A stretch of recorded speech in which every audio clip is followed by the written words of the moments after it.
Hey guys, this is Fiction Life. How are you all?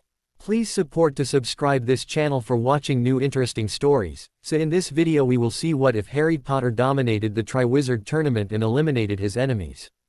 Here is short summary. With unmatched intellect and unyielding defiance, Harry Potter breaks free from fate's design, reshaping the wizarding world on his own terms.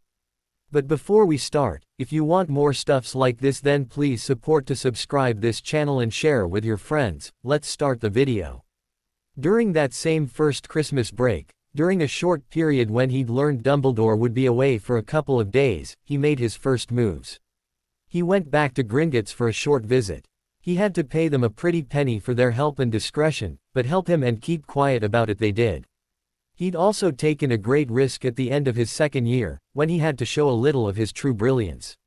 He quickly devised a plan to free the house elf, Dobby, from his abusive master, Lucius Malfoy, right in front of the headmaster. And struck. That same night, when he was able to sneak out of his dorm and be alone for a few minutes, he called that little elf to him. Less than a minute later, Dobby was secretly bonded to him. He felt that, while it was a small risk, by having a house elf of his own he could accomplish quite a few things he could not do on his own without too high a risk. The risk was already becoming too high. His carefully crafted persona would be seen as the facade it was, and having a house elf would alleviate much of that. Now, 3+ years later since he first re-entered the wizarding world, he finally had his golden opportunity. He had his letters prepared and, as soon as his name came out of the goblet as he highly suspected it would, he sent them that same night. One went to Madam Director Amelia Bones, Director of the Department of Magical Law Enforcement, Magical Britain's most senior law enforcement officer. He invited her to the first task as his special guest. Each competitor was allowed one special guest to sit in the judge's box with the judges. He chose her. His letter to her also strongly suggested she bring with her quite a few Aurors, the police force of Wizarding Britain. He was going to put on a show, he claimed, they'd be talking about for years. She wrote back stating it would be her pleasure to be his special guest and her honor to attend. However, she also wanted to know what he was planning that would need so many Aurors. To her annoyance he refused to tell her. His second letter went to the minister suggesting he turn up. His third went to the editor of the Daily Prophet, Magical Britain's daily newspaper. And the fourth went to Wizarding Media, the international wizarding world's version of Associated Press.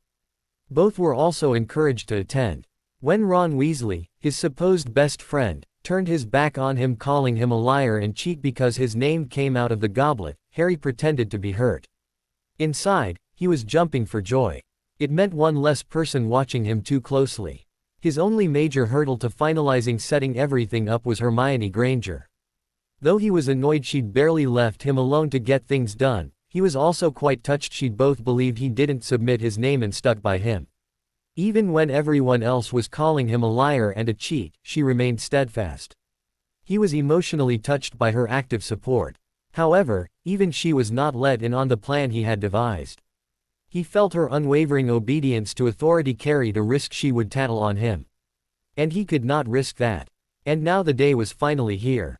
He'd met Madam Bones a short while earlier and watched as she rubbed Dumbledore's nose into how she was Mr. Potter's special guest, and, therefore, would be sitting in the judge's box within arm's reach of the headmaster as the champions went through their first tasks. Aside, Harry asked her to keep a close eye on the old man. When she'd asked why, he replied, "I'm very sure he's going to try to interfere with what I have planned. You cannot allow him to do that." Then he said, "And please have one of your on-duty Aurors keep a very close eye on Alistair Moody. I'll explain during my task." When she again asked why, he just reiterated, "I'll explain during the task. You're going to be quite shocked." He'd also met with the editor of the Daily Prophet, Barnabas Cuff, and given the man a serve about how Rita Skeeter's article on him from the wand-weighing ceremony was nothing but fabrications and lies. Skeeter was standing just behind his shoulder when he berated the man. "Get control of her, Mr. Cuff," he'd ordered the older portly man. "Or the House of Potter will be declaring an honor feud against you in your paper. And, yes, I will be calling in the full alliance to join me." The editor had immediately blanched before he quickly stammered out an apology and promised to ensure Skeeter would not write any more lies about him. "I will be holding you to that, Mr. Cuff," he firmly stated right back. Just 1 foot out of line and my second will immediately be sent to call on you. But, it would have been Skeeter who wrote. And you who approved what she wrote for publication, Harry cut in. As such, you are responsible for what slander is published. It cannot appear in the Daily Prophet without you signing off on it. Harry would prefer the woman wouldn't write any stories about him at all, but he was happy enough with what he'd been promised. Knowing Skeeter had stood right behind her editor and had heard every word the man had said, pleased Harry. Cuff had immediately taken his leave, spun about, grabbed Skeeter by her arm and dragged her off for a chat, under a privacy charm. While you couldn't hear what he'd said to her, both their expressions told the story. Harry hoped Skeeter was now healed. The representatives from Wizarding Media had also heard what he'd told the man and promised their articles about him would always be truthful, but maybe a touch fanciful. That's fine, he'd nodded back. Outright lies, though, will see me and mine come after the pair of you with my wand drawn, fire in my eyes and revenge in my heart. Understood. They heard and understood. When he was the fourth to draw his dragon from the acromantulin silk bag that idiot, bagman, offered him, he mentally breathed a sigh of relief. He was to be the final competitor to face the first task. It meant the 3 true competitors would not be held up by what he was going to do. The other 3 champions all competed in their tasks, averaging between 3 and 5 minutes to complete them. And finally he was called into the arena by Bagman using a sonorous charm. And here's our final champion, of Hogwarts School of Witchcraft and Wizardry, Harryyyyyy Potter RRRR. As the last one left in the tent, Harry had no one to wish him luck as he'd wished the other 3 competitors before him. Right, he muttered to himself. Dobby, he softly called. With a muted pop of elf apparition the little elf appeared next to him.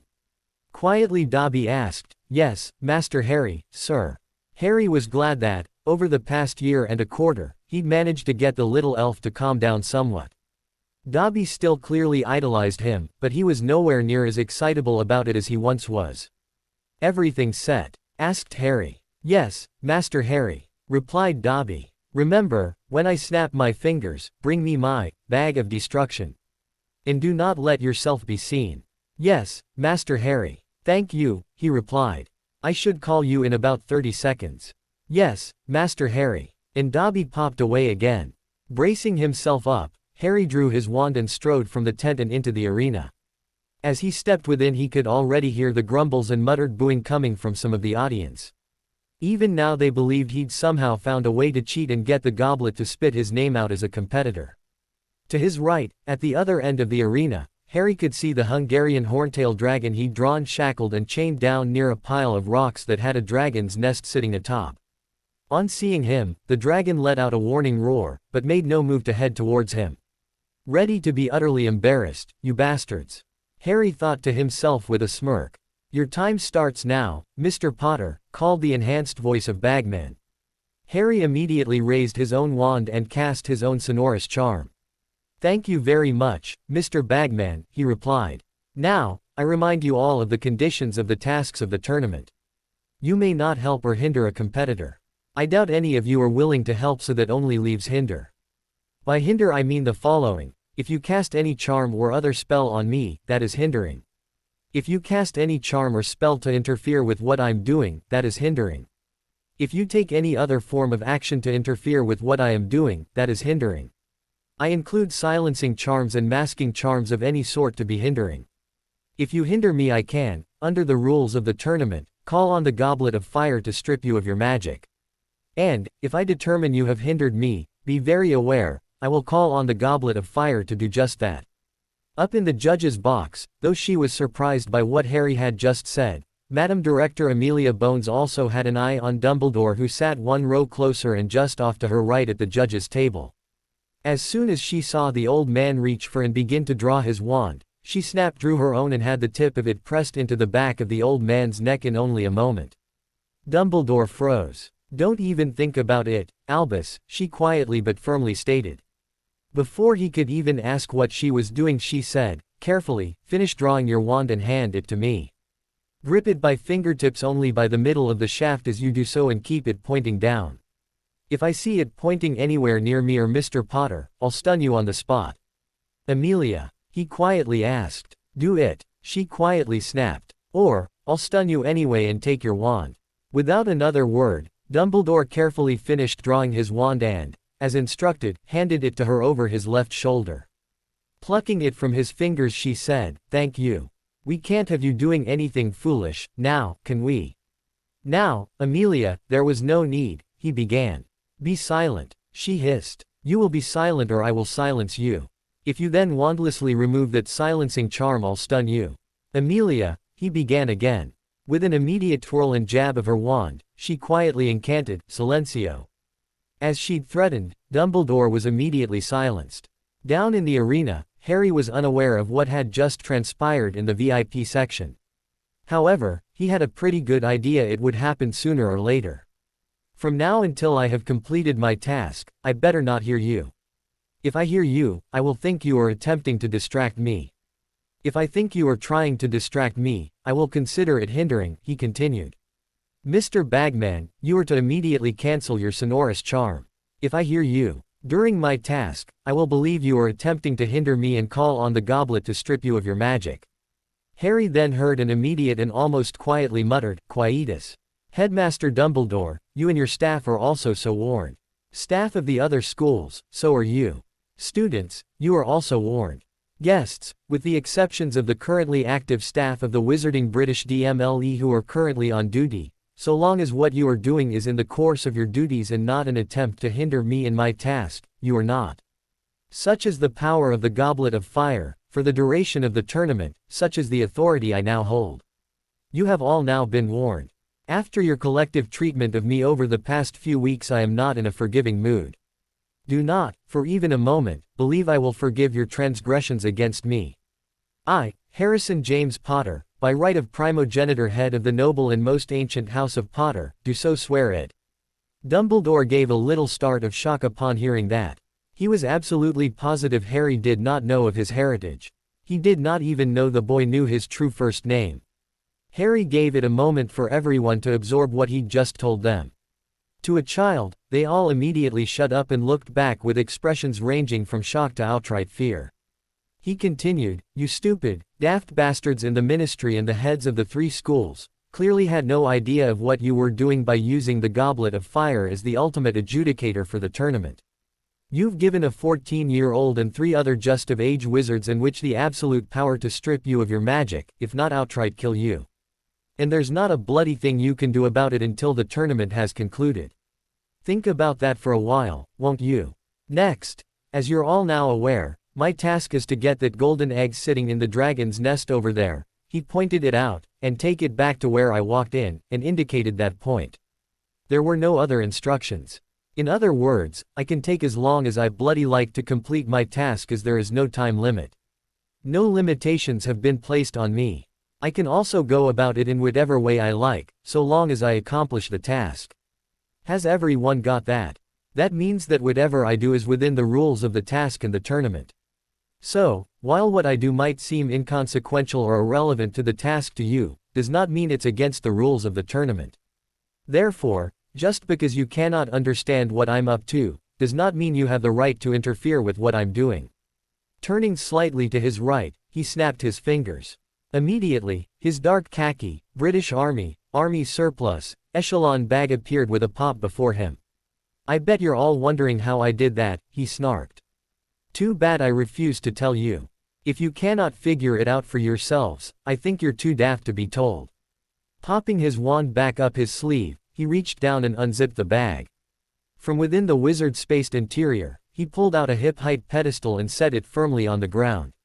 Then made sure it was as close to level as he could get it by squirming it into the sod under the pedestal base. Next, he pulled out a pensieve and placed it atop the pedestal. Next out of the bag was a common folding, banana, sun lounger. He immediately set it up so the pedestal was alongside it with about a 3-foot separation and with the foot of it facing the judges' section in the stands. The pedestal was on the lounger's right. Next came a novel with a bookmark within. He dropped that onto the lounger. And, finally, he drew out a rack of vials. Each was numbered and contained memory strands. 1. At a time and in sequential order, while holding the rack with his left hand, he pulled out a vial and poured the memory contents into the pensieve. As each strand went in, he tapped a rune on the edge of the pensieve with his wand. This added them to show in the sequence they were entered. With all memory strands added, he returned the rack of now empty vials to the bag. Turning back to the audience, he redrew his wand and, once again, cast Sonorous on himself. Because it might take quite some time for me to figure out just how I'm going to complete my task with only 3 and a bit years of magical education under my belt, I've brought some entertainment for you all. Be very aware, while the entertainment I'm providing for you is playing, I'll be trying to figure out how to complete the task. I'll be concentrating on that, so any distractions from you I will consider hindering me. Again, you have been warned. Canceling the Sonorous, he then tapped the activation rune on the pensieve to show the memories in the air above the bowl. As soon as the first began, he immediately enlarged it to about twice human size. The memory showed him, in his Hogwarts uniform, standing in a bare white room. He called this, Memory Harry. He'd recorded it in the room of requirement, late at night. Memory Harry was speaking. Testing, testing, 1, 2, 3. Testing, testing. As the memory played, the real Harry adjusted the volume so that everyone in the stands could clearly hear it. Testing, testing, 1, 2. Are we ready yet, Harry? Asked Memory Harry. Yep, all set to go. The real Harry loudly replied. Excellent, said Memory Harry, appearing as if he was looking back at the real Harry. Make yourself comfortable. This is going to take a while. There was a short pause before he added a short bark of laughter and said, What am I saying? Of course you already know that. You set this whole thing up. As the real Harry, now with everything set up, turned away from the pensieve and went to the lounge, he loudly replied, Damned straight. Then picked up his novel, turned and carefully sat on the lounger, before then swinging his legs around to lie on it. I'm ready, he loudly declared, opening the novel and lying back to read it. All right, declared Memory Harry, from where it looked like it was watching him. It turned back to, face front, facing the judge's table, drew his wand and held it to swear an oath. He intoned, I, Harrison James Potter, swear on my magic and my life that the memories you're about to see played over the course of the beginning of my first task of the 1994 Triwizard tournament are a true account of my actual memories. As I say, so I swear, so let it be written. Real Harry looked up for a moment, gave a snort, and returned to reading his book. Now that the oath is out of the way, said Memory Harry, tucking his wand away again. Let's get on with them. Since this is going to take quite a while, you should all know before we begin that there is no time limit on completing the task.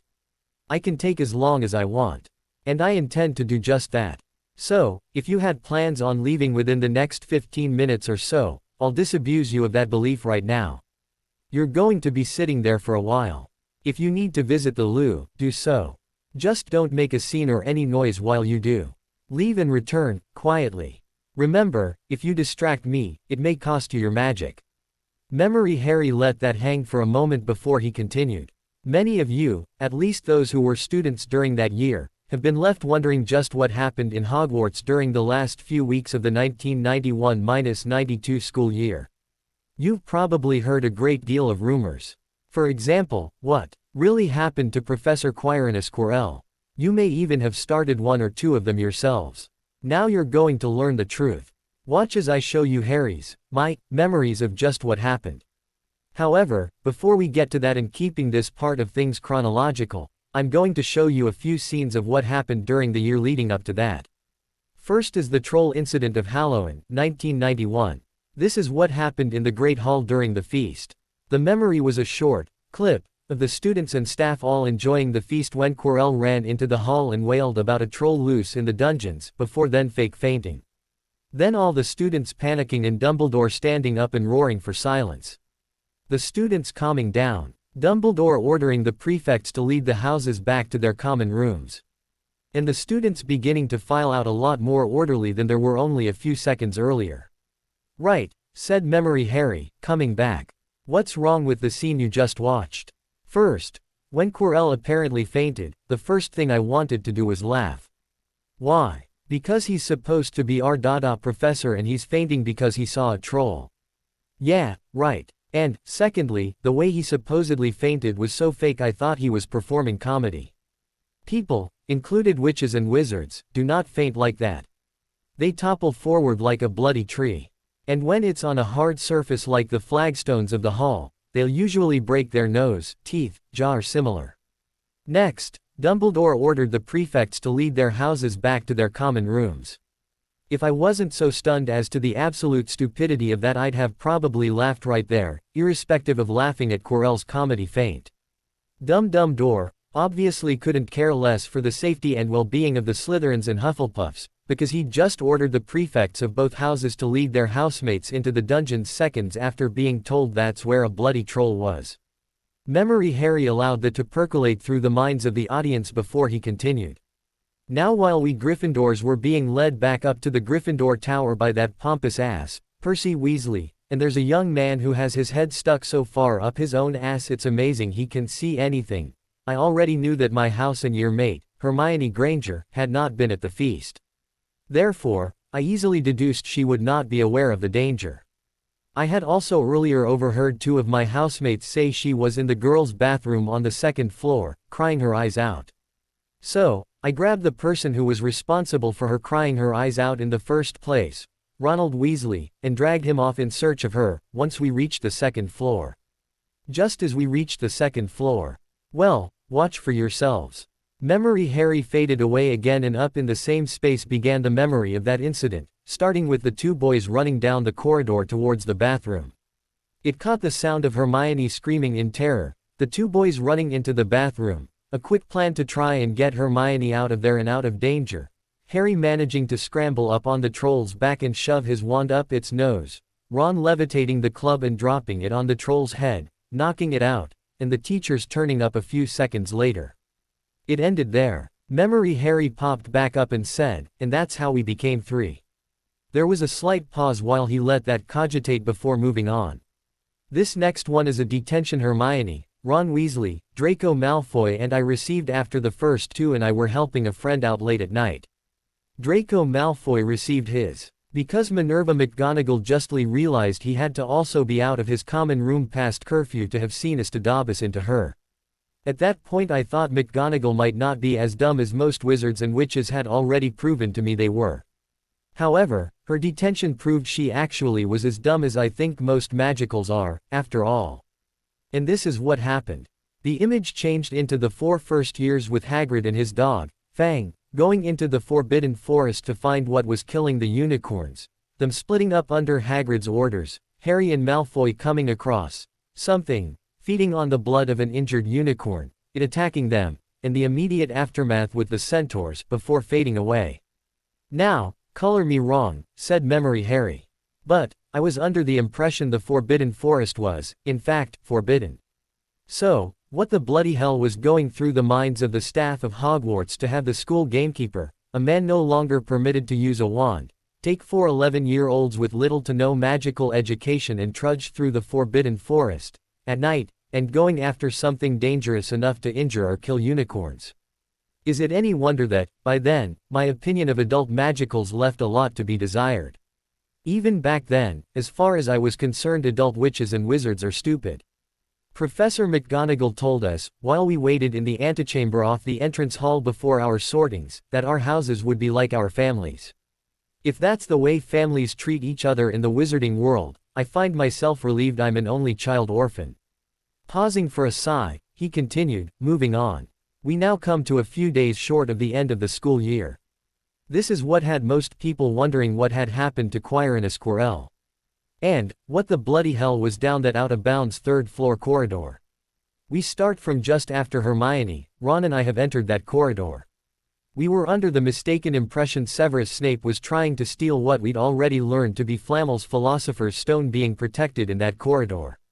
Memory Harry faded away. The next scene was of the 11-year-old versions of Harry, Ron Weasley and Hermione Granger entering the so-called out-of-bounds 3rd floor corridor of the castle. It showed Hermione using a first-year unlocking charm, Alohomora, to unlock the door. The Cerberus, asleep while a magical harp played itself in the corner. Harry moving the Cerberus's foot off the trapdoor and Ron opening it. The three of them dropping down the resultant hole. And landing in the devil's snare. Hermione then telling them to just relax and they'd drop through. The three dropping through one by one and coming out underneath it, before moving on to the room of flying keys. Harry taking one of the brooms aloft and catching the right key before the rest suddenly started chasing him. Him flinging the key into Hermione's hands and her unlocking the door with it. The three of them then ducking through the door and slamming it shut just in time to hear the keys ram the door on the other side. Next came the chess set. The memory showed portions of this with Memory Harry stepping in and saying only portions of the game would be shown as it would take too long. Ron getting knocked off the knight and landing, unconscious, on the floor. Harry checkmating the opposing king. Both rushing to Ron's side. Hermione telling Harry he was breathing and, therefore, alive. And both going on. As that memory faded away, Memory Harry then stepped forth again and explained, "Now, at this point, we're now down to 2. However, I want you all to remember that, at this point, only one spell has been cast, the first year Alohomora charm. It took no advanced magic. This is something that every witch and wizard that's read the first year charms book could have done. Every student, who was in Hogwarts at the time, could have done this." He faded out and the memory continued.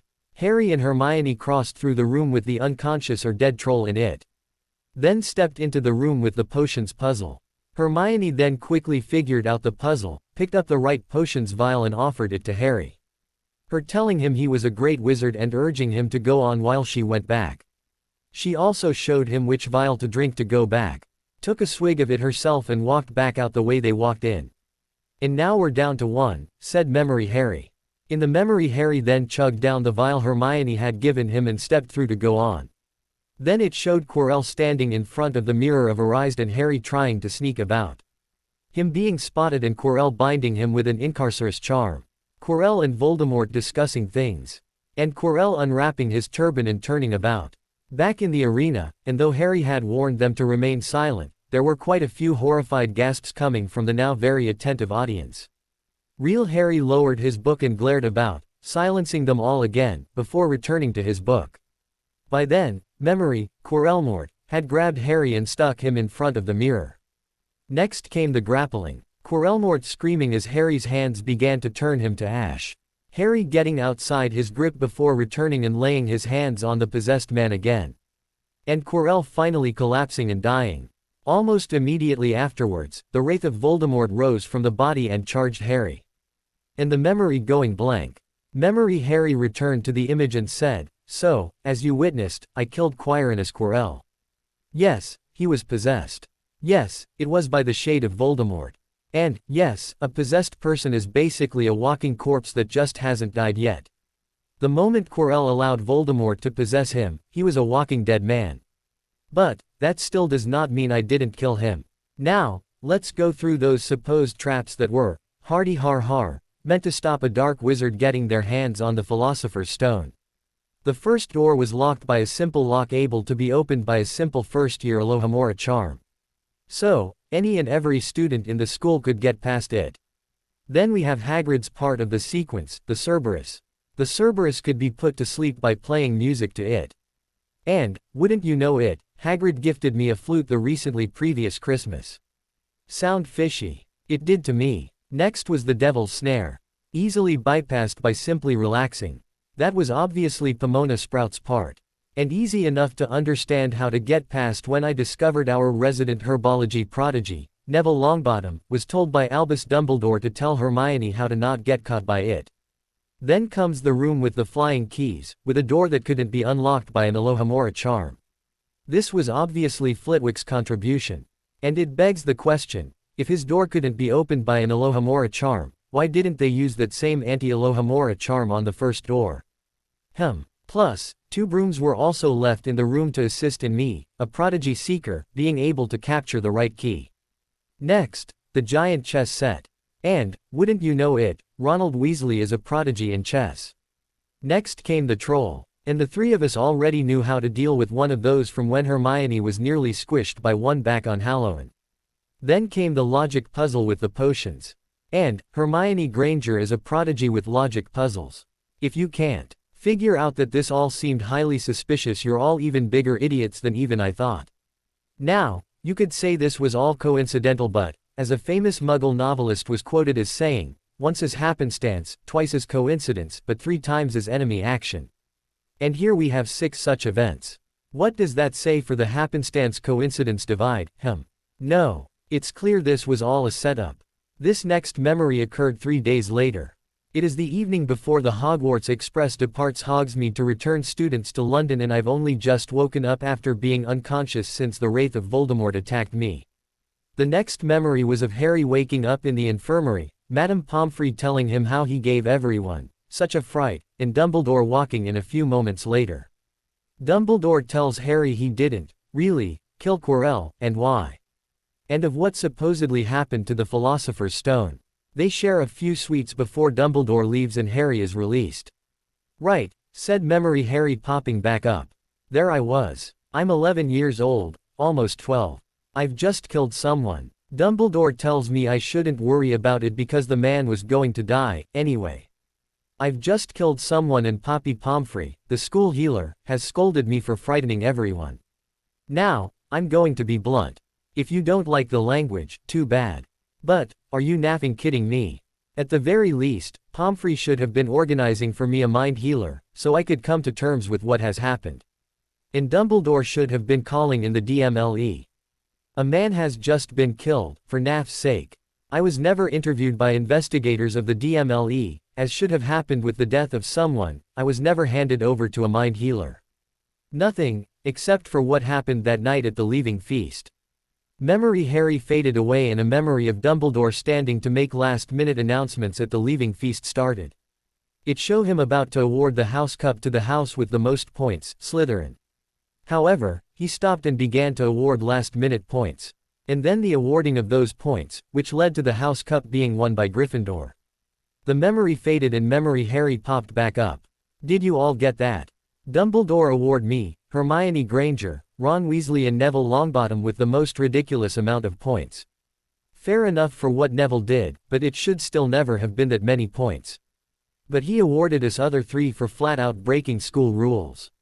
And he awarded me points, for killing a man. I'm sure you can all see there's something mighty fishy going on here. Amelia Bones leaned forward from where she'd been watching both Harry's pensive presentation and Dumbledore. She leaned over to Dumbledore and said, "In case you haven't already figured it out for yourself, Albus, you're under arrest. When Mr. Potter completes his task and you award suitable points, I'm taking you, him, Minerva McGonagall and Poppy Pomfrey into the DMLE interrogation rooms for what looks like is going to be a very long chat." Dumbledore internally sighed but kept his mouth shut. He knew he was in deep enough trouble, as it was. After letting his last comments sink in for a long moment, memory Harry continued. Now, my first year, as you've just seen, had my life at risk on a number of occasions. First, and what I didn't show you, was Quirrell jinxing my broom during the first Quidditch match, and me nearly falling to my death from 100 feet up in the air. Second, that bloody troll incident. Third, our staff-mandated nighttime excursion into the Forbidden Forest.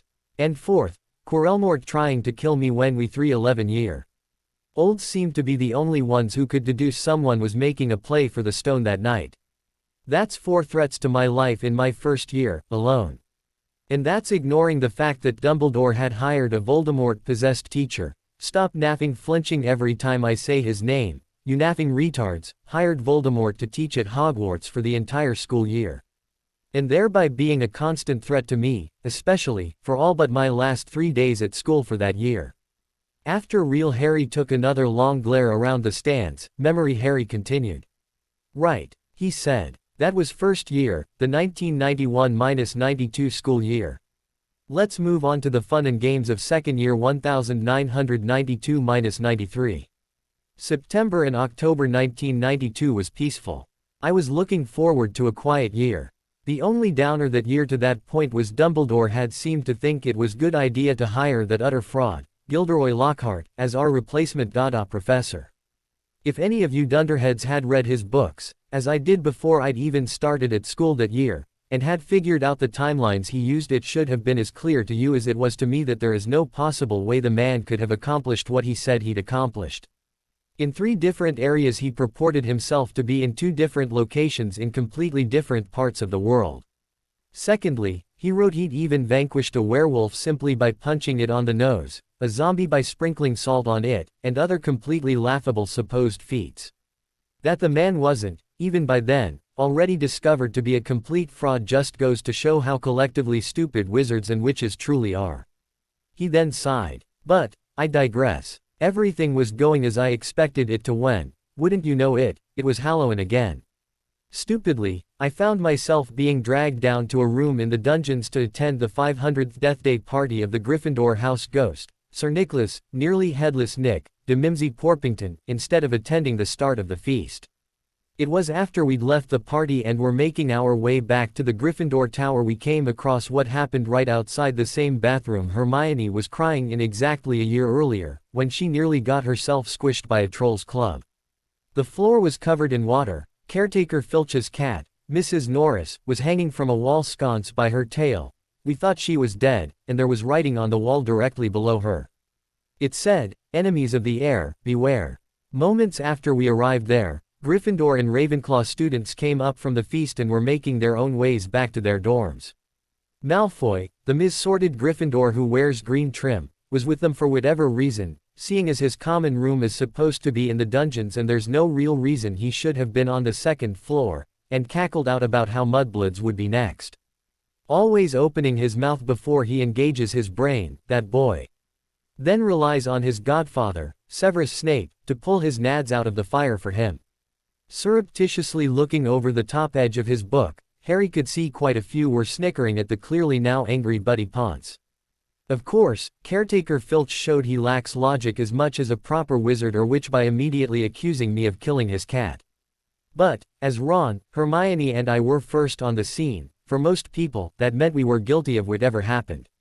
And Dumbledore dragged us three, the Mrs. Norris cat cycle, Filch, Minerva McGonagall and Fraud Lockhart off to Lockhart's classroom and office to investigate matters further. Of course, Severus Snape also managed to invite himself along, as he usually does. The way Snape always seems to be hovering around Dumbledore, inviting himself or being invited into meetings he has no right to be involved in. I've come to think of him as Dumbledore's shadow brought to life. Either that, or he secretly lusts after the man and follows him around like a lovesick puppy. But, maybe that lust is actually the other way round, and shrugged. Anyways, after poking and prodding the Mrs. Norris catsicle for a while and Lockhart rambled on with his nonsense, Dumbledore eventually declared she wasn't dead, only petrified. However, what we have come of that was the whole school now have it in the back of their minds I was responsible for the attack. A week later, Colin Creevey was the next to be petrified. Watch what happened, that night, in the infirmary. I also remind you, for those who were there, that was the day I had the bones in my arm vanished by Fraudart. So, for the entire duration of that day, from shortly after lunch until the next morning, I was under the direct supervision of Madame Pomfrey in the infirmary. So, there's no possible way I could have been the one who attacked the boy. The memory started with Harry lying awake in his bed. Dumbledore backs into the room wearing his nightclothes. McGonagall was facing him, also walking in. Between them they had a petrified Colin Creevey. And, once they dumped the boy on a bed and he'd opened Creevey's camera, Dumbledore confirmed the Chamber of Secrets had been opened. Memory Harry returned. Did you all catch how Dumbledore, after he'd opened Creevey's camera and saw the insides were all melted, said it meant the Chamber of Secrets had been opened? Why would he say that? That he did meant he knew what the monster was in the chamber. He had to have. Otherwise, the melted insides of the camera wouldn't have meant anything to him. Oh, and just so you know, a basilisk is the only creature that could do that to the camera. Yet further proof Dumbledore knew the monster was a basilisk.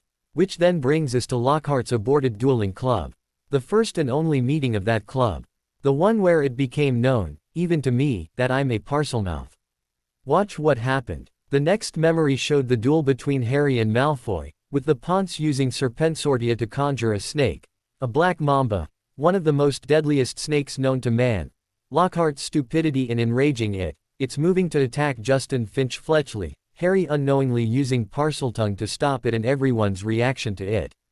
Now, here we see a simple example of the stupidity of wizards and witches, explained Memory Harry. Wizard logic. Harry Potter is shown to be a Parselmouth. Everyone knows that Voldemort was a Parselmouth. Voldemort was evil, therefore Harry Potter must be evil. It completely ignores the fact that Merlin was a Parselmouth. so was Paracelsus, and Parselmouths are revered in other parts of the world because Parseltongue magic is proven to be best suited to healing magic, think Paracelsus and his works. Using that same logic we must accept that Minerva McGonagall's animagus form is a dog. Using the same wizard logic, Minerva McGonagall's animagus form has 4 legs and a tail. Everyone knows dogs have 4 legs and a tail, therefore Minerva McGonagall's animagus form is a dog. Stupidity, dressed as common sense, is still stupidity. For those who do not know what I told that very venomous black mamba, I told it to stop and not attack. That's why it backed off. What was I playing at, Finch Fletchley? I was saving your napping life, you moron. That then led to almost the whole school turning against me. I was being bullied left, right and center. Now, bullying is a crime in the non-magical world. But, by the actions of the staff of Hogwarts, that does not appear to be the case in magical Britain. Every single one of the students, apparently except for Hermione, Ron and the Weasley twins, forgot I was laid up all night in the infirmary when Creevy was attacked only a couple days earlier, so, it could not have been me. Hell, pretty much the lot of you saw Fraudart vanish the bones out of my arm and that it would mean I'd be in the infirmary. Idiots. Within a day of the fiasco of the dueling club, Finch Fletchley is attacked and petrified. He's the second student to have been done so. It's now 3 days before the Christmas break. Of course, because it's the day after it's discovered I'm a Parselmouth and I'm clearly now a Dark Lord, everyone pretty much accuses me of doing it. The bullying ratchets down, but now people are scared of me. Things go as you would think for the next few months. Then, in early May, Hermione and Penny Clearwater are attacked and petrified. Immediately afterwards, Lucy Malfoy somehow convinces by unanimous decision of the school board to have Dumbledore removed as headmaster. And, at the same time, Malfoy also convinces Fudge to have Hagrid carted off to Azkaban. His reason? He has to be seen to be doing something. That's 3 major events all on the same day, so let's visit them one at a time. First, the petrification of Hermione and the Clearwater lass finally has everyone believing I'm not the one who's doing the petrifying. It could be because I was down at the Quidditch pitch for the entire time in front of a great many people, who could all provide me alibis, or, it could be because no one would believe I'd attack my best friend, Hermione, or a combination of both. Frankly, I didn't and don't care one way or the other. It, at least, stopped the bullying and fear of me. It's a pity they didn't think about where I was when Creevy was attacked. The second was the sacking of Dumbledore. Later, after what happened in the Chamber of Secrets, I learned that it seems Lucy Malfoy extorted the rest of the school board to go along with him in sacking Dumbledore as headmaster. Frankly, I really don't give a toss about that, but you might want to look into it, Madam Bones. And the third was Hagrid getting carted off to Azkaban. Now, I'm not a lawyer, I'm not a legislator and I'm not a law enforcement official. However, it really gets in my craw how a person can be sent to Azkaban without even the decency of a trial. In the non-magical United Kingdom, from whence Wizarding Britain was born, it is a breach of the Magna Carta to do such. And the Magna Carta was enshrined in law before magical Britain effectively seceded from the non-magical United Kingdom. As such, unless the Wizengamot has overturned the Magna Carta since seceding, then it is still law. So, if that is the case, then the minister broke one of the founding precepts of modern law by having Hagrid incarcerated without a trial. To me, he kidnapped the man, and was aided and abetted by Lucy Malfoy in the act. You might want to look into that, too, Madam Bones. But, please don't take this as a direction on my part, only a suggestion. 3 weeks later to the day, it's the 28th of May, continued Memory Harry. Ron and I had just managed to work out what was going on from all the various clues. With a snort he corrected himself, well, not really. I figured it out, with Ron still trying to drag me off to play chess and otherwise skive off doing homework. The main one was that very day finding a torn page from a book in petrified Hermione's hand that described basilisks. Under that, in her own neat script, was written one word, pipes. Ron had also just discovered his little sister, Ginny, had gone missing, and he was frantic to get my help in finding her. We were down on that same second-floor corridor outside that same bathroom when we saw another message had been written below the Heir of Slytherin message, her skeleton will lie in the chamber forever. Ron panicked, of course. So would you if you'd just discovered something like that about your own baby sister? At least he'd finally decided to put in some effort to figure out what was going on. He'd found his motivation. To me, it was far too little, far too late. However, just like the previous year, we were determined to take the matter to an adult witch of wizard. I wanted to give McGonagall the benefit of the doubt and get her help. Maybe this time she'd do the right thing. However, Ron forced on me the choice of Gilderoy, the fraud, Lockhart. When we ran to and burst into the office of the fraud, he was in the process of packing with the intention of running away as fast as he could. So, yes, the fraud could now be known as the Cowardly Fraud. However, since he claimed to be this all-powerful vanquisher of dark creatures, as written in his novels, texts, we were having none of that. We forced him to come down to the chamber with us. And I had a pretty good idea where it was. The final clue that gave me the probable location was that, when the chamber was last opened in the early 1940s, a student was killed. Her name was Myrtle. You know her today as the ghost, Beeping Myrtle. We then headed for the very same girl's bathroom, once again. Once inside I found a carving of a snake on one of the taps in the circle of sinks in the middle of the floor. A quick whisper of Parseltongue, and I had the entrance open. With the Cowardly Fraud going first, whether he liked it or not, we slid down the pipe entrance all the way to the bottom. We were now deep under the school and likely under the lake. With wand tips lit we walked from the bottom of the pipe in the only direction we could, through a long cave. Partway along, we came across a shed snake skin. It was about 50 feet long. While hurriedly discussing what to do next, the Cowardly Fraud had a moment of bravery and lunged at Ron, stripping him of his wand. How about that? For the past 20 minutes, the Cowardly Fraud couldn't even take hold of his bollocks enough to jump a 12-year-old until then. Fraudarthem had us both at one point and began bragging about how he was going to claim he would write a new book about this, claim he was unable to save Ginny from the basilisk but had rescued the two of us. Then he attempted to cast the only charm upon us he was quite the expert at, the Obliviation charm. The trouble for him was, Ron's wand was broken and held together with spellotape. The Obliviation charm backfired on him, and threw him across the cave. However, the attempt also managed to bring down the roof of the cave on us. After Ron and I dived in opposite directions to avoid all the falling rocks, we ended up on different sides of the cave in that now filled the cave at that point. Only I could go on, while Ron would work at clearing some of the rocks away enough for me to get out once I got Ginny. Fraudart was barely lucid and didn't even remember his own name, so, he was no help. And that brings us to the next important memory. This one is going to have quite a number of shocks. If you have a poor constitution, I suggest you quickly, but quietly, leave right now. Once I start the memory, I have no intention of stopping, restarting or pausing it. If you miss anything, too bad. You should have been paying attention in the first place.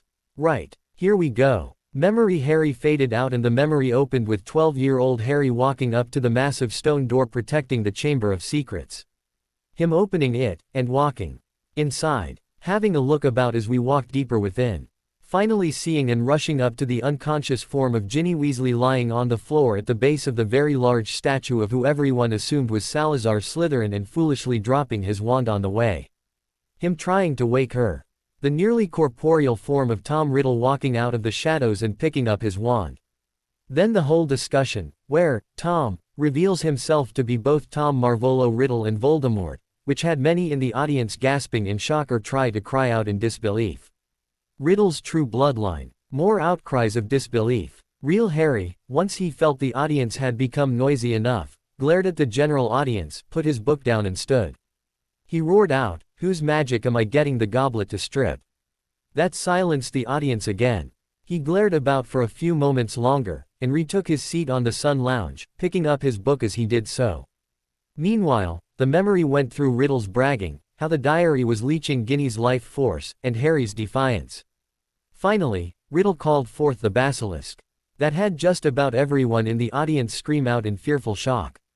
Real Harry, again, surged to his feet to glare about, this time with his wand in hand. And, again, he got almost immediate silence.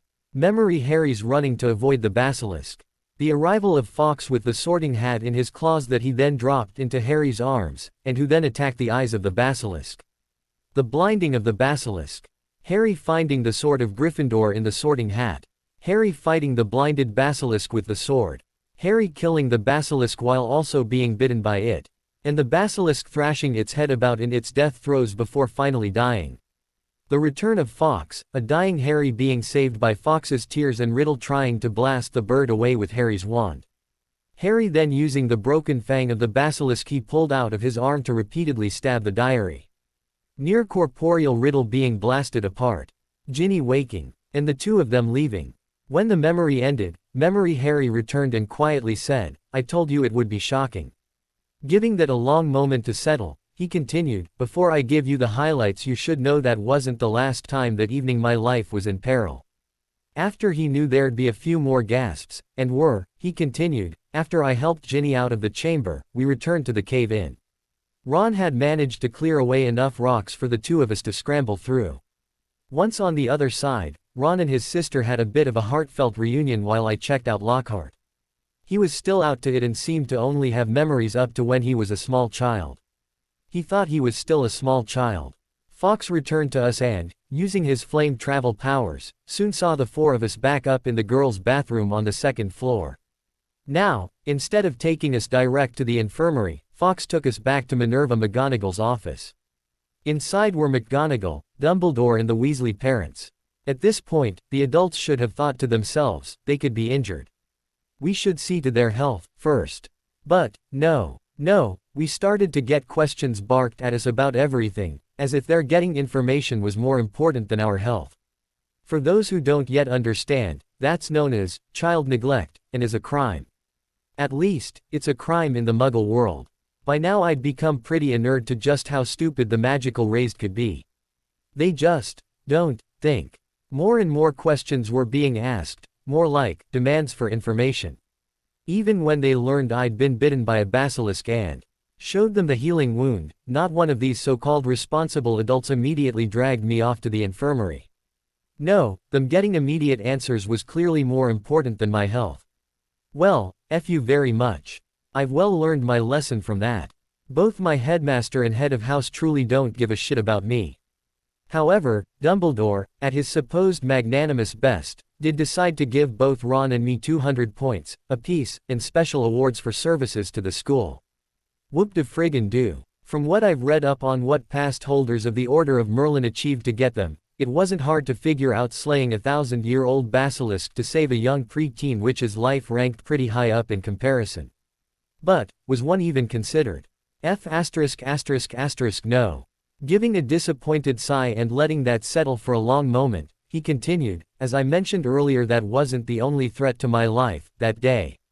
Nor was it my health being ignored by the adults who should have known better. No, the next direct threat came that evening in the deputy headmistress's office and then immediately outside in the corridor. Watch." The memory showed Harry and Dumbledore still in McGonagall's office when Lucius Malfoy slammed the door open and strolled in as if he owned the place. Dobby was at his heels. After the exchange of veiled threats masked as pleasantries between Malfoy and Dumbledore, Malfoy stormed out of the room. Harry grabbed the diary back off Dumbledore, pulled one of his shoes off, ripped his sock off, stuffed it in the diary, and pulled his shoe back on his sockless foot. Next part was Harry, out in the corridor, forcing Malfoy Sr. to take back the diary, him then forcing it into the hands of Dobby, Harry indicating to Dobby to open it and Dobby discovering he'd just been handed clothes by his master, thereby freeing him. Malfoy, discovering what Harry had done, pulled his wand on him. About to curse Harry, by snarling out, "Avada," and Dobby banishing his now old master down the corridor. The memory then ended with Memory Harry putting in an appearance. And there you have Lucy Malfoy in the process of attempting to curse an unarmed 12-year-old boy with the killing curse. His voice dropped into a full sarcastic snark. What a naffing hero. And returned back to what it was. From that, I easily understand how his son turned out to be such a doofus. Real Harry did not need to look into the stands to know Malfoy Jr. would be red with rage, but unable to act upon it as he wanted. His fear he just might lose his magic, no matter how slim or unlikely, stayed his hand and tongue. Now, a review of the year, continued Memory Harry. Dumbledore hires a man clearly incompetent and unqualified for the position as Professor of Defense Against the Dark Arts. Even the Voldemort-possessed Quirrell was a better choice than that. The idiot teaches us nothing. Well, what he teaches us has nothing to do with the subject, at any rate. I don't think we really needed to know what hair products and teeth whitening potions the Popinjay used. Filch's cat got petrified by, at that point, an unknown assailant. Because I'm one of the first on the scene, I immediately get the blame. That then starts me being bullied by the majority of the school, including the passive-aggressive shit the teaching staff and the caretaker aimed at me, for the next 8 months. A week later, Creevy is petrified while I have an ironclad alibi being laid up in the infirmary under Pomfrey's care. The same ironclad alibi ignored by both students and staff less than 2 weeks later. Next it's discovered, even by me, that I'm a parcelmouth. From that everyone immediately and erroneously assumes I'm evil. Refer back to Filch's cat. Finch Fletchley is attacked and I'm blamed for it. Refer back to Colin Creevy and me simultaneously being in the infirmary less than 2 weeks earlier. A half-year break, Hermione and Clearwater are petrified while I'm down at the Quidditch pitch. This, once again, proves it couldn't have been me. However, this time the populace of the castle finally figure that out for themselves. All the evidence was there conclusively proving I didn't do it, but it took the petrification of my best friend for them to finally take that bare moment needed to work out it wasn't me. Morons. 3 weeks after that Ron and I force Froddart down into the entrance to the chamber. We get separated and I go on. I face, yet again, the spirit of Voldemort trying to come back to life. I battle a 1,000-year-old ginormous basilisk in battle. And I save the life of Ginny Weasley. Fawkes helps the 4 of us back up into the school proper. Before we even get a chance to go see to our injuries in the infirmary, Dumbledore, McGonagall and Arthur and Molly Weasley begin to interrogate the shit out of us. After over an hour, Dumbledore finally states Ginny needs to visit the infirmary. Mr. and Mrs. Weasley leave with Ginny to go and do just that, and take Ron with them. In other words, Harry was bitten by a basilisk, which I had only just gotten through telling them about, but, according to all the adults there, F him. He doesn't need to go to the infirmary. Nor does the fraud, Lockhart, who managed to almost completely obliviate himself all the way back to his young childhood. Still, before I can finally get to the infirmary, Lucy Malfoy turns up. I manage to trick the idiot into freeing his house elf. So, in return, he tries to curse me with the killing curse. The schmuck gets smacked down by his now ex-house elf, in saving my life. That evening those who were petrified, including Mrs. Norris, are unpetrified. It's now 2 weeks to go until the end of term. Dumbledore decides to cancel exams. Personally, if I was a 5th or 7th year supposedly about to sit my owls or newts, I'd be ropeable. There was no notice he was going to do this. He gave no one a chance to disagree. He just did it. Talk about an abrogation of his responsibilities to the students. Finally, we're sent home for the summer. And that brings to a close 2nd year. Oh, and just so you know, I never did get sent to the infirmary to have Madame Pomfrey take a look at the basilisk bite. Obviously, Albus Dumbledore is that brilliant a wizard he never had to take even the apprenticeship for healing to be determined a fully qualified master healer. And, even then, didn't need to inspect the wound to declare me fit and healed. Albus Dumbledore, at the time, claimed himself to be my magical guardian, Madam Bones, said Memory Harry, looking as if he was facing the VIP table in the stands. That he knew I'd been injured by a bite that kills, and never did anything about it, is a crime. It's neglect of a child under your care. As Professor McGonagall is supposed to be my head of house, the same charge could be leveled against her. The same charge could also be leveled against both of them for the professor-student relationship. Up in the VIP section, Madam Bones muttered, "Already noted, Mr. Potter." Outside the champion's tent, but between it and the gate into the arena, Barty Crouch Jr., polyjuiced as Alistair, Mad-Eye, Moody, was getting quite worried. As far as he was concerned, Potter was taking his own sweet time in getting his egg and being done with it. Now, he had to wait him out, just like everyone else was doing. His problem was, he was quickly running out of on-hand polyjuice and he had no idea just what Harry was doing. Moody's anti-poison potion flask, that he now used to carry around the polyjuice potion, was too small to carry more than about 90 minutes worth. That time was rapidly approaching and he was almost out. His problem, He couldn't leave before Potter did or it would look suspicious. Back in the arena, while real Harry continued to lounge on the lounger while pretending to read a book, Memory Harry was ready to move on. It's now another summer at Cabin, where I was worked harder than a house elf. When not forced to work, I was locked into my room with bars on the window, fed insufficient food to feed a 3-year-old through a cat flap in the bottom of the door and, well, you get the idea. Vernon's sister, whom I unlovingly refer to as Marge the Barge, pays her somewhat annual visit. Marge the Barge has a pet supposedly prize-winning bulldog named Ripper. She's trained it to attack me pretty much on sight. I have the scars on my lower legs to prove it. During dinner, which, though I cooked, I was not allowed to partake of it much, the Barge just kept insulting my parents. She, the fat obnoxious bitch that she is, claimed that my father was a drunk who should have been locked away long before I was even born, and my mother should have been put to death because she was obviously unable to breed anything worthwhile. No second guesses for who she meant by breed. And, from that, I had one of the strongest bouts of accidental magic I've ever had. I caused her to inflate like a balloon. She drifted out the door and away into the night. Of course, I knew what would happen if I remained. Or, at least I thought I did. The first part would be my fat uncle again attempting to beat me to death. The second, would be ignorant naffwits from the ministry turning up to snap my wand. So, I fled. Both in fear of my life and fear of losing the only part of my life that mattered, my life in the wizarding world. I quickly grabbed my cloak, my school trunk and the very few and meager muggle possessions I own, plus Hedwig's cage. Hedwig's my owl. I sent her off telling her to find me later. And, dragging my trunk down the stairs and out the front door as quickly as I could, I took off into the night. Accidentally, I summoned the night bus and used that to go to the Leaky Cauldron. There, I met for the first time Cornelius Fudge. How the hell he knew that would be where I was heading, I have no clue. But, he clearly did. He told me I wasn't in trouble for what had happened, but I was to stay at the Leaky for the remainder of summer. He mentioned something about Black, but I was so relieved not to have to return to the hell that was the Dursleys I wasn't really paying as much attention as I should.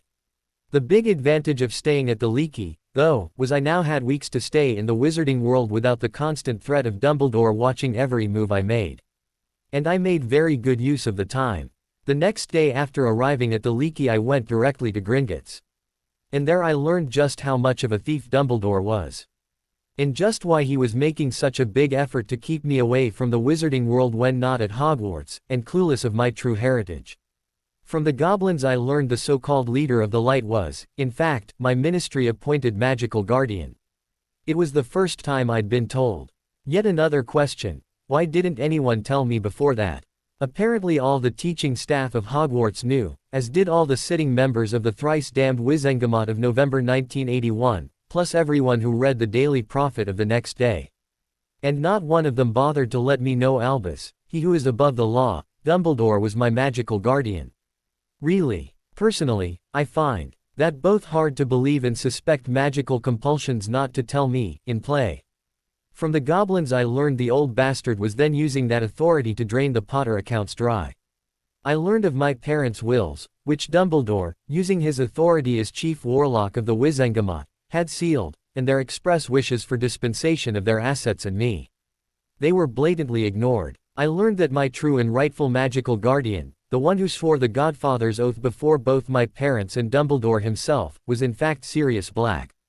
The same Sirius Black who had been thrown into Azkaban, without even a naffing trial, at the express orders of then Minister Bagnold, director of the DMLE Bartemius Crouch Sr. and, you guessed it, Albus frigging Dumbledore. Are you starting to see a pattern here? I bet not. It quickly became obvious to me Dumbledore wanted Sirius out of the way so he had control of me and my assets. However, by this time I was not surprised at just what Dumbledore seemed to be up to. You'll learn more of just what steps Dumbledore is, or was, willing to go in a little while. Oh, and, Madam Bones, I have the full Goblin certified records of everything to hand to you once I'm finished here. Have no fear of that. Up in the VIP box, Dumbledore closed his eyes, groaned and slumped his shoulders forward. Amelia Bones viciously grinned at his back. The young Mr. Potter, whatever his reasons, had just well and truly destroyed Dumbledore's reputation. The old man would be very lucky to escape a period of long-term incarceration in Azkaban for this. Merlin, she thought the boy was leading up to evidence that would see the old codger forcefully tossed through the veil. He also seemed to be destroying not a few other reputations, while he was at it. Minerva McGonagall, Phileas Flitwick, Pomona Sprout, Severus Snape and Rubeus Hagrid would also be answering rather direct and pointed questions of their own roles, especially McGonagall and Hagrid. If he kept it up, Hogwarts might well have to close its doors for the foreseeable future. That he had decided to use a situation where he had both a large audience and no one could lift a finger to stop him or risk their magic, she thought, was astounding. She quietly muttered, "The boy is more Slytherin than any Slytherin I know." Anyways, continued Memory Harry, I was being told Sirius Black, the Azkaban escapee, was loose and looking to find me to kill me. After reading he was both my godfather and had taken the godfather's oath, I knew the second part of that wasn't true. I also knew that, while he had escaped Azkaban, he was not a convicted felon. As such, and according to law, all he did was escape from illegal incarceration. And that, I assure you, is not an illegal act. Check your own laws and records for proof of what I'm telling you. After a pause to allow that to sink in, he continued, after my 3 weeks of freedom in Diagon Alley, I was now better informed of just what was going on. And it was also time to return to Hogwarts. On the 1st of September we, of course, boarded the express back to Hogwarts. We had our usual visit from Malfunction Malfoy and his 2 human bookends looking to make trouble before we even left the metropolitan area of Greater London. Then we settled back to relax for the rest of the journey. Of course, as most of you know, we were boarded by Dementors. I had no idea why they had such an interest in me, but one of them entered our compartment, where it proceeded to beep all the happiness out of us. Luckily, Professor Remus Lupin was also in the compartment, and he drove it off before it could beep my soul out, which it was looking to do. Kind of ironic, isn't it? The Dementors were supposed to be there to protect us, especially me, and yet, at its first opportunity, one of them immediately attacked me. The Dementors are supposed to be under the direct control of the Ministry. Therefore, as the living embodiment of the Ministry, I hold Minister Cornelius Fudge solely and completely responsible for that. And that was only the first of 3 times the Dementors tried to snack on my soul that school year. It was Cornelius Fudge's turn to groan and slump forward a bit. He'd worked hard to make sure news of the attacks by the Dementors had been hushed up in the media. If it got out that one of the Dementors attacked the hero of the wizarding world, Harry Potter, and that they did it due to something he caused to happen, he knew his career would be over. Now that Potter had made it very public, it wouldn't be long before it also became public he'd hushed up the attacks immediately after they had happened. His career was over, and he knew it. Madame Bones, from where she sat, looked across to Fudge and saw him slump forward in defeat. She smirked. She, too, knew the man's career as minister was over. The words of a Muggle song of a Muggle singing group, of which she was a secret fan, echoed through her mind. Another one bites the dust. Meanwhile, Memory Harry had continued. For the most part, my 3rd year, last year, was a great deal less life-threatening than the first 2. However, there were a few notable exceptions to that through the year. The second attempt by the Dementors to beep on my soul came in early November, when the Dementors used the cover of low clouds to come onto the grounds of Hogwarts and over the Quidditch pitch. That time, it was about a half dozen that attacked me. Their attack rendered me unconscious and I fell from my broom from a height of about 300 feet. I was saved by an arrest momentum charm from serious injury, if not death, from the fall. In mid-December I'm finally informed, if you can call it that Sirius Black is supposed to have double-crossed my parents and led Voldemort to our hiding place in Godric's Hollow. I had to pretend it was the first time I learned of that, so as not to alert Dumbledore I already knew of that particular lie. The reason I did not want Dumbledore to know I knew of that will become apparent later in this presentation. And, yes, it was a lie. I know people believe it to be true. However, it is not. My parents, Sirius Black and Peter Pettigrew, pulled a fast one over everyone. They made it look like Sirius was the Fidelius Charm's secret keeper, but it was actually Peter Pettigrew. And Dumbledore, being the one who cast the Fidelius, knew it was Pettigrew and not Sirius. And that means Albus Dumbledore knew damned well, or at least had direct knowledge of, the fact Sirius Black is innocent of the crimes to which he was unjustly dumped into Azkaban, and hasn't said one bloody word of it to anyone, let alone someone who could have done something about it. Hell, as Chief Warlock, he is well positioned to do something about it, himself, and hasn't. Mightily frowning in barely concealed fury, Madame Bones leaned forward to whisper snarl in Dumbledore's ear. At the end of Mr. Potter's little presentation, as director of the DMLE, I'm formally suspending you as both Chief Warlock and as Britain's representative on the ICW, which means your position as Supreme Mugwump is also suspended, and banning you from sitting on the Wizengamot until such time as my investigations into Mr. Potter's allegations are concluded. You can, of course, appeal my decision. However, Cornelius Fudge will also be suspended from his position as Minister of Magic, so he will be unable to aid you. Your only option will be to take the matter to the full Wizengamot, and I doubt they'll want to aid you when all this hits the Daily Prophet and the WWN by this evening at the latest. If I can manage it, I'll also be standing you down as headmaster. I believe I might have enough already with what he's already told us. But more won't hurt. And I don't think he's done yet, not by a long shot. Unable to do anything to interrupt the Potter boy's presentation in what he felt was a very well executed character assassination, Dumbledore could only give a slight pained expression and close his eyes. He already knew that, if Harry gave away any more secrets, including his role in Sirius's escape from the tower the night he was supposed to be executed by Dementor's key, there would be no chance of the Wizengamot voting to return him to his positions. Why the hell didn't I back the boy and rule his admission to this now clearly be damned tournament illegal when I had the chance? He thought. I just had to use his entrance as yet another method to draw out Tom. Foolishness. Well, it's clearly coming back to bite me on the bum now. Having paused a few moments to take a sip of something from a glass that looked like water, Memory Harry continued. Things happened as they happened for most of the rest of the school year. And, finally, it's June once more. Sirius Black, apparently, finally makes his move and kidnaps Ron Weasley, not me, by dragging him out of Hogwarts's grounds by way of a secret passage to the Shrieking Shack. Well, he was actually trying to get the rat out Ron Weasley's hands, as that was his real target, but Ron wouldn't release the rat, so Sirius took them both. That secret passage, seeing as he was the one who made it, Albus Dumbledore knew full well about.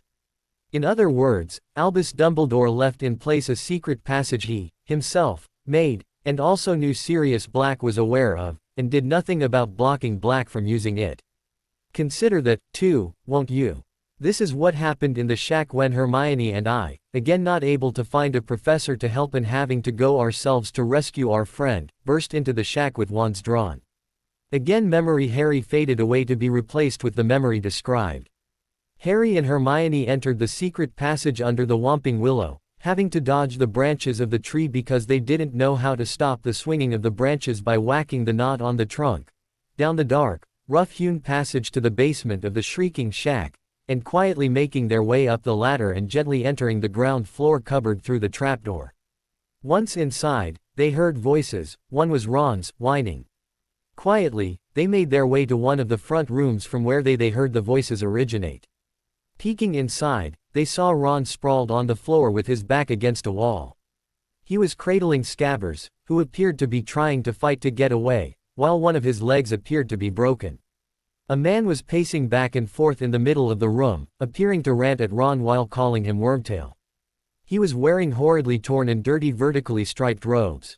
His hair was long, dirty and unkempt, as was his long untrimmed beard. And he appeared both emaciated and of unsound mind. Worst still, he was waving Ron's near-new wand about. All up, he was clearly a dangerous individual. Harry and Hermione both glanced at one another before both, together, stepped into the room. Harry immediately cast a disarming hex at the man to get Ron's wand off him. It worked, and Harry immediately caught it in his offhand as Black dived towards Ron. What followed was almost a Mexican standoff.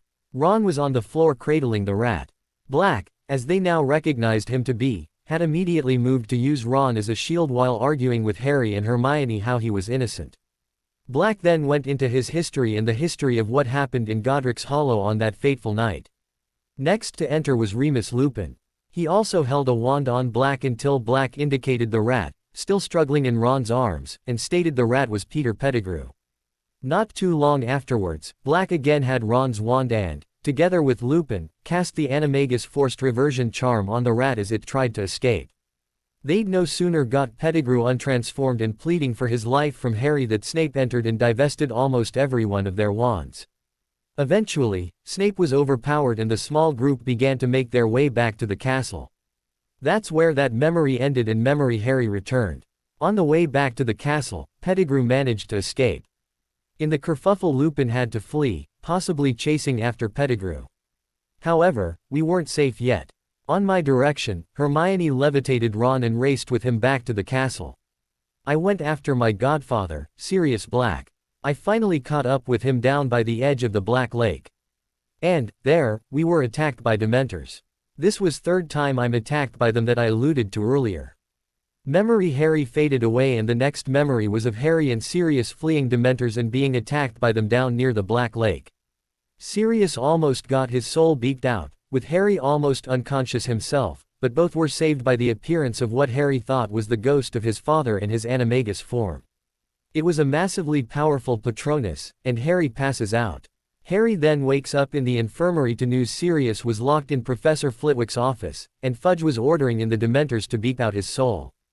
Ron is unconscious but both Hermione and Harry try to tell Fudge the truth of what happened. However, Fudge accuses them of being confounded, that is, cursed with the Confundus charm, and refuses to listen to either before then storming out. Dumbledore then gives them the hint about the time turner and how many turns of it should do for what they needed to accomplish, then begins to leave before hesitating just outside the door. Hermione shows Harry the time turner, loops the chain over both their necks, turns the time turner to go back 3 hours and they disappear. The memory fades away before Memory Harry reappears. As you can see, fumbling Fudge accused us of being confounded and refused to hear any more of what happened.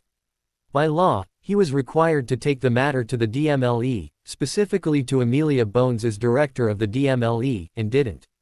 Plus, you also saw Dumbledore send a 13 and 14-year-old off on yet another adventure, as if we hadn't already had one that night. Once back in time, the two of us moved to free Buckbeak and hide him away in the Forbidden Forest for later. You'll see why in the next memory.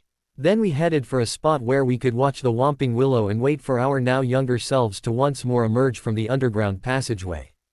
We were there to try and catch Peter Pettigrew after he managed to give our younger selves, Sirius Black and company, the slip.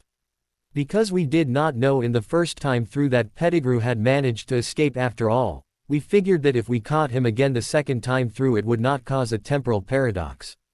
Watch what actually happens. The new memory showed everything that happened right up to Harry and Hermione coming up on the small lake from the other side just as the Dementors began to bombard. Previous, Harry and Sirius. Current, Harry was expecting the ghost of his father to arrive and save them. However, realizing it was actually him on the second go-through that saved him on the first go-through, he cast the massive Patronus driving all the Dementors away just as, previous, Harry collapsed unconscious next to his godfather. Already knowing, previous, Harry and Sirius would end up back at the castle and safe for Harry, but locked in the tower for Sirius, the current, Harry and Hermione tried everything they could to track down Pettigrew. However, they had no luck and rightfully suspected the traitorous little man had reached the edge of the wards and apparated away. Harry had originally thought of ending the memory there, but decided to show the rest of it. The next scene was of Harry and Hermione, with Buckbeak's help, going to the castle to rescue Sirius from the Charms Master's office via the window. And Sirius then flying away after first dropping the two teens off on the astronomy tower. And the two teens making their way back to the infirmary. And, finally, Dumbledore ushering them inside before locking the door. When that memory faded and Memory Harry returned, he said, "Now, you may be sitting there believing Hermione and I have broken the law by freeing an escaped convict after he was again caught. However, you'd be wrong. For Sirius to have been properly considered an escaped convict he would have had to have been convicted. As he was never tried, he was never convicted. As such, he was not an escaped convict. Instead, Sirius escaped illegal incarceration, on the second time we aided him in that. The law states quite clearly that a person arrested of a crime must, within 1 month of their arrest at the latest, be given a trial. If at the end of that month they have not been tried, they must be released. The ministry did not do that.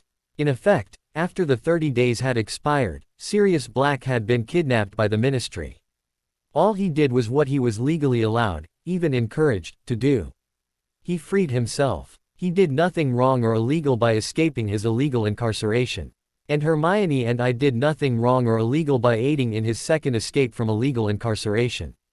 If anything, Cornelius, fumbling, Fudge again abused his authority as minister by kidnapping, not just the person known as Sirius Black, but the rightful lord of the noble and most ancient House of Black. And then compounded his crime by bypassing lawful procedure and attempting to murder Sirius Black by having him keyed by Dementor. That would class it as attempted assassination. Hermione and I, with Buckbeak's help, saved him from that attempted murder, that attempt to kill him in cold blood. I certainly hope the ministry's Aurors will take that into consideration should they foolishly think that arresting either myself or Miss Granger for that is warranted. For the both or either of us I will thoroughly enjoy seeking lawful recompense from any Auror so involved through the correct legal channels. From where she was sitting in the VIP box, Bones glared at a completely wilted Fudge and snarled, "He's right, you stupid shit. You had him in custody and still tried to have him keyed. That is definitely attempted murder, and adds yet another major crime to the list I'm already compiling against you." Fudge could only cower away from the irate director of the DMLE. He now knew he was definitely not going to be saving his job. He now doubted he'd be escaping his own sentence to Azkaban. Unaware of Bones's quiet berating of the soon-to-be ex-minister, Harry continued, "After that, Hermione and I raced back to the infirmary. We arrived at the doors at almost the exact moment the original of us time turned out. Dumbledore immediately let us in and we scuttled back to our beds. Less than 5 minutes later, he paused and smiled. Well, see for yourself. Memory Harry faded out and a new memory began. This one started as Memory Harry's explanation cut off. It showed Snape storming in a foul mood, with Fudge and Dumbledore on his heels. Fudge looked confused and Dumbledore looked somewhat amused. Snape stormed over to Harry's bed and, with spittle flying out of his mouth, began to berate a bedridden Harry. Snape was accusing Harry and Hermione of, somehow, getting Sirius free. That he was right was quite irrelevant. He really had no evidence to support his claims. After Dumbledore asked Pomfrey if either teen had been out of bed, she appeared scandalized and stated they weren't. Then Snape, now even clear to him that he had no evidence to support his claims, wheeled about and stormed from the room once more.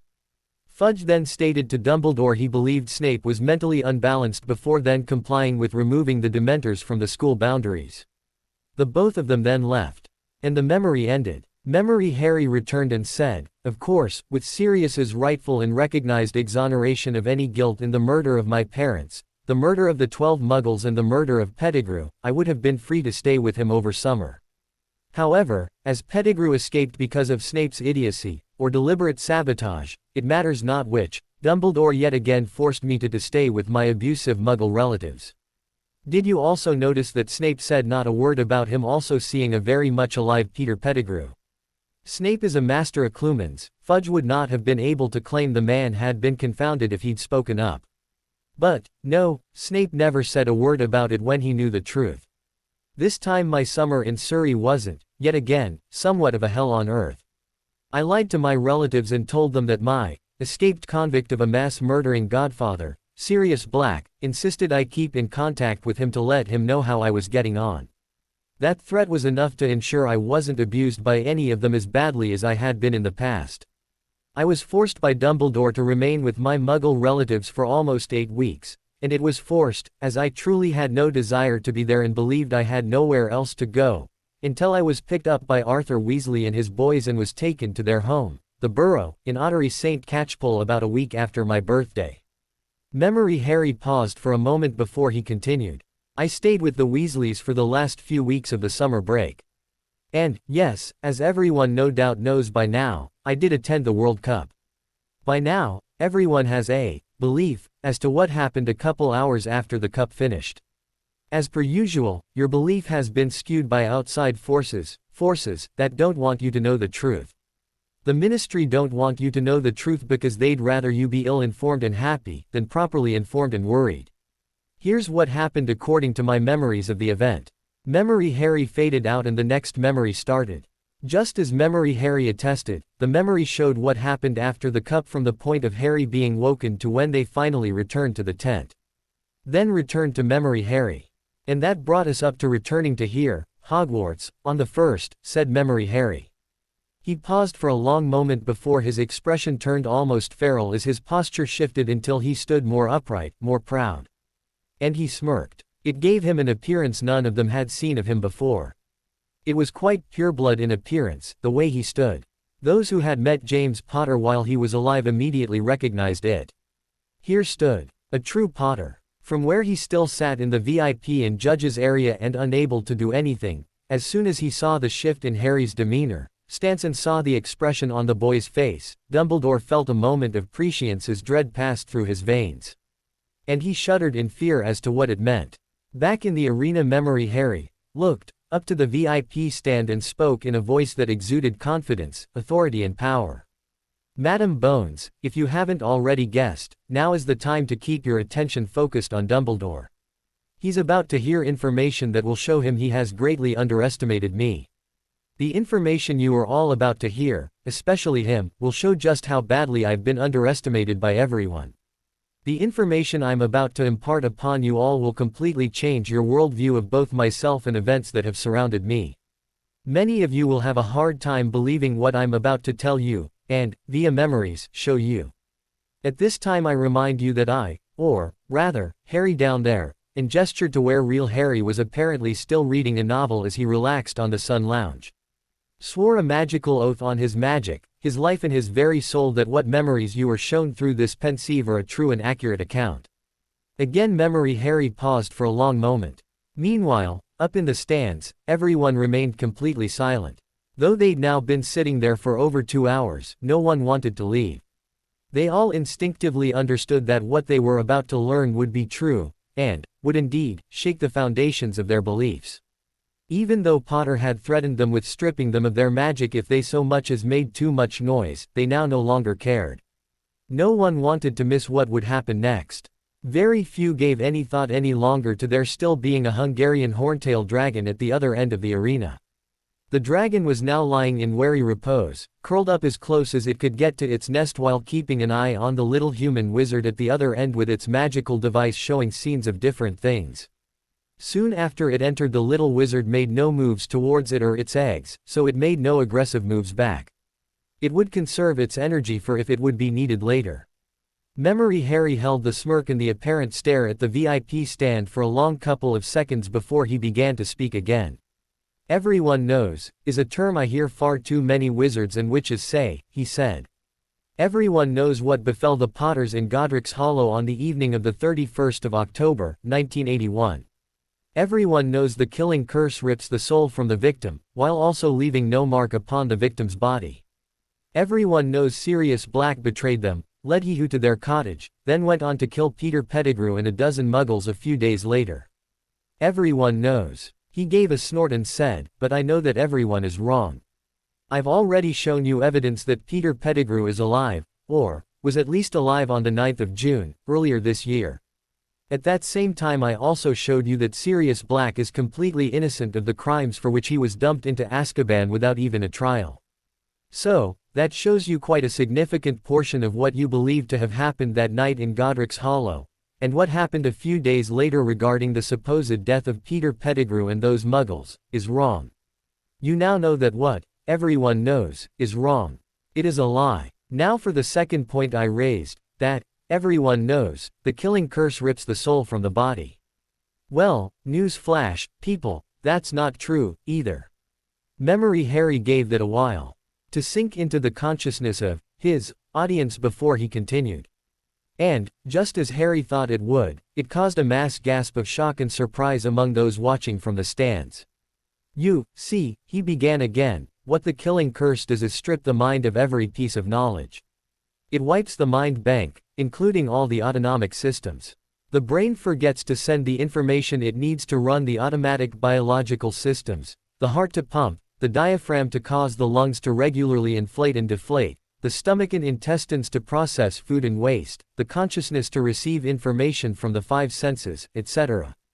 Without the heart beating, without the lungs pumping, the body dies. In pure essence, the killing curse is nothing more than a very high-powered obliviation charm. That's why the killing curse, just like the obliviation charm, leaves no physical mark on the body. And it's that knowledge that leads to the answer, the riddle, if you will, that has plagued the wizarding world since that horrid night, as to why I managed to survive being hit with the killing curse. Again he paused and smirked, before aiming that smirk directly at the VIP seats. You see, he began as his smirk widened into a grin, I'm immune to any and all mind-controlling magic, including the killing curse, the confundus charm, other compulsion charms and the obliviation charm. Still smirking in the direction of the VIP stand, Memory Harry continued. You've now seen all the information about what has happened over the past 3 years that is otherwise public information, if anyone had bothered to go and look for it, he said. Now, I'm going to show you memories that hold information that Dumbledore, your so-called leader of the light, has worked hard to keep hidden.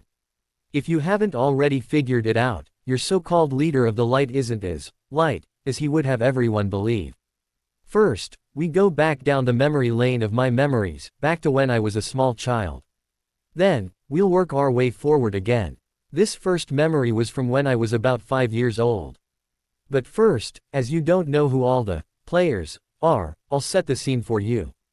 The overweight fat middle-aged male muggle is my uncle, Vernon Dursley. The skinny horse-necked middle-aged female muggle is my aunt, Petunia Dursley. She's the older sister of my mother, Lily Potter née Evans. And the overweight male muggle child is my cousin, Dudley Dursley, who is often called Duddekins, Little Dudley Wudley and other pet names. I give you full warning, he firmly stated. This will be difficult for you to watch. If you have a weak fortitude, stomach, you might want to block your ears and turn away, or be violently ill. He gave them a moment before he said, let's begin. Memory Harry faded out and a memory from when Harry was about 5 years old began to play. The scene was of the lounge at 4 Privet Drive. Harry was cowering on the floor with Vernon towering over him at his full height. He was wielding a leather belt, angry and shouting. Petunia and Dudley were standing in the doorway to the dining room. Petunia was scowling at Harry while Dudley watched with glee. Harry was pleading about how he didn't do it. That, whatever it was not his fault. Vernon was shouting at him, calling him a freak and brandishing the belt, before he suddenly began thrashing Harry with it with his full weight behind each swing. The beating went on until Harry stopped writhing about and seemed to have fallen unconscious. Then Vernon flung the belt to the side and began kicking the small boy hard enough to bodily lift him from the floor and throw him partway across the room. It would be considered a vicious beating on anyone, let alone a small child. After a long few minutes of that, and when Harry appears unconscious, Vernon dragged him over to the cupboard under the stairs by his hair, and bodily threw him within before slamming the door shut, which then slammed back open again as the latch didn't catch. There was only a long moment as Vernon turned to look at his family, his chest heaving with the results of the obvious exertion he put into the beating. Petunia gave a haughty sneer and was about to turn away as Dudley looked positively joyous at what he'd witnessed. Suddenly, there was a crack of apparition as Dumbledore appeared in the middle of the lounge. He had also apparently sighed a long apparated Poppy Pomfrey, the school resident Medi-Wizard with him.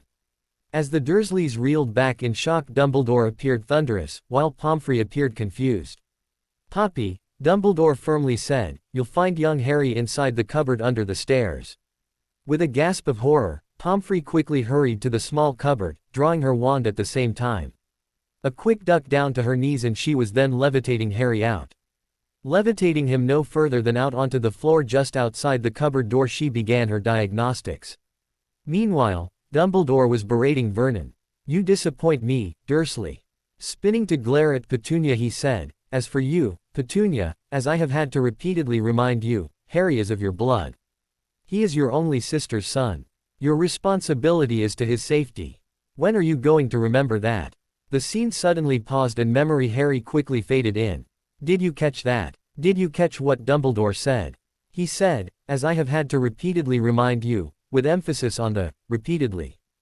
And listen to how, by their own words by both male adults, it is clear there was a number of times this sort of discussion was held in the past. That means Dumbledore had to have gone to the Dursley residence on quite a few occasions before what you're currently watching.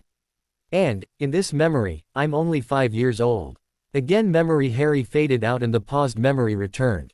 Suddenly, it restarted. Neither Dursley replied until Vernon snarled, "Then take him. We don't want him here. When are you going to remember that?" Dumbledore's mien took on a pained expression before he more quietly replied, "And I've repeatedly told you the boy needs to remain here for the Blood Wards to work. If the Blood Wards fall then you will no longer remain safe from, as you put it, freaks like me." Vernon was about to angrily snap his next retort when Pomfrey piped up. "Albus, he has a great many injuries, not the least of which is 3 broken ribs and a severe concussion." "Do your best, Poppy," replied Dumbledore. "I'll need to get him back to Hogwarts," she began. "No," Dumbledore almost snapped back. "He must remain here." When a horrified Pomfrey went to argue back he continued, "He must remain here for his safety. Heal him as well as you can and his magic will fix the rest." "Albus," she gasped back. "He's just a child." "Nevertheless, Poppy, he must remain here," replied Dumbledore. "Heal him the best you can and we must be leaving." Clearly horrified by what she was hearing, Pomfrey healed young Harry as best she could. By the time she was finished, clearly magically much weaker from the effort, Harry was quietly watching her work while keeping an eye on the others. He never made a peep of sound from his injuries, even when it was apparent he was in a great deal of pain. When she was done, Dumbledore magically forced Harry and his relatives into a group in the middle of the lounge floor. Then he stunned Pomfrey before turning his wand on the 4 residents of Privet Drive. That had many in the audience gasp in shock. A quick swipe of his wand and he called, "Obliviate." Once it appeared everyone was under the charm he said, young Harry was suitably punished by being locked back into his cupboard. "I warned you, yet again, not to take things too far. There will be no further punishments for this incident." Then he levitated Harry back into his cupboard. He took a quick look about the room, bent his wand to Pomfrey, levitating her upright, before tucking her into his side with his offhand wrapped around her. A quick twist and he apparated away. Then the memory ended with memory Harry putting in another appearance. "There," he sighed. "Memory over. Have no fear that I'll show you another like that. However, that's only because I do not believe many of you will be anything but either unconscious or vomiting your insides up by the end of them, if I didn't. I know they're horrific. I'll also let you know that what you just saw was chosen because of how average it was for how I was treated there. There are quite a few times I was beaten almost as bad as that, and about an equal number of times I was beaten worse than that. They number well over a dozen. What I also want you to consider of what you just witnessed is that what you saw was of my memories. And, I also want you to consider that the only way I could have that as my memory was for me to be conscious the entire time. I was awake for the entirety of that. In other words, I was feigning being unconscious when I was thrown into the cupboard." That had quite a few audible gasps of shock from the audience. "It was something I figured out when I was younger than that," continued Memory Harry, as if he hadn't heard it. "If I appeared to be unconscious then the beating wouldn't be as bad. Vernon thought a beating wasn't as effective if I wasn't awake to enjoy it. As you saw, Dumbledore was fully aware of how I was being treated by the Dursleys. And, as he claimed magical guardianship over me, it was his responsibility to ensure I would not and wasn't treated like that. Dumbledore not only did nothing to stop the beatings, he also modified the memories of everyone, he thought, so the Dursleys had little idea all their beatings of me were known about by Dumbledore. If the Dursleys had known, even once, that Dumbledore was directly monitoring every situation, as he clearly was, then I believe I never would have been beaten as much as I was. So, in case you're all as stupid as I think you are, I'll explain it to you. Albus Dumbledore is blatantly guilty of the crimes of child endangerment, child abuse physical by proxy, child abuse psychological by proxy, child neglect by proxy and a host of other despicable crimes relating to a child. And he did all this while acting as my supposed Wizengamot appointed magical guardian, while chief warlock of the Wizengamot, while headmaster of Hogwarts, where he's in charge of almost 400 other children, while supreme mugwump of the ICW and while everyone believed him to be the leader of the light. Up in the VIP section, where she still had the tip of her wand pressed into Dumbledore's neck about an inch behind his left external carotid artery, Bones was fuming. One minor piercing curse, let alone a blasting hex, and the old man would be dead in only a few seconds, if that. However, even she was paying little to no attention to that. What Harry had just shown down on the floor of the other end of the arena, had her blanch. When he stated how it was his memory, and that he had to have been conscious to actually have it, once she realized he was right, even had her at the point where she wanted to do nothing more than to turn her head to the side, bend forward and vomit. It was only through a force of her own indomitable will she did not succumb. Many in the audience, including some within the VIP section, weren't so lucky. She could hear them retching from where she sat, and smell the results only moments later. Finally, she leaned forward and snarled into the old man's ear, "Try something, Dumbledore. Please, try something. Just one little twitch is all I need. Just give me the excuse I need to blow your effing head off, right here, right now. With the evidence Mr. Potter clearly has for me, no court would ever convict me." Dumbledore refused to even breathe, so still he sat. "But," continued Memory Harry, instantly dragging everyone's attention back to him. "But, I did not show you that memory to show you to what despicable lengths my so-called uncle would go when I displayed incidences of, as he put it, my freakishness. I showed you that memory to show you to what despicable lengths Dumbledore would go to make sure I lived there. That shows you why Dumbledore had no problem forcing me to go back there during the summers between my first, second, third and fourth years of Hogwarts. Plus, it shows you Dumbledore is that despicable he would use a memory modification charm on both Muggles and on a 5-year-old wizard who he'd only just been told was suffering from a concussion. In my possession are another more than dozen memories of mine that show Dumbledore turning up, sometimes bringing Pomfrey with him, sometimes not, berating the Dursleys for their behavior, healing me or having Pomfrey do it, obliviating everyone and leaving again. So, it wasn't a one-off incident you all witnessed. I also remember there being times when Vernon actually did beat me unconscious and my waking up some time later with all, or almost all, my injuries healed. Once I learned what magical healing was like, I recognized that's what had happened during those times. You also need to understand that, at the time, I had no idea it was Dumbledore or Madame Pomfrey that were apparating in after Vernon went too far and beat me too much. All I knew was that an old man called Albus, with long white hair and beard, who wore what looked to me like a gaudy dressing gown, would arrive out of thin air with a sound like a gunshot. Sometimes he would bring a lady a little older than my aunt and uncle who dressed in what appeared to be an old-style nurse's uniform, and sometimes not. I also quickly realized the lady in the nurse's uniform, Poppy, as the old man called her, wouldn't recognize me from one visit to the next. She also acted as if she was meeting me for the first time. I knew from when I asked a teacher at school, that's Muggle primary school, what the word, obliviate, meant. The closest I could find in the dictionary was that it meant to erase from existence, to wipe clean. And that told me the old man, Albus, was wiping Pomfrey's, my aunt's, uncle's and cousin's memory clean, and trying to do the same thing to me. If he was wiping everyone's memories away, I quickly realized that it would be a bad idea to let the old man know that I could remember both of them from their previous visits. The old man would wave that stick of his at us, firmly call out, "Obliviate," light blue light would shoot out of it and hit us. I'd feel all woolly-headed for about the next 1 or 2 minutes, then everything would come flooding back. Again, Memory Harry smirked towards the VIP stands.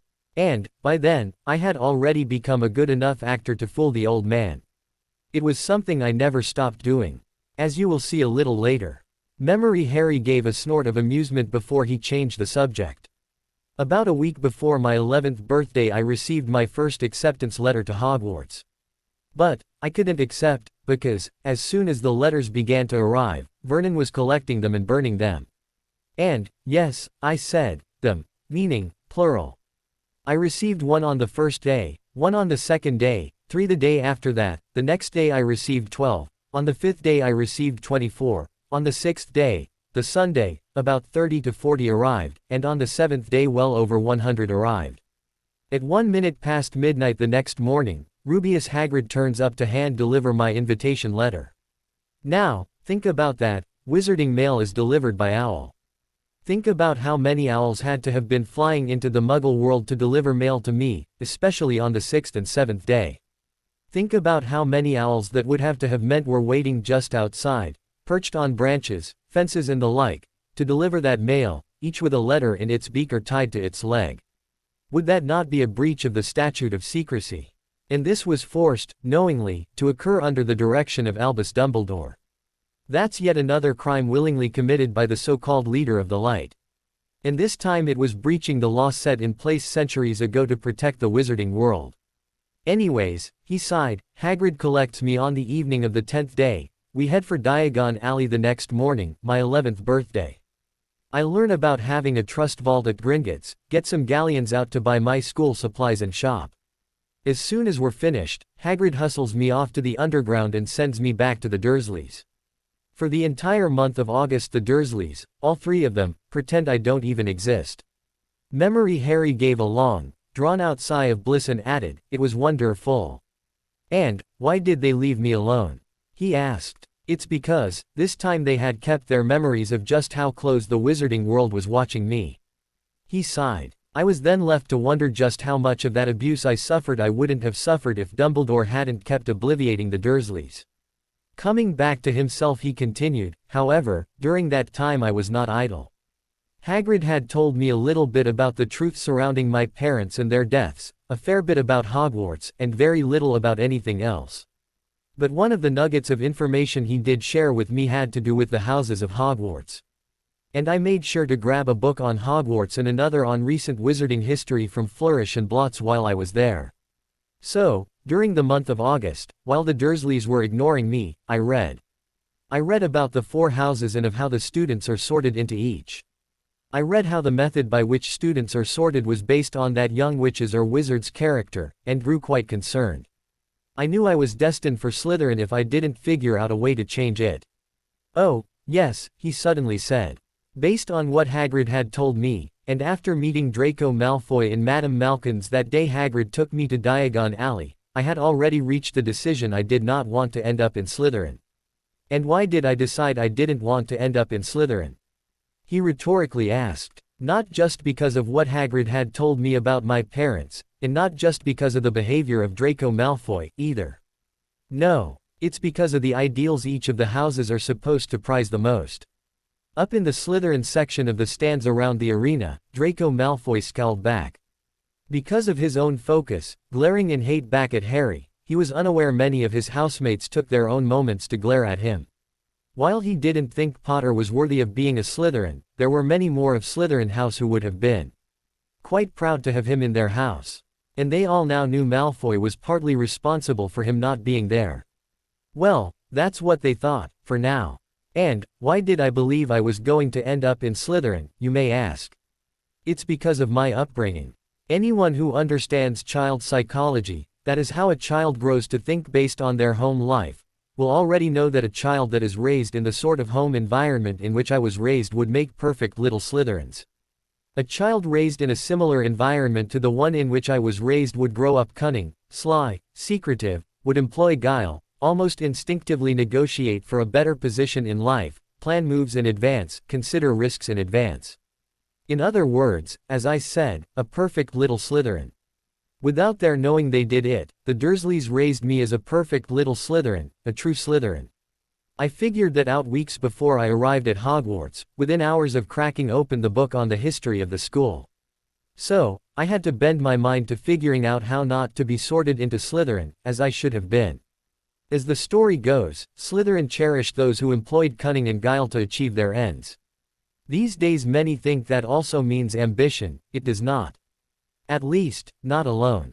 All 4 founders cherished ambition, not just Slytherin. Therefore, the hat does not take how ambitious a new student is to determine into which house the child would be sorted. So, I did not have to worry about the hat considering me ambitious. I began to plan. First, I had to think about what the 2 words, cunning, and guile, actually meant. For those who do not know, the definition of cunning is the employment of a skill in a shrewd or sly manner, and guile means crafty or artful deception. Once I had those definitions I knew how I could argue my way out of being sorted into the House of the Serpent. You see, by the very definitions of cunning and guile, I knew I had the means in which to argue the best house for a true Slytherin was to be sorted into any house but Slytherin. He paused to give a chuckle. Think about it. How guileful is it to be sorted into Slytherin when you're a true Slytherin? Where's the craftiness, the insidious cunning, the artful deception? A true Slytherin would do everything they could not to be publicly labeled as such. That had most of the students in Slytherin, together with the alumni of that house, who had come down to watch the task almost all collectively scowling in annoyance. On the 1st of September I bumped into the Weasleys at King's Cross. Hagrid, for all his good intentions, had forgotten to tell me how to get onto platform 9 3/4. With only a few minutes until the train left the station, and me in a near panic, that's when I heard Molly Weasley doing her best to break the statute of secrecy. Whether that was out of malice aforethought, ignorance or just plain stupidity, I do not know. On the Muggle side, she was crying out to her own children in a shrill voice words along the lines of, "Look at all these Muggles. What's the number of the platform again, dear?" And a 10-year-old Ginny Weasley calling back, 9 3/4, Mum. With a sigh, he continued, "Irrespective of the probable breach of the statute, Molly Weasley gave me the knowledge of how to get onto the platform. If it wasn't for her I'd have never found the platform in time, if at all." Once on the train, Ron Weasley found me in a compartment on my own. When the subject of houses came up, he then gave his very biased opinion about them. It was from that conversation, added to what I'd heard from Hagrid back on that day in the alley, that I had my answer as to where I would try to convince whoever it was that did the sorting, where I was to be sorted. Remember, I still did not know the sorting was done by a magical talking hat that could read minds. It was while on that train ride I finally learned of the full identity of Albus, the old man with the long white hair and beard. I got a chocolate frog card of Albus Dumbledore. I had finally learned that the old man who kept trying to wipe away my memories was also the same old man who would be my new headmaster. I almost panicked, right then and there. We arrived at Hogwarts, received a talk from Minerva McGonagall, where she effectively lied to us and told us our house would be like our family, and were then escorted by her into the Great Hall. As the hat gave its little tale expressed in doggerel verse, I learned how the hat would sort me. And I also physically breathed a sigh of relief when I learned it would not relate what it would learn out of my mind to anyone. Almost immediately after the hat was placed on my head it wanted to sort me into Slytherin. "In Slytherin you would be great, you know," the hat said to me. However, I was determined to go to the one house where a true Slytherin would never be expected to be sorted, Gryffindor. For those of you who were there and remember that night, that's why my sorting was one of the longest in history. It took me almost the entire time I was under the hat for me to convince it to sort me into the House of Red and Gold. Finally, it recognized my determination, ceded to my wishes and sorted me into Gryffindor. I have never had to argue for something I wanted so hard in my life. Now, you might wonder why I chose Gryffindor, and not another house such as Ravenclaw. The answer is quite simple. When people are presented with evidence of something they expect, they never question it. If I had been sorted into Hufflepuff or Ravenclaw, questions would have been asked of why. I'd have been questioned about my sorting, questions would be asked of others who would also then ask me directly. However, as people expected me to be sorted into Gryffindor, no one wondered why, and, therefore, no one asked why. With a smirk on his face, he gave that a moment to sink in, and for the audience to understand what he'd done. So, here I was, a newly minted Gryffindor who was expected to be a Gryffindor, while all along I was really a Slytherin in disguise. He gave a low, almost evil chuckle. From then on it was easy. I just had to behave pretty much like I was expected to behave. And just bide my time while trying to stay under the radar, as the Muggles would say, until I finished my schooling. He gave another snort of amusement. Like, that was ever going to happen. Basically, from day one in first year I figured out Ronald Bloody Weasley was going to prove to be nothing but an anchor around my neck. However, I had to allow him to hang around me because, if I'd broken things off with him, Dumbledore would have come sniffing around to find out why.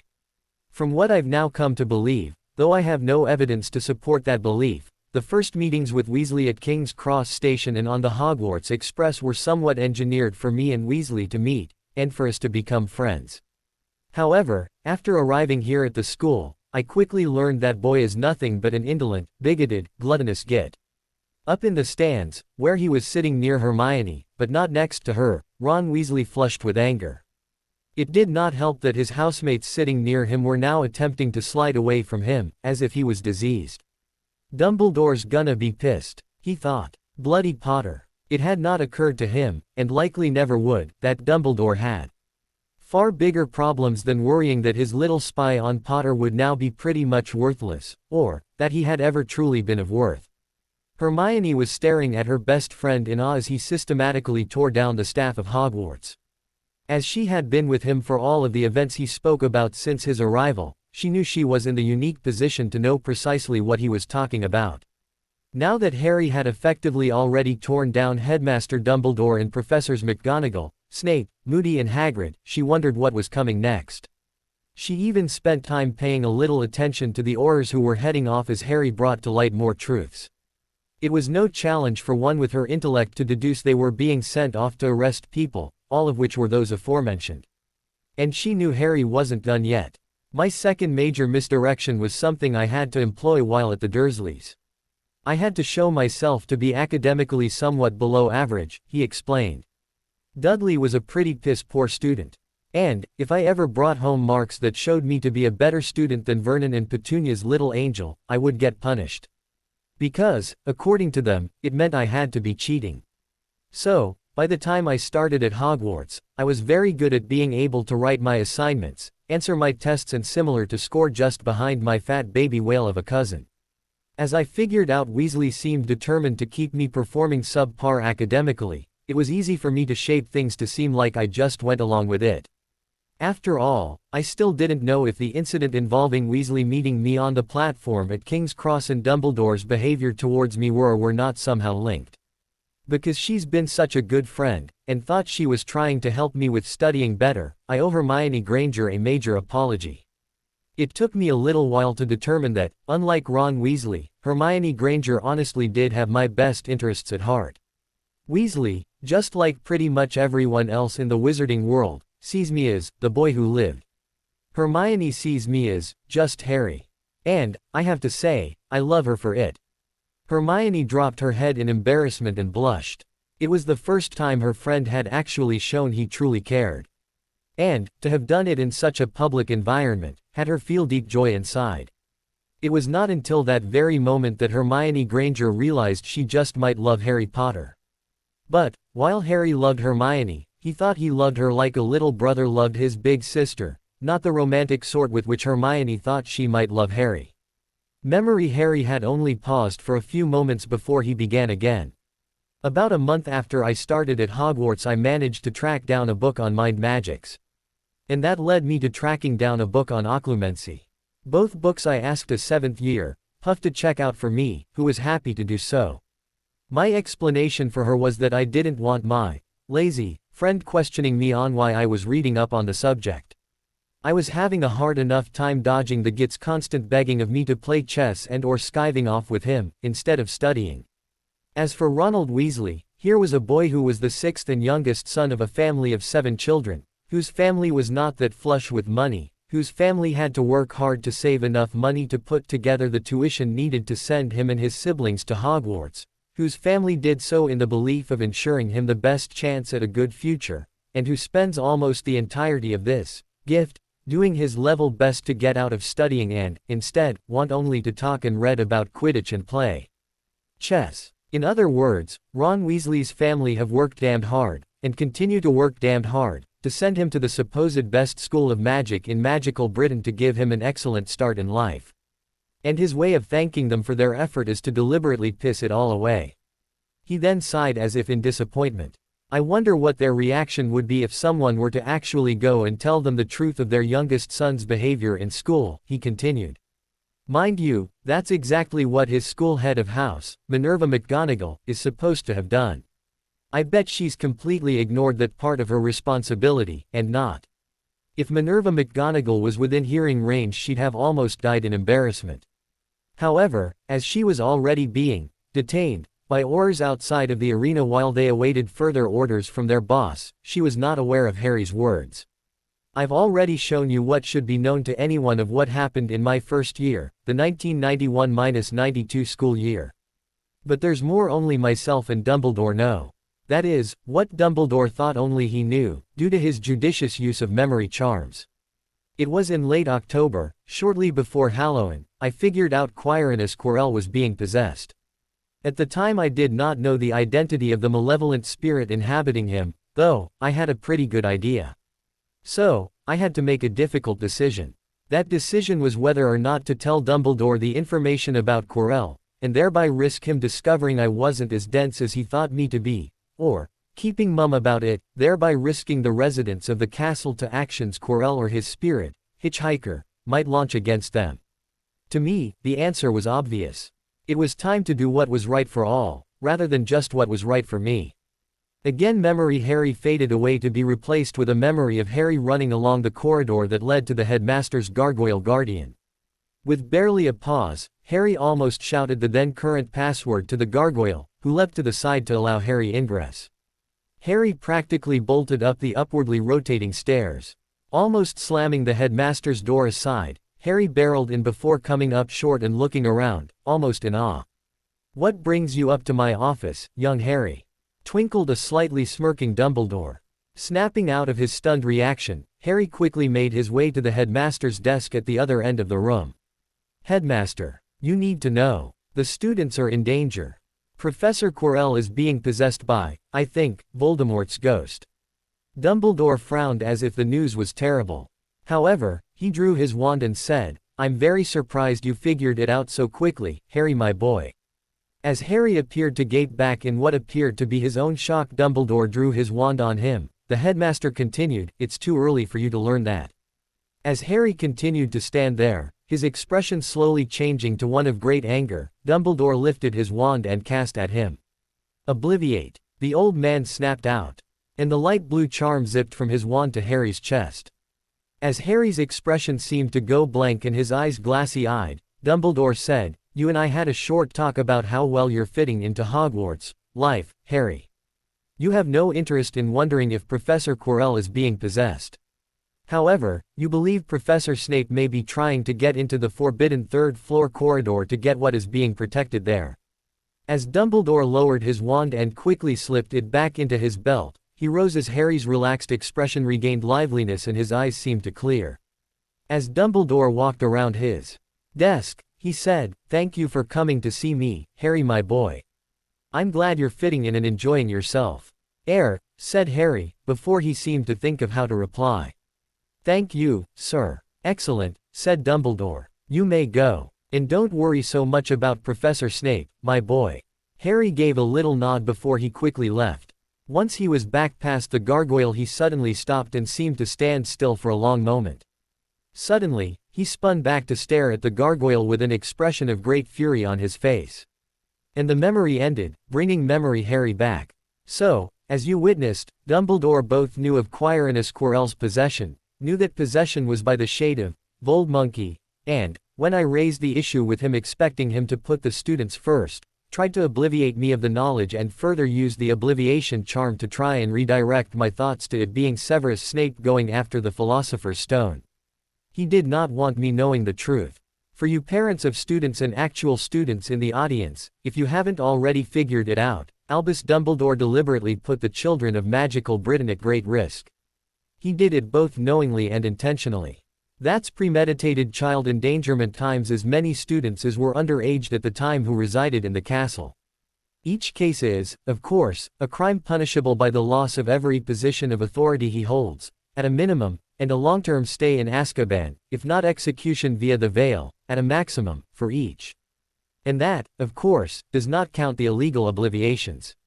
From where they were all sitting parents, students, ministry personnel, journalists, others who had an interest in watching the first task, staff of the visiting schools and even the few remaining Hogwarts staff who were in attendance and had not otherwise been taken into custody spent at least a few moments staring at Dumbledore in both fear and anger. From where he was still sitting with Madame Bones's wand firmly jabbed into his neck, Dumbledore did not need his great wealth of experience to know, without any doubt, that his tenure as headmaster was now over, as were his roles as chief warlock of the Wizengamot and supreme mugwump of the ICW. Nor, at the moment, was he able to see any strategy he could employ that would keep him out of Azkaban.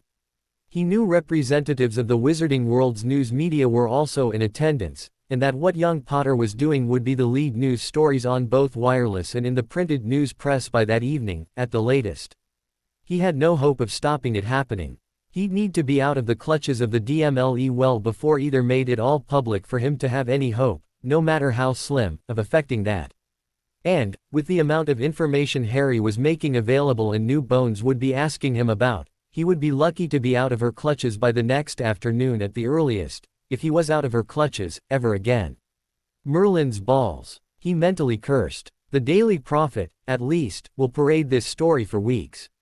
Chuckling with a laugh that sounded almost evil, Memory Harry continued. Of course, stupid me, I kept trying. Oh, not that time, he corrected. I meant at other times over the past 3 years. I, again, tried to get the old bastard to act when I complained directly to him about the way I was being illegally treated at the beginning of second year, when I figured out it was a basilisk even before Hermione did, when I told him, yet again, about how the Dursleys treated me, and all the rest of the times I kept going to him. On just about each and every occasion he attempted to obliviate me and redirect my thoughts away from what I knew to be the truth. For second year that includes, he knew the exact moment when the dark artifact that compulsed a student to release the basilisk, Slytherin's supposed monster, was brought into the school. He knew who the student was, he knew it was a basilisk petrifying the students, and he knew a lot more than just that.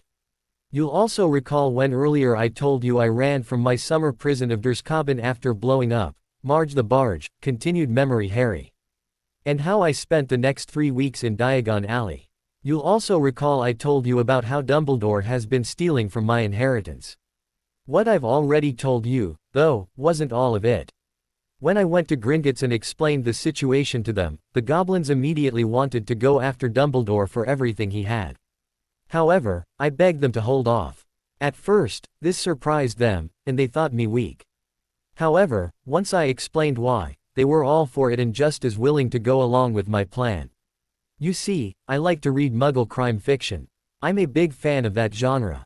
And one of the things I learned from reading those books is that, if you want to find out what happened to evidence, you follow the money trail. I had the goblins hold off from acting by suggesting they wait for the next time Dumbledore accessed my accounts and made moves to steal yet more gold from me. And the goblins, through use of their own magics, placed tracking charms on the gold before it left their lands. From that they were able to track it. The monies went into quite a number of different accounts, both in the Wizarding world and the Muggle world. Most of it went into Dumbledore's private accounts he had set up using others to set them up for him. A very small amount went into the account of one Molly Weasley under her maiden name of Margaret Pruitt. Another small amount went into a Barclays account, that's a Muggle bank, under the name Vernon Dursley, that's my uncle, who always claims I'm a financial burden on them. But, most of the rest of it goes to the same bank under the name, White Bumblebee Enterprises. Albus is Latin for white, and Dumbledore is an old-fashioned term for what is today known as a bumblebee. Therefore, White Bumblebee Enterprises easily translates to Albus Dumbledore Enterprises. While Harry, down there, said Memory Harry, gesturing to where real Harry was still lounging, is trying to come up with ideas how to complete his task. The goblins are currently in the process of recovering all the gold that has been stolen by Dumbledore from the Potter vaults. By the time they're finished, they assure me, Albus Dumbledore will be close to being completely broke and bankrupt. Plus, they're also recovering the money from both Vernon Dursley and Molly Weasley. That had quite a few of the audience shocked to their very magical cores, and they could already tell Harry wasn't done yet. However, gold is not all Albus Dumbledore has stolen from the House of Potter, he continued. He's also stolen family heirlooms and artifacts. These, too, the goblins are tracking down. And, finally, should Albus Dumbledore venture onto goblin soil before matters between the House of Potter and the goblins are resolved, he shall consider his life forfeit. The goblins are very much hoping to introduce old Albus to one of their security dragons, up close and personal like. He laughed, cackled, really. Again, Dumbledore groaned. That money was meant to be his retirement fund. He was planning on retiring as soon as he had vanquished Tom, for good. He also knew that, once the goblins recovered all the money from his accounts he'd been carefully taking from the boys, he'd be close to flat broke. His robes cost quite A lot. And that, once Molly learned of the money missing from her own maiden family account, she'd be coming after him with that screech she called a voice. He really didn't know which would be worse. Moving on to third year.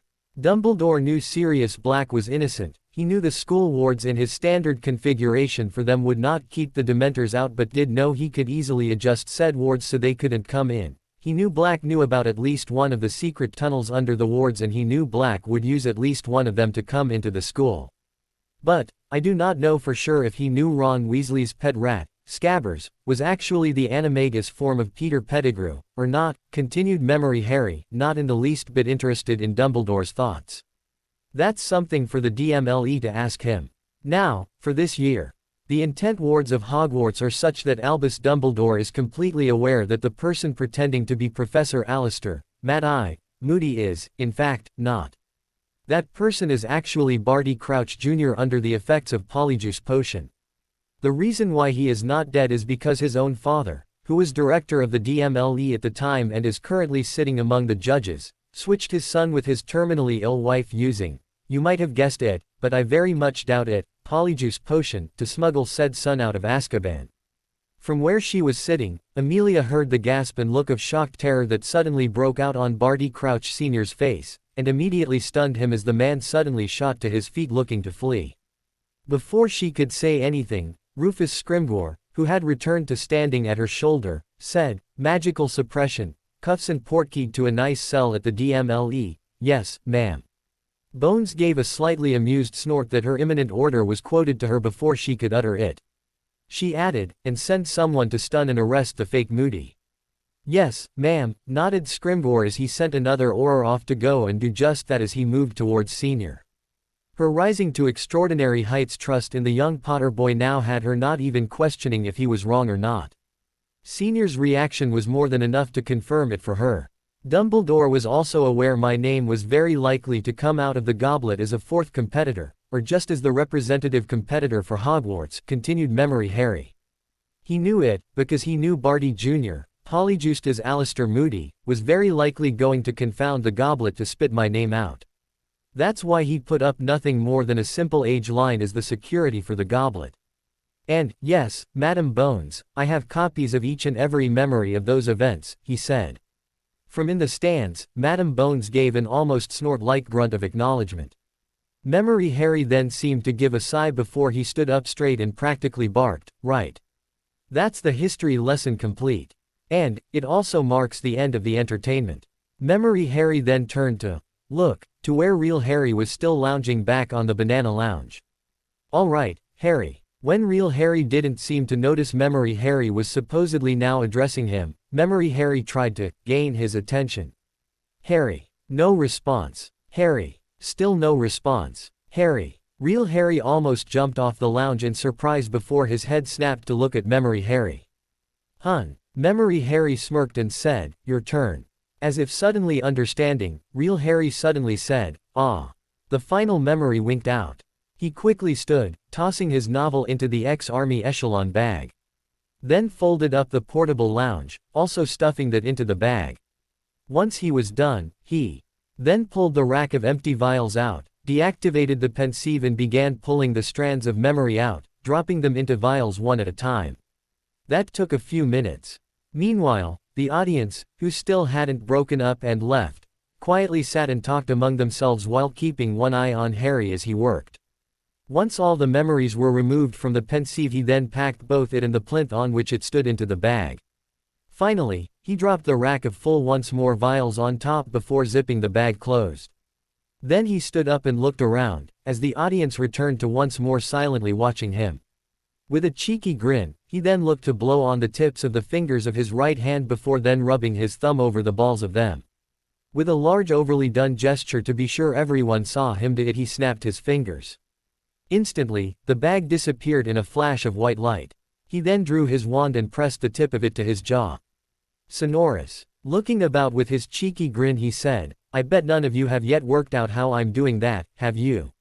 When he received no answer, he gave a chuckle.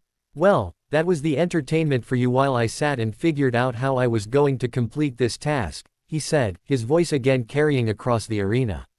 I'd actually figured out a number of possible ideas by about halfway through it. But, I thought you might like to see the end of it before I shut it off. With everything now cleared away, Harry stood tall and proud while smirking at the audience, but mainly at the VIP box. As you now know, he began. I think most witches and wizards are, not just daft, but daft morons. So, in order to complete this task, I considered the straightforward approach first. I mean, the approach that should not work because it's so obvious. Removing the wand tip from his jawline, he dropped it into his pocket, for the moment. He then held his left hand, palm upwards and out to his side. Then he pointed his right index finger at it with the similar gesture as before, snapped his fingers. With yet another flash of white light, the golden egg disappeared from the dragon's nest and appeared on his left palm, as if it apparated there. Taking his wand out of his pocket again, he placed the tip back to his jaw and said, "Hun. How about that?" The organizers of this task were as big a bunch of daft morons as I thought. However, you all probably think I cheated or something to get the egg. So that you know I didn't, I'll put it back and try a different method. Tucking his wand under his left armpit this time, he again snapped his fingers and the egg disappeared from his hand before immediately reappearing on the nest. The dragon didn't notice either the time it disappeared or the time it reappeared. It was still somewhat dozing. Plucking his wand from under his arm, he returned it to his jaw. Let's try a simple fourth-year charm. He then aimed the wand towards the dragon's nest. Accio golden egg, he firmly intoned. Nothing happened. Again, he used the sonorous "Hun," he exclaimed. Since the first idea worked, I'd thought that one would too. Maybe wizard kind aren't as daft as I thought. Let's try a switching charm. That's a third-year transfiguration charm. He bent down and picked up a pebble, holding it on the palm of his left hand, which he held palm up as when Dobby used elf magic to translocate the egg there a little earlier. "Permuto," he called, first indicating the egg before then indicating the pebble. Surprising the audience but not surprising him so much, the egg suddenly appeared on his palm. Though, he did almost drop it when it did, as he truly did not expect it to work. Returning the wand to his jaw, he sighed. Well, I had such high hopes I'd not be disappointed by the organizers of this event. Sadly, they've proven themselves to be daft, just like the rest. Tucking the wand back under his left arm, he again snapped his fingers. And, again, the egg appeared back in the nest, before returning the wand tip to his jaw. Well, that was a simple third-year transfiguration charm, he sighed again. Let's make it a little more difficult by seeing if using only first-year charms will accomplish the task. Professor Flitwick taught us these in our first year. With the pebble still on his palm, he pointed to it with his wand and intoned, "Nomen Harry's pebble. That's named it. Gluten. That's made it capable of sticking to the next object it touches. And, Wingardium Leviosa." With his wand guiding it, Harry levitated it down the length of the arena until he guided it to touching the very top of the egg. As soon as he cancelled the charm, the pebble dropped only a fraction of an inch before contacting the top of the egg, and affixed there. With a smirk, he again pointed his wand at the egg. But, this time, had his mind's eye firmly on the pebble, Harry's pebble, that now stuck to the top of the egg.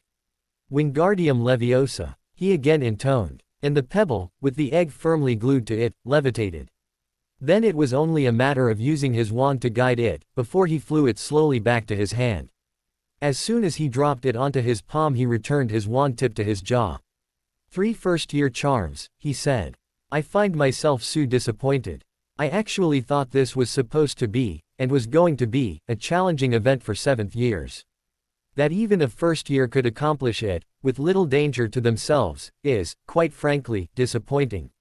More focused on what he was doing than anything else, Harry had no idea the other 3 champions had been standing at the champions' entrance to the arena, along with the dragon handlers, since before the first hour of his presentation had even passed.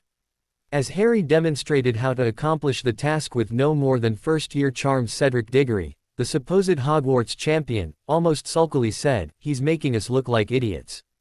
Durmstrang champion Victor Crumb muttered, "He's making every Vune look like idiots." Non, sighed the Beauxbatons champion and part Vila, Fleur Delacour. "He's doing what we should," Avenue thought of Doeng. "We made ourselves look like EEDOTS."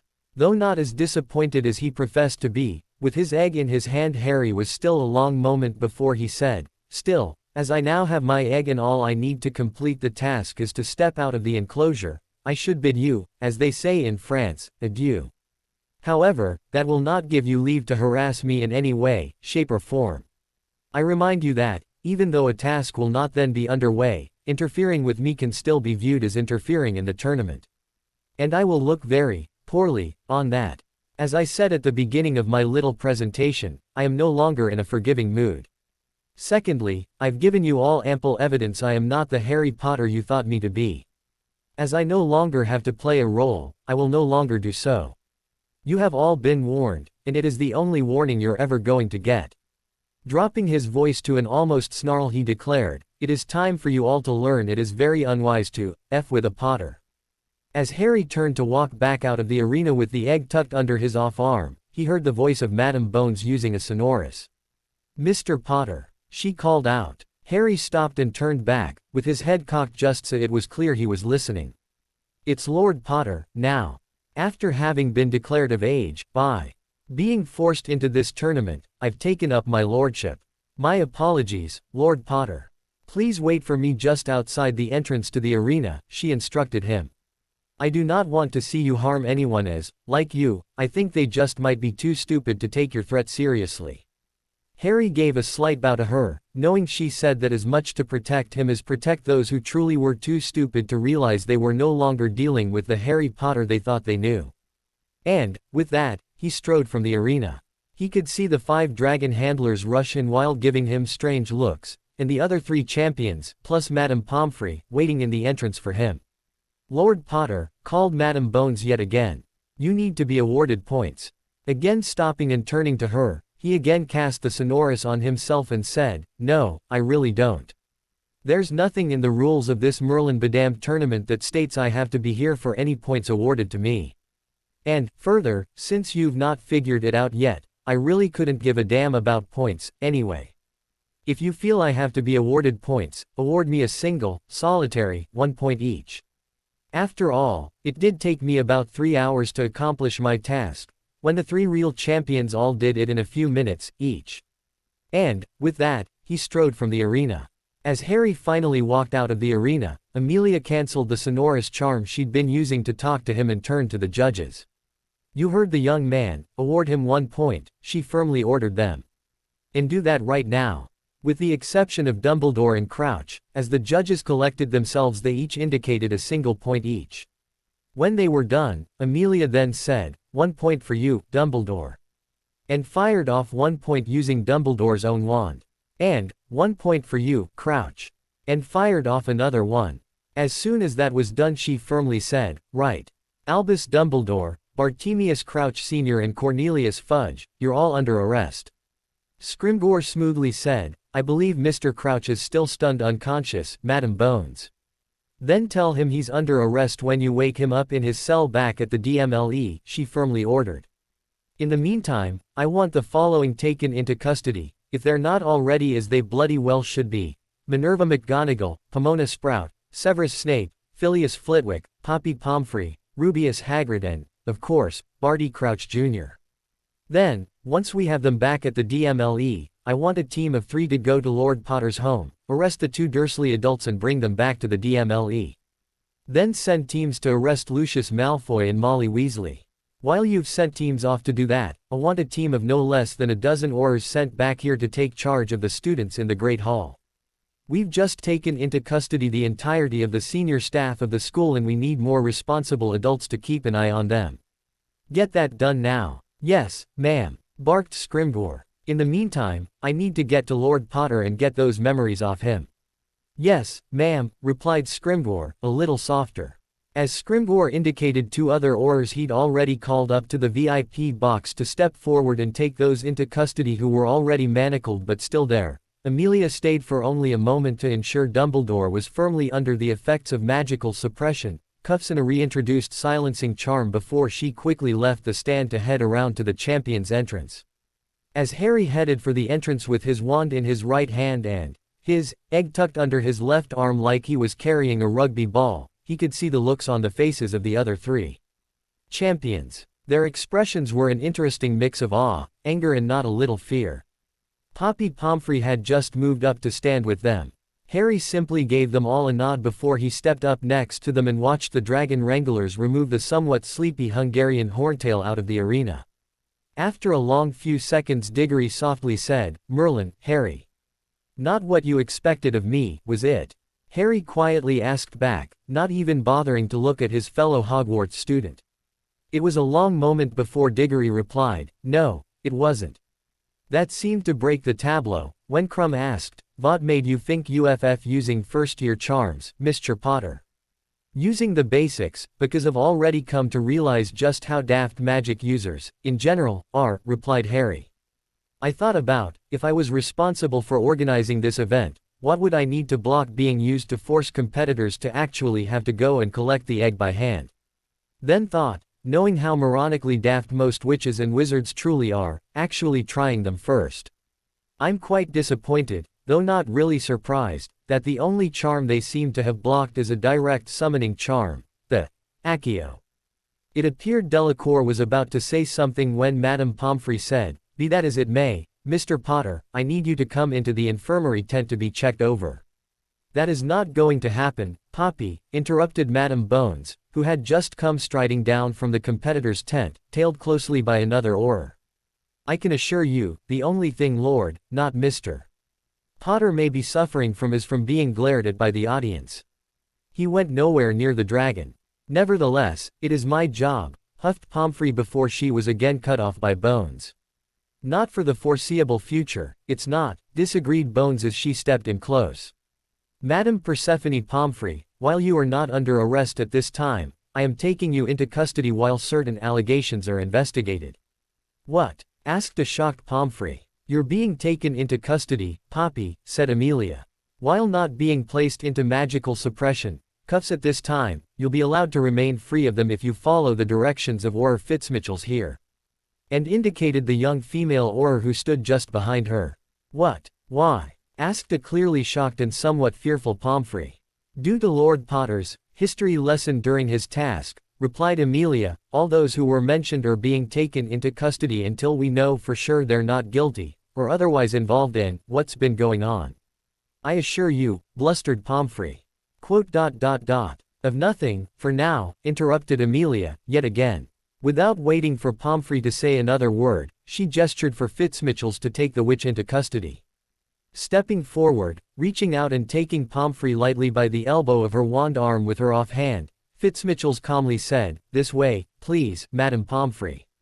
As a thoroughly confused Poppy Pomfrey was being led away, Amelia finally turned to Harry with a somewhat pained and exasperated expression on her face. Harry just grinned back. "I believe you have something for me, Lord Potter," she reminded him. "I do," he nodded, his expression turning serious. Glancing to the competitor's tent, he indicated it and said, "Perhaps, if we duck into the tent." Giving her own nod, she indicated for Harry to precede her. "After you, Lord Potter."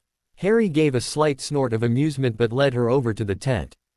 After first asking her if she'd figured out how he summoned his bag of destruction, then sent it away again, all with a snap of his fingers, then doing the same thing with the egg, he sighed in disappointment at her when she couldn't figure it out.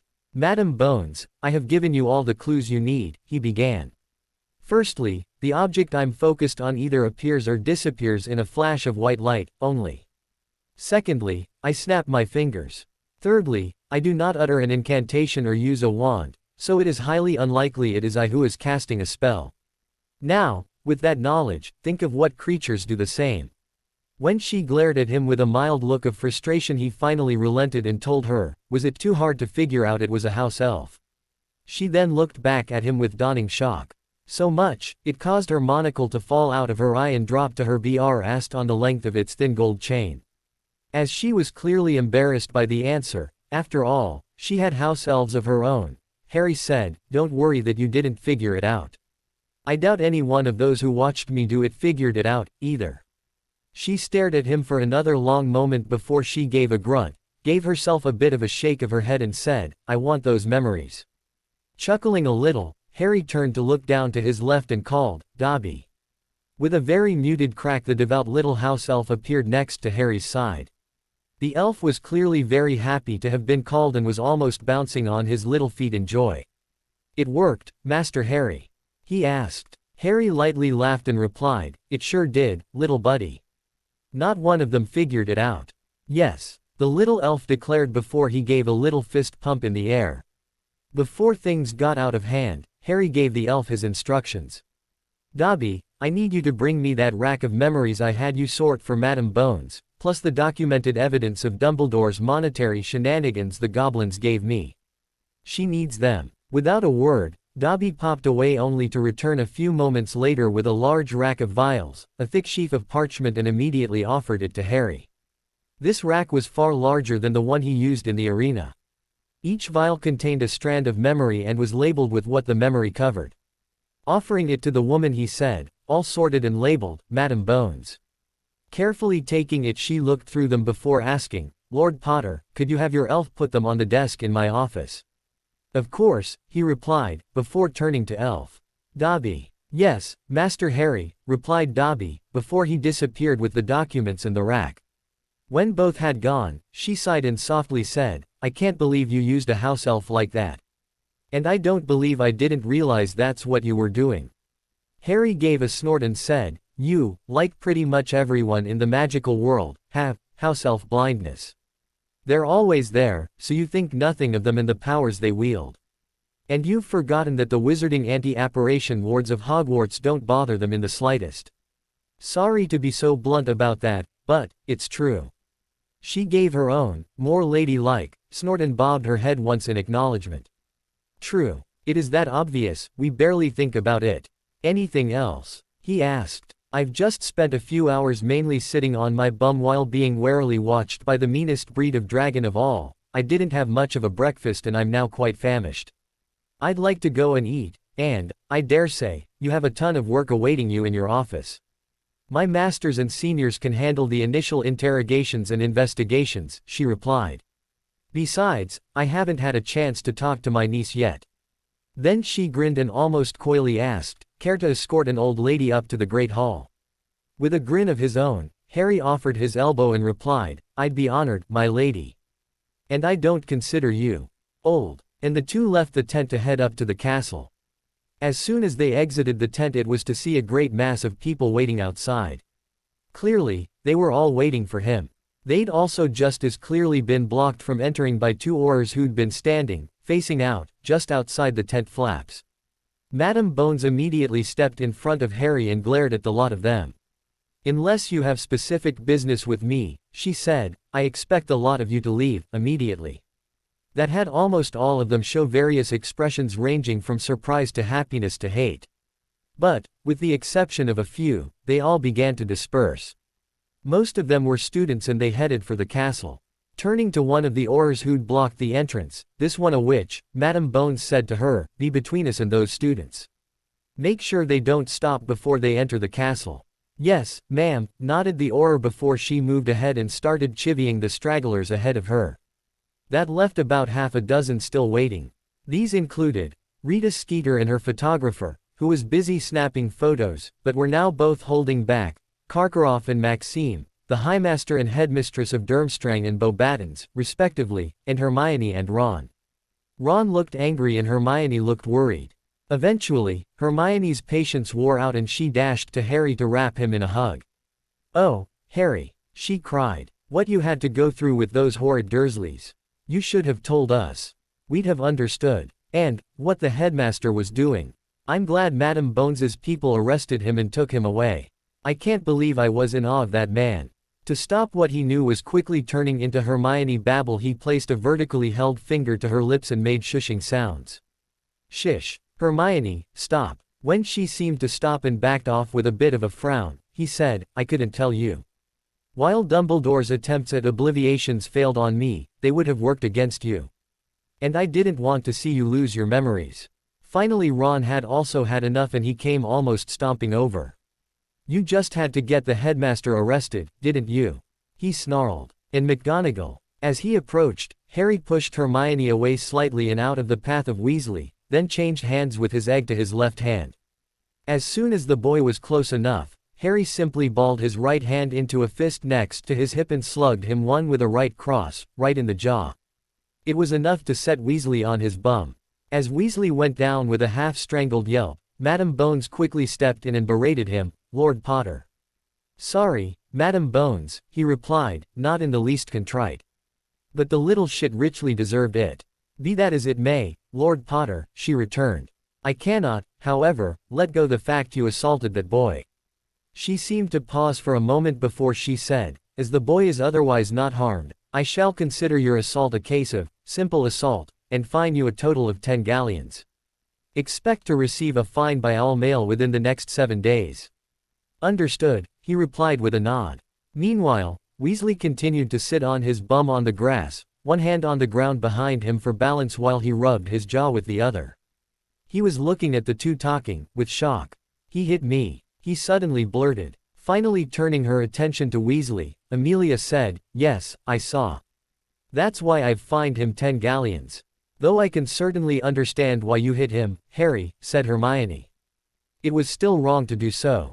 "Yes, thank you, Hermione," nodded Harry, barely glancing to her. "As you heard, Madam Bones was just getting through telling me that. As she is the director of the DMLE and it's her job to do so, I didn't need you to tell me, too."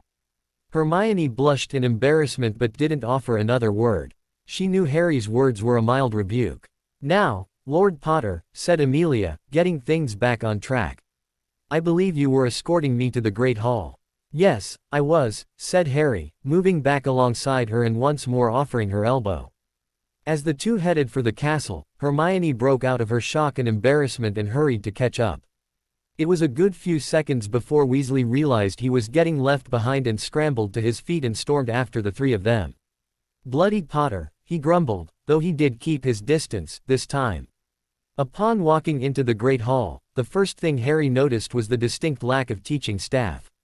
Of course, the first thing Amelia noticed was her niece rising from the middle of the Hufflepuff table and heading towards her with a puzzled smile on her face. And both noticed how quiet the population of the hall got as they'd walked in. All eyes were directed towards the two of them. "Well, that's unusual," muttered Amelia, as she moved to hug her niece. "I think it'd be safe to say that everything about this day is unusual," said Harry. She smiled back at him over her niece's shoulder as she hugged her. Susan piped up and said, "I'm so sorry for how everyone's treated you, Harry. It's clear to everyone now you didn't put your name in the goblet." Harry just gave a nod back and then moved to the Gryffindor table, sitting at the end as he'd been doing since the morning after his name came out of the goblet. Hermione sat with him, just as she also had since that same morning. As they sat, Amelia was walking to the head table to speak with the few remaining members of staff, while also talking with her niece who'd accompanied her. As she had informed him during their walk up to the castle, none of the senior staff members remained at the castle for the foreseeable short future. With the exception of history of magic and astronomy, all other teaching staff were teachers of elective subjects, and history of magic didn't count as Cuthbert Binns was a ghost. And that made Aurora Sinistra, though one of the youngest professors, still one of the most senior in authority still remaining. As Hermione sat she asked, "Are you now going to tell me what's going on?" "No," he replied. "At least, nothing further than what you learned during the task." She looked a little hurt at that response. "Sorry, Hermione," he quietly said. "But, this is all now a DMLE investigation. It'd be best if you remained ignorant of anything else, for the time being. If I remember correctly, I'm not allowed to talk about it anyway." She gave a combined annoyed and disappointed sigh before she lowered her eyes and nodded back. "It's not that I don't trust you, Hermione," he said to soothe her. "But there are certain requirements of a DMLE investigation that are ironclad. And witnesses colluding with one another is a big no-no." Her eyes snapped up to stare at him in shock. "We would never." "I know," he said. "However, even the possibility of that is enough to constrain the both of us from talking about the information I brought to light during the task. That doesn't mean we can't talk about anything else, though. There's nothing wrong with that." "Oh," she said in understanding. She seemed to think for a few moments before she asked, "So, your egg. What's that about?" Giving a nod and smile back, he replied, "According to that idiot, Bagman, it's supposed to contain a clue to the second task." That is, of course, if there actually is going to be a second task. Confused, she asked, "Whatever do you mean?" "Hermione, look around you," he replied. "How many of Hogwarts's staff weren't arrested, taken into custody, by Madame Bones's orders? Think about it," he said as he held up his hand with his fingers spread. Then he started counting off. "They've effectively arrested the headmaster, Albus Dumbledore, the deputy headmistress, Transfiguration mistress and head of Gryffindor House, Minerva McGonagall, the potions master and head of Slytherin House, Severus Snape, the charms master and head of Ravenclaw House, Phileas Flitwick, the herbology mistress and head of Hufflepuff House, Pomona Sprout, professor of care of magical creatures and keeper of the keys, Rubeus Hagrid, and the school healer, Poppy Pomfrey. Besides Poppy Pomfrey, because she wasn't involved, and besides everything else they've been a party to, the rest are all in trouble for what I showed regarding the traps on the third-floor corridor when the Philosopher's Stone was here, and probably a bit about second and third year, too.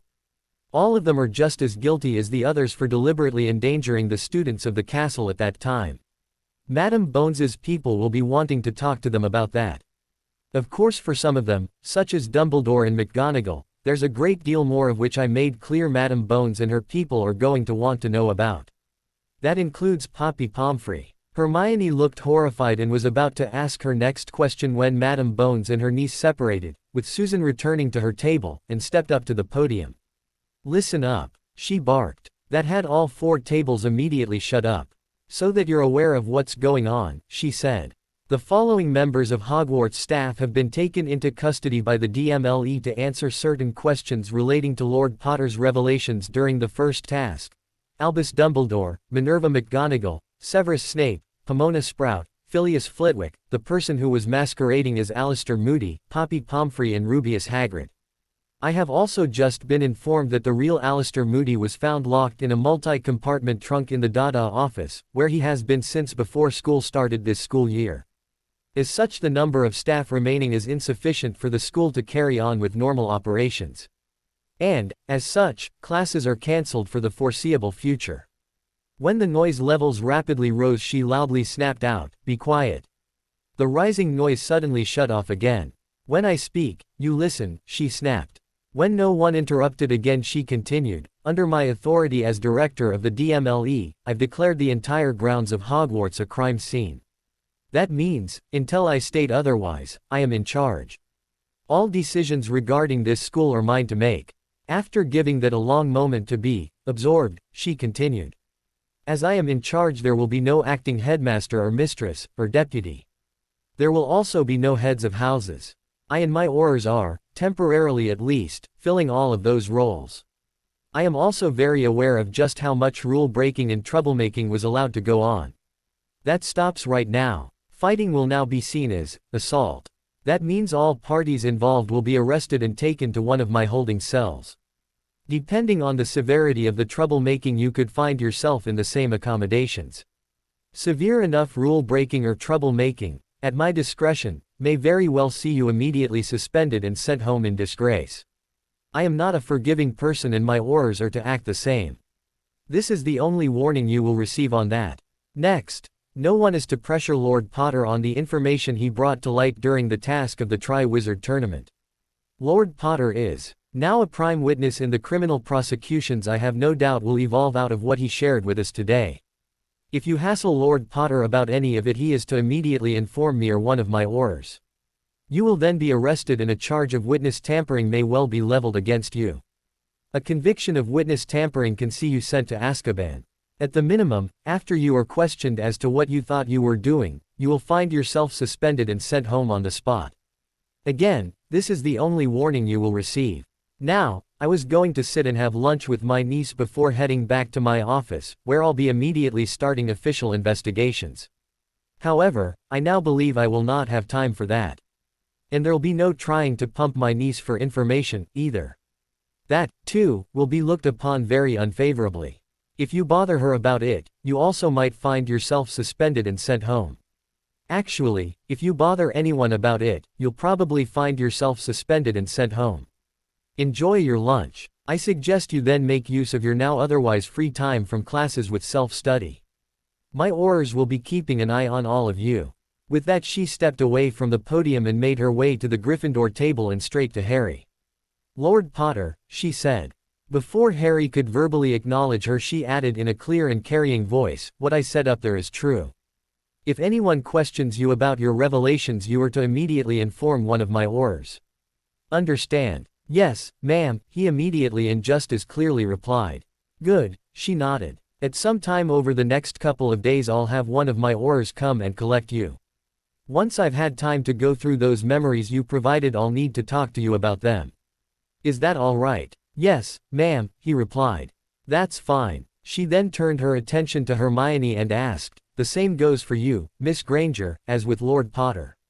Is that all right with you?" "Yes, ma'am," she replied. "But, aren't I supposed to have my parents with me if you want to talk to me? You're over 15, aren't you? I believe you had a birthday a couple months back," asked Amelia. "Yes," replied Hermione. "Then, no. It is not required unless you're being questioned where you might find yourself being charged," explained Amelia. "You are not someone I'm currently looking to charge." "Then, can I at least have Harry there?" Surprised at the question, Amelia glanced at Harry, who nodded back that he was okay with it. Turning back to Hermione she replied, "That will be fine. However, he will not be able to answer any questions for you. He will have to remain silent. Am I understood?" "Yes, thank you," she replied, quite relieved. Giving a short nod, Amelia said, "Very well. Now I need to say goodbye to my niece," and left to head across into the Hufflepuff table.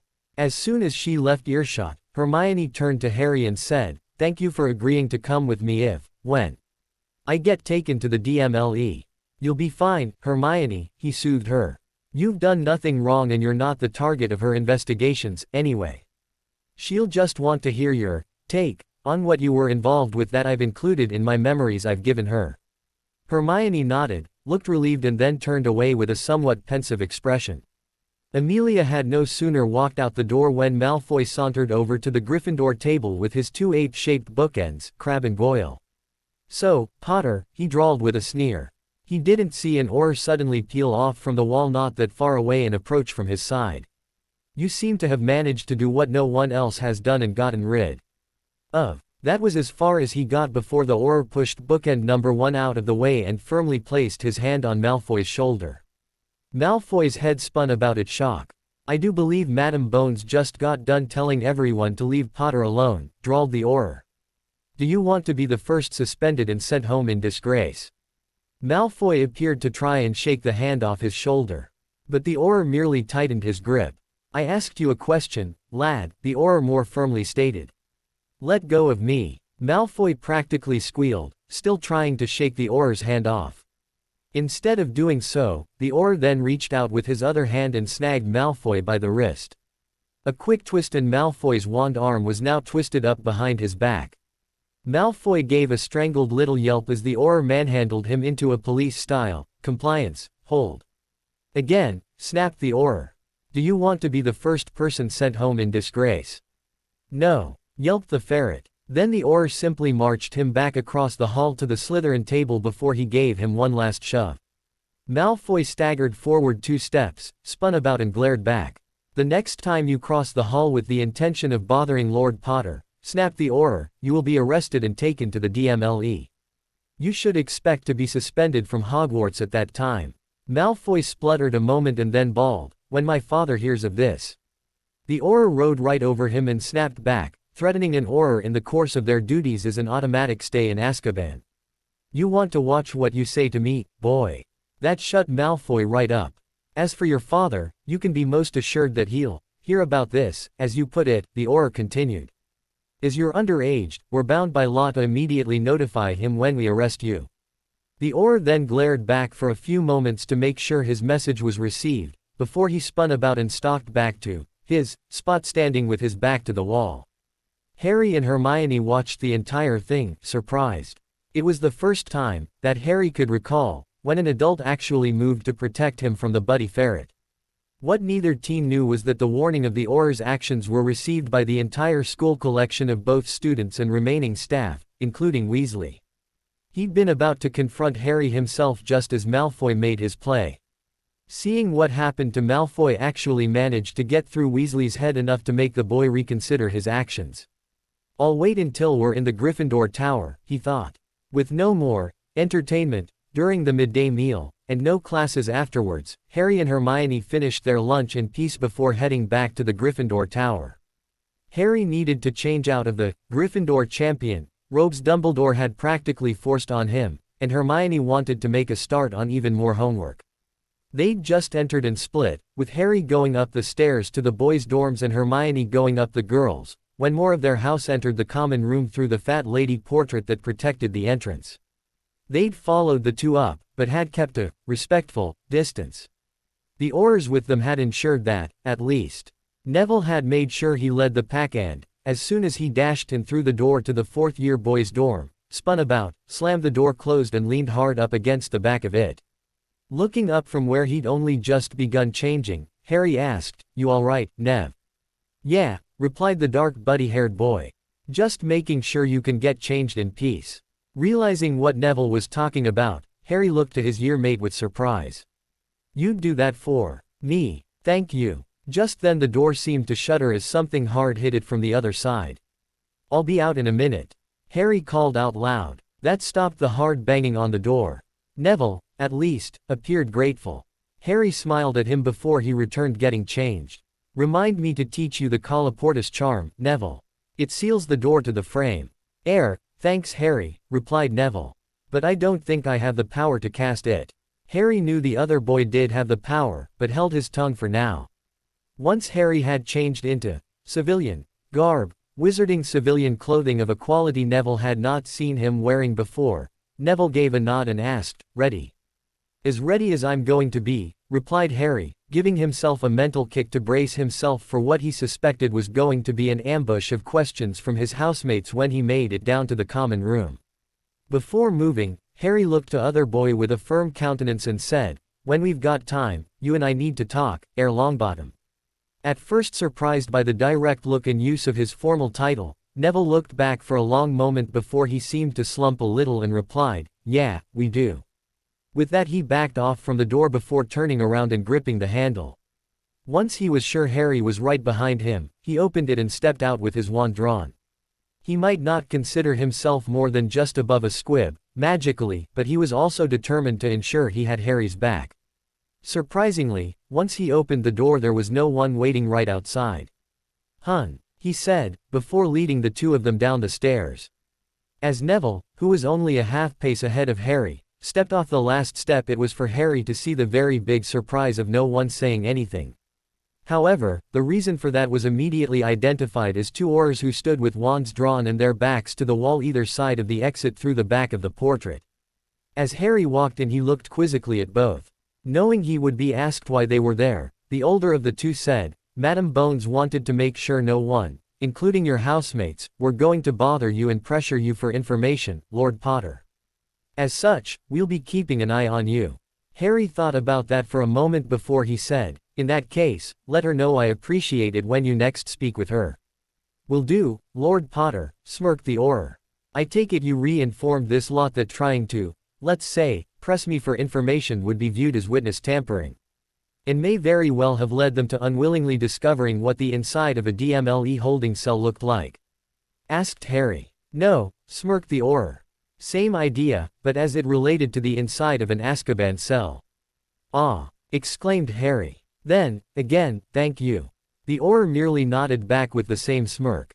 Harry turned to his erstwhile housemates and said, "All the information that I provided, couched as entertainment, while I figured out how to complete the task, was my memories. I swore on my magic and life was true." With a flick of his wrist he had his wand in his hand and Snap raised it to cast before anyone even realized what he was doing. "Expecto Patronum," he firmly intoned. Appearing almost as if his wand bucked in his hand, the Patronus mist leapt out of the tip of his wand and immediately formed into the almost solid appearing, silvery ghost, corporeal shape of his father's animagus form of a buck deer. It then stood on the floor, about 8 feet in front of Harry, appearing to look about for threats. A few moments later it appeared it didn't see any and spun about to stare at Harry, waiting. Harry softly said to it, "Thank you, Prongs. You may go." And the Patronus fizzled away. With the Patronus now dissipated, Harry continued, is pretty much all of it also implicated a number of staff members of the school in the commission of crimes. Madam Bones has taken copies of those memories, plus others, to start her investigation into said staff members and said others. As such, I have become her primary witness for the Wizengamot in proceedings she is very likely to bring against those staff members and others. This, she explained to you all in the Great Hall. I also have little doubt most of you are wondering why I did it. If you don't know, then no amount of me explaining it to you will improve your understanding of it. If you do know, then I obviously do not need to explain it to you. Therefore, there is no need for me to say anything. If you do not like that, I do not care. If you don't know, then ask someone who does know why I did it, because you will get no answer from me. The only people in this tower who currently hold my respect are the two Aurors you see standing over by the entrance, Herr Longbottom and Miss Hermione Granger. Maybe someone else will have the patience with you to use little enough words, and speak slowly enough, for you to get some measure of understanding. He was about to leave when he turned back and said, oh. If you're wondering why I don't give a shit about your questions, or you, for that matter, I remind you how almost all of you treated me up to now for this year. And I remind those of you who were students here 2 years ago of how you treated me during that whole era of Slytherin nonsense. You may have forgotten, or thought I had forgiven you, but I have not of either. That was apparently enough for Ron. He blurted, but, you had the headmaster and Professor McGonagall charged. The boy had finally gathered up his courage enough to try to berate Harry. Before Harry could verbally cut him down, though, the same Auror spoke first. He did not, Mr. Weasley. This is not the Makusa, magical America, where citizens can have someone charged. Here, the citizenry can only file a complaint. It is only Madam Bones who can file charges. I also remind you that Lord Potter did not even file a complaint. He only played for you, if you were in the audience, memories through a pensieve. It was Madam Bones who, off her own cognizance, is now filing those complaints and converting them, on the spot, to charges.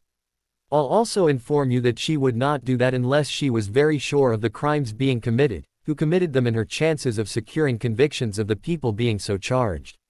As a fully qualified Auror with years of experience, I can assure you it is my opinion that both Albus Dumbledore and Minerva McGonagall, to name the two you mentioned, are guilty of numerous crimes. Neither deserves your support, and you're either a fool or an idiot if you do. Weasley bristled at the verbal slap down, but, he's Dumbledore. That is utterly irrelevant, the Auror immediately snapped back. Weasley grumbled about it under his breath for a couple seconds before he suddenly spun away and stomped up the stairs to the boys' dorms in a right royal snit.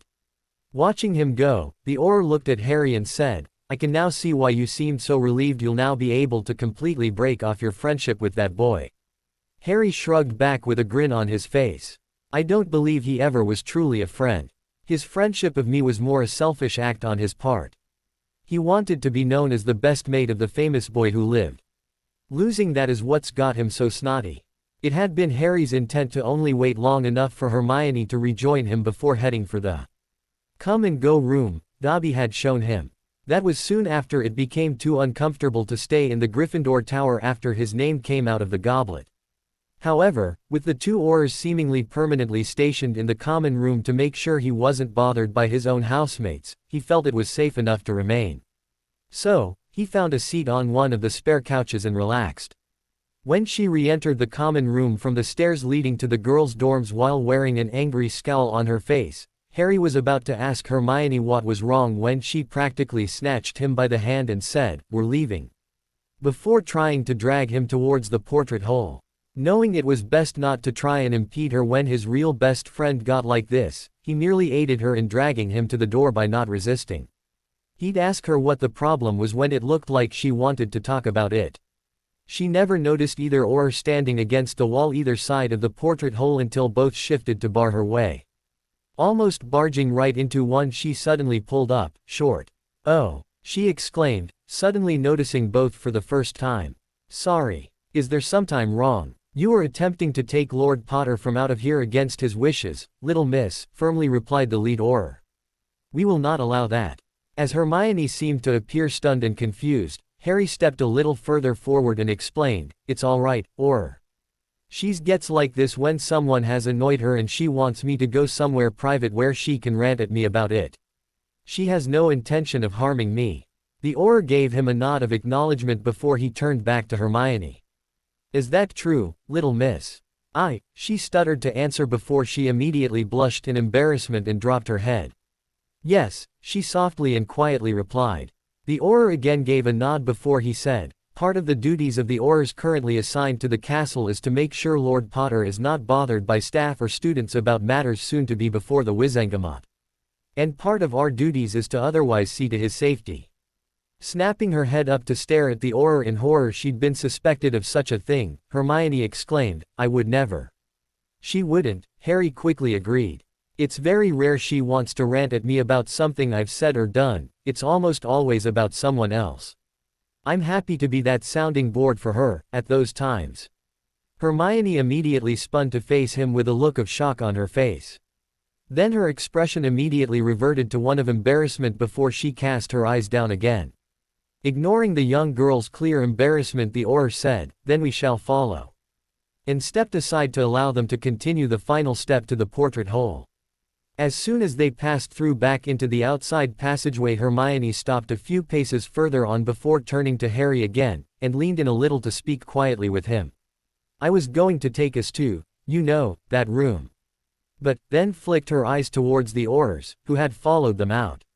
For now, we'll use the abandoned classroom we used until we find out if we can trust them or not, he firmly stated. Hermione seemed to give a firm nod of agreement before leading them off.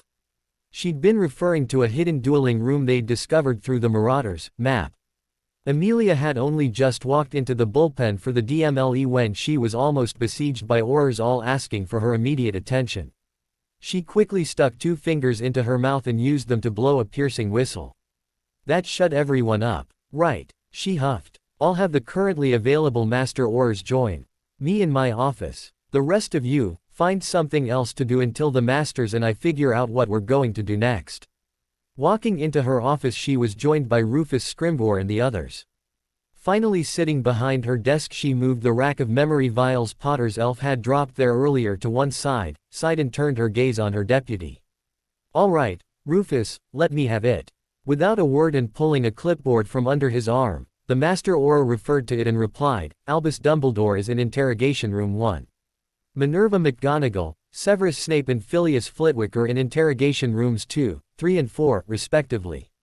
Pomona Sprout, Poppy Pomfrey and Phileas Flitwick are in Interview Rooms 1 to 3 respectively. Interrogation Room 5 now holds Vernon Dursley while Interview Room 4 holds Petunia Dursley. That makes all interrogation and interview rooms full, for the first time I've ever known. Young Mr. Dudley Dursley, the teen son, is apparently away at a private Muggle school, a smelting school for favored sons, I believe. He is not due to return until the second week of December. Amelia nodded and said, we may not need to talk to him about the treatment of Lord Potter, but we'll need to talk to him about the results of the twin trials of his parents if both end up being incarcerated. Yes, boss, replied Scrimgeour. Standard procedure, then. The Minister, Barty Crouch Sr. and Jr. and Rubeus Hagrid are in holding cells until we have interview and interrogation rooms free, he continued. Besides Hagrid, I hope you don't mind, but I think we can hold off on the interviews of those 4 until we get the professors and the Dursleys dealt with. And orders have not yet been sent out to arrest Lucius Malfoy or Molly Weasley, as we lack both the staff and accommodations for them if they were brought here. No, I think you've called it right. We need to get what professors we can back to the school as soon as possible. Who's doing each of the interrogations? She asked. Dumbledore is currently in his interrogation room with a single Auror. We're not doing the interrogation, yet, as we want him to sweat for a while, he replied. The senior Auror watching over him, Flamebright, has been told that if he allows the old coot to convince him of anything, he'll be the occupant of Dumbledore's cell before the day is through. Amelia gave an amused snort and said, leave him in there for another hour, then tell him we've had to put his interview off while we investigate other findings of his alleged crimes we've just recently discovered. That should make him sweat a little more. Yes, boss, he replied with a small smile. What about Snape? She asked. The healers found he's managed to dose himself with anti-veritaserum from somewhere, he explained. We need to purge him of that or those before we can begin. Ah, she said. Of course. He's a half-blood, isn't he? Yes, ma'am, he replied. The healer recommends a good 6 hours before we begin to interview him. I suggest returning him to a holding cell, for now. Make it so, she said. And the others? I've made a start on McGonagall, said another Master Auror. I had to stop when she, burst into tears. And I've decided to suspend the interrogation until she's managed to compose herself a little. How long's it been? She immediately asked. About 10 minutes. He replied. Give her another 5 and then get back in there, she ordered. I don't care if it makes you uncomfortable, or not. We need the transcript of that interrogation so I can discover if there's yet more charges to throw at that old fool, Dumbledore. Yes, ma'am, he immediately replied, checking his muggle watch. Who's interviewing that fat child abuser, Dursley? She asked. Scrimgeour frowned back with a pained look and said, he was making so much noise about how we're nothing but freaks and how he refused to recognize our authority we had to hit him with a silencing charm and hope he tires himself out. That was about 10 minutes ago. Amelia gave another small snort of amusement before she said, nice trick. Go in there once every 10 minutes and try again. Each time he starts to rant and rave, silence him again and walk out. Then try again in another 10 minutes. Sooner or later he's going to tire himself out enough you're going to be able to get the information out of him we need. The Auror gave a pained look and replied, yes, ma'am. Amelia just grinned back and asked, who's next? Flitwick, Scrimgeour immediately replied. Actually, he's been the easiest of all, so far. Oh, she asked. He was quite happy, almost relieved, to give us the information we asked for. He replied as another of the Master Aurors placed a completed interview recording scroll on her desk. Quickly scanning through it she asked, so, his only excuse was because he was asked to. Ah, he feared for his job if he didn't do it. Yes, ma'am, he replied. He was also offered the job of Professor of Dada twice and turned it down both times. Though Dumbledore keeps brushing it off when someone raises it, he knows, according to him, that the Dada post has a curse on it, and he didn't want to be the next victim. The only person willing to offer him a job when he retired from the international dueling circuit, because he's considered a half-breed, was Dumbledore, said Amelia, still scanning through the document. He feared for his livelihood and only chance of earning an income. Yes, ma'am. Right, she sighed. Inform him he's being charged with accessory to commit child endangerment and neglect. Give him the usual, don't go anywhere, spiel, that he may yet be facing further charges and will likely be standing trial in the not-too-distant future. Then release him. He's also permitted to return to Hogwarts but is stood down as head of house for Ravenclaw until this matter is resolved, and, even then, it's highly unlikely he'll be able to head the house again. And, at all times while at Hogwarts, he will be monitored by the Aurors have had cause to be stationed at the school. Yes, ma'am. Next, she asked. With Flitwick released I'll have room to move Pomona Sprout into an interrogation room. Then one of us will be interviewing her, he replied. The last one is the iffy one, Poppy Pomfrey. I hope you had a DMLE certified healer in with her while speaking with her, she warned. Yes, ma'am, Master Healer Pockridge, he replied. Because those memories of Lord Potter showed she was the subject of at least one obliviation, and very likely quite a few more, we began with treating her with kid gloves. However, it is the healer's opinion we had to stop as it appears she's also been placed under some sort of compulsion regarding Lord Potter. Either that, or she's found some way around her healer's oath. Amelia frowned and asked, how do you figure that? When she gave Lord Potter his first physical, once he reached Hogwarts in 1991, she found evidence of long-term mistreatment. Instead of immediately reporting it to us, as her Medi-Witch's oath demanded, she only reported it to Dumbledore. And she does not seem to understand that she's broken the law in doing so. Apparently Dumbledore informed her and convinced her that, as he was Chief Warlock, she had done her duty of reporting it to the authorities. He's also given her a direct order that any more such information regarding Lord Potter was only to be reported to him. Something about how he was protecting the reputation of the wizarding world's young hero. Personally, I think it was more a covering his own ass situation. She gave a snort of annoyance at that. That he told her she would be reporting to him in his capacity of Chief Warlock, means I can add charges against him for abuse of authority of that position. Recognizing her silence was permission to continue, Scrimgeour went on. According to our healer, he believes Poppy Pomfrey is so tied up in compulsions and obliviations she should be immediately impatiented into St. Mungo's, so they can then help her get through those compulsions without it also meaning the loss of her magic due to the breach of her oath.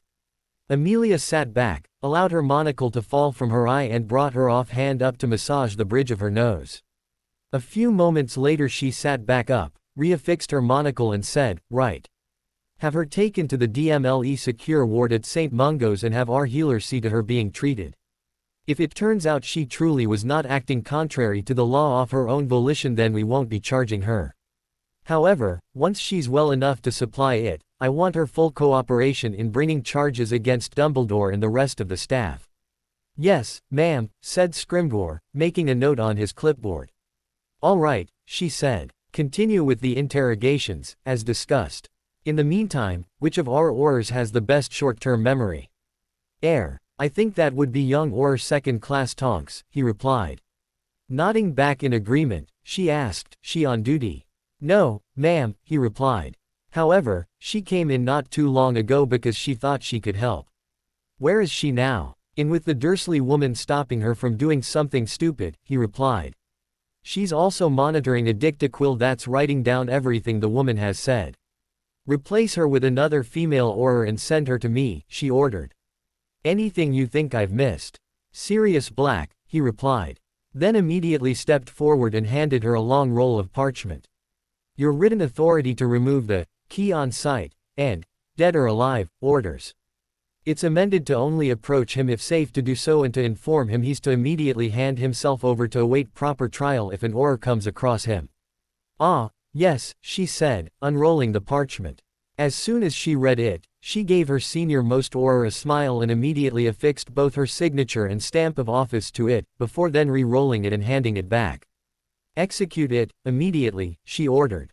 "Yes, ma'am," he replied.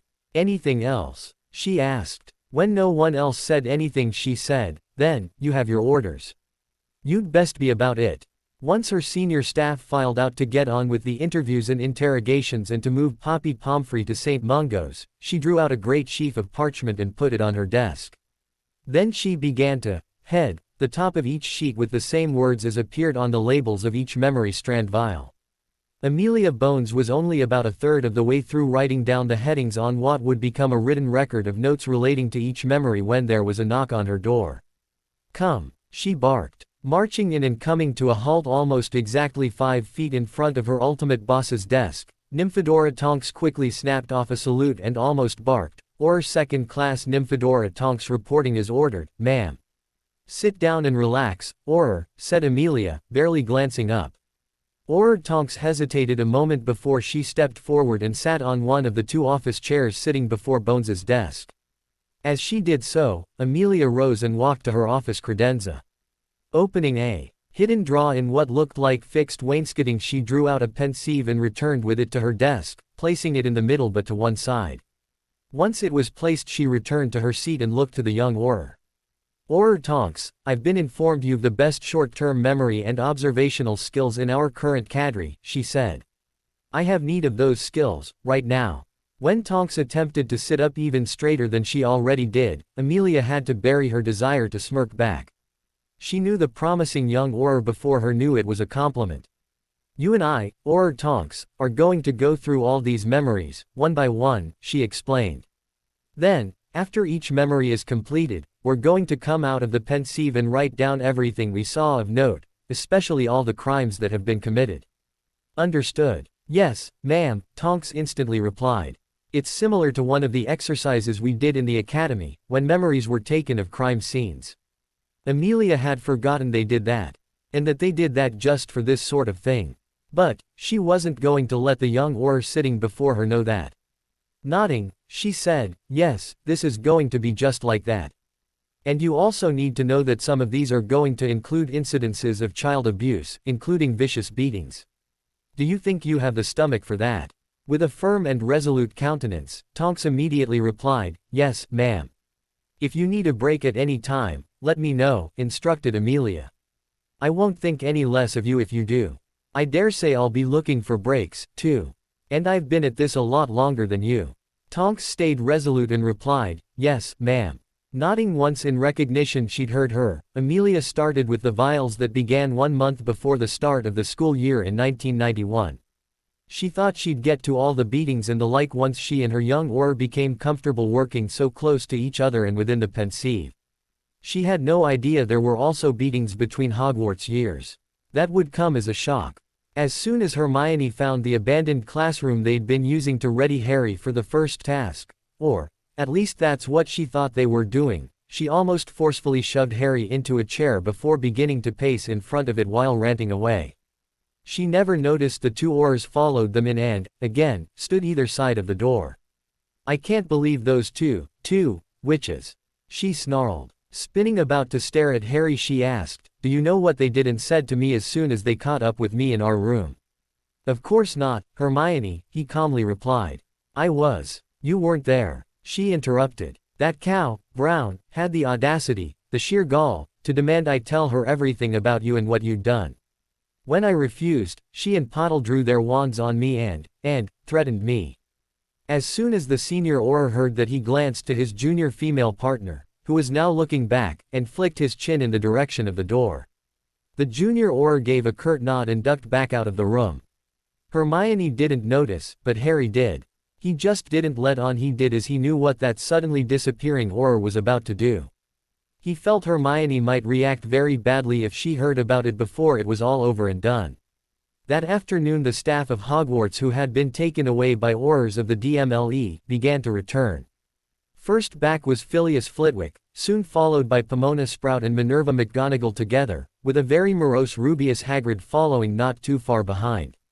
Those who did not return were Albus Dumbledore, Severus Snape, Barty Crouch Jr., the real Alistair Moody and Poppy Pomfrey. The first 3 were being held in cells within the DMLE while Alistair Moody and Poppy Pomfrey were sent to St. Mungo's. At dinner that evening, those who'd returned except Minerva McGonagall, joined the student body and other staff in the Great Hall for their evening meal. Just before the meal commenced, however, Phileas Flitwick rose to stand on his chair and called for silence to make an announcement. The Aurors who stood at the wall seemed unable to make a decision on whether or not to stop him, but, in the end, did not interfere. Students, he quietly began. When the noise dropped right down he continued to quietly speak. The nature of the magics of the hall ensured his voice flowed right to the other end. I have an apology to make to you all, he said. For those of you who were at the first task, specifically Lord Potter's task, you witnessed a great deal of his memories played in that projector pensieve he used. To the best of my own memory and irrespective of his own oath to its truth, it was the truth.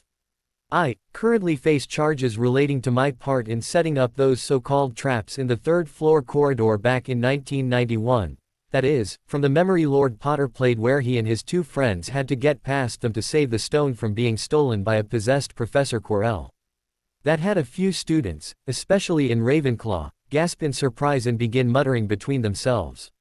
I'm also facing charges for not protecting students, as I'm required to do as a professor, from the dangers and treatment they faced or underwent, he continued, to that end. I have learned that young Miss Lovegood of my own house, or, what was my house as I do not believe I'll ever have the honor of being the head of it again, has been horribly mistreated by, especially, her own housemates. That ends right now. 1,000 points from Ravenclaw for the bullying behavior of the entire house. He firmly declared. That caused the house, as a whole, to gasp in shock. The same surprised gasps were coming from many others. Those blue gems that had somewhat filled the Ravenclaw house point counter immediately emptied out, leaving it completely bereft of points. Any and all things that have been taken without authorization from Miss Lovegood, and, indeed, any other student, are to be returned by no later than 8 a.m. tomorrow morning. If Miss Lovegood does not report to me that all of her personal possessions have been returned to her, then the DMLE will begin their own investigations. This is the decision of the current acting headmistress and director of the DMLE, Madam Director Amelia Bones. Once that happens, I have been informed the thieves will be prosecuted to the full extent of the law. Anyone then caught having stolen anything from anyone will be immediately suspended. If they are then found guilty of thievery, they will also be immediately expelled on the spot. They will not be permitted to return to Hogwarts, ever. You have been warned. Then, without allowing the matter to be discussed, he called for the house elves to serve the meal. Hearing the professor specifically ask the house elves to serve, Harry wondered, how long will it be until? What did he mean by house elves? Hermione suddenly asked. Harry mentally groaned and berated himself for tempting fate, like that. He already had to calm his best friend down once when she learned both Lavender Brown and Parvati Patil were put through an interrogation by the Aurors into what they thought they were doing, making demands of her at one point to provide information about him. After being taken away for a period of time, both young witches returned to the Gryffindor Tower shaken and in tears. Both then warned their housemates that questioning either Harry or Hermione about anything would be at their peril. The Aurors did not lie. That evening, though she and Tonks were not able to get through all the memories Harry supplied her, Amelia believed she already had enough evidence to call for the trials of all of the individuals arrested. And, using her authority as director of the DMLE, put out the official call for an emergency sitting of the Wizengamot in judicial trial form. It was for one of the few reasons she could put out the official call. It was from those memories, especially the first ones, where she figured out just how Harry had made it look like the pensieve memories were interactive. They weren't, of course, he'd just set up the memories to appear as if they were. Clever boy, she thought, with a smirk. That was a nice bit of theater. Of course, having now arrested the sitting Minister of Magic and outlining the charges he would face, she had to include that information in the call. She knew, though, that the call would only come as a shock to a small minority of the sitting members, as she doubted there would be many who had not actually been at the task to see it for themselves, had not already heard the news either directly off the WWN or through other means, such as personal spies within the ministry, including her own department. A clear example of that was when, during a short break when Amelia and Tonks stopped to take stock, the minister's dumpy little, pet, Undersecretary, Dolores Umbridge, barged into her office. Before Amelia could even begin to ask her what she wanted, the little woman began making demands and issuing threats. She demanded the immediate dropping of all charges and the immediate release of Cornelius, or those Aurors who had overstepped the bounds of their authority, would soon be taking his place in that cell. Amelia heard out her first lengthy demand before she decided to ignore her, turned to look at her now open door and barked out, "Will someone please get in here and get this bitch out of my office?" While Umbridge gaped back, utterly stunned that someone publicly spoke of her like that in her presence, it took a few moments before an Auror finally, though tentatively, stepped through her door. It was Senior Auror Kingsley Shacklebolt. Before Shacklebolt even got a chance to ask a question, Amelia fired an order at him. "Shack, get that," she said, indicating Umbridge with a short point of her chin, "the hell out of my office. If she so much as makes a single sound before you throw her ass out the door, you are to immediately throw said ass into a cell and charge her with deliberate interference of a DMLE investigation." "Yes, ma'am." Shacklebolt snapped back before marching the couple of steps to Umbridge, gripping her wand arm tightly with his offhand and forcibly dragging her from the office. Umbridge, still too stunned to adversely react, was dragged out of the office without uttering another sound. She did not return. Also released that day, but in the early evening, was Cornelius Fudge. He was given the same warnings about trying to flee the country and ordered to go home and remain there until he was called for trial. He was under house arrest. Mentally beaten, he did not try to argue against it. Instead, he did as he was told and went directly home, using the Auror's flow in the Auror bullpen once given leave to do so. He had no desire to go out into the public areas of the ministry building just yet. He'd just flowed into the welcoming parlor at the minister's official residence, one of the major perks of the job, when he was confronted by Umbridge, who was apparently waiting for him. "Oh, Cornelius," she simpered, waddling towards him with her hands fluttering about. "I tried to beg that horrid Bones woman to release you." At first, Fudge was shocked to find the woman there. But, as she spoke, he began to lose his temper. Interrupting her, he barked, "Why are you in my home?" Stuttering to a shuddering halt, Umbridge gaped at him. "But, Cornelius, how dare you let yourself in without my permission? Get out!" he roared, "Get out of my home." With only a long second of hesitation, due to the shock her beloved minister yelled at her, she finally hurried around him to the fireplace while giving him a wide berth. A quick dash of flow powder, a last look of surprise back at a still furious Fudge, and she was away. Almost as soon as she was gone, Fudge appeared to almost deflate on the spot. He knew he really shouldn't have yelled at her like that, but her standing in his home uninvited really annoyed him. It was as if she really didn't care about his privacy. He stood ruminating on that for a few seconds longer before he went to the ward book and scratched her name off the list of those automatically permitted through the wards. Before then putting the book away, he decided to clean the entire book out of allowed witches and wizards. And removed quite a few other names, including Lucius Malfoy and Albus Dumbledore. No one would be automatically allowed through, except for himself. He had no idea that, by doing so, he'd just saved his own life. Once he returned the ward book to its secret niche, he then returned to his desk, drew forth a fresh sheet of parchment, quill and ink, sighed and began to write his resignation from the office of Minister of Magic.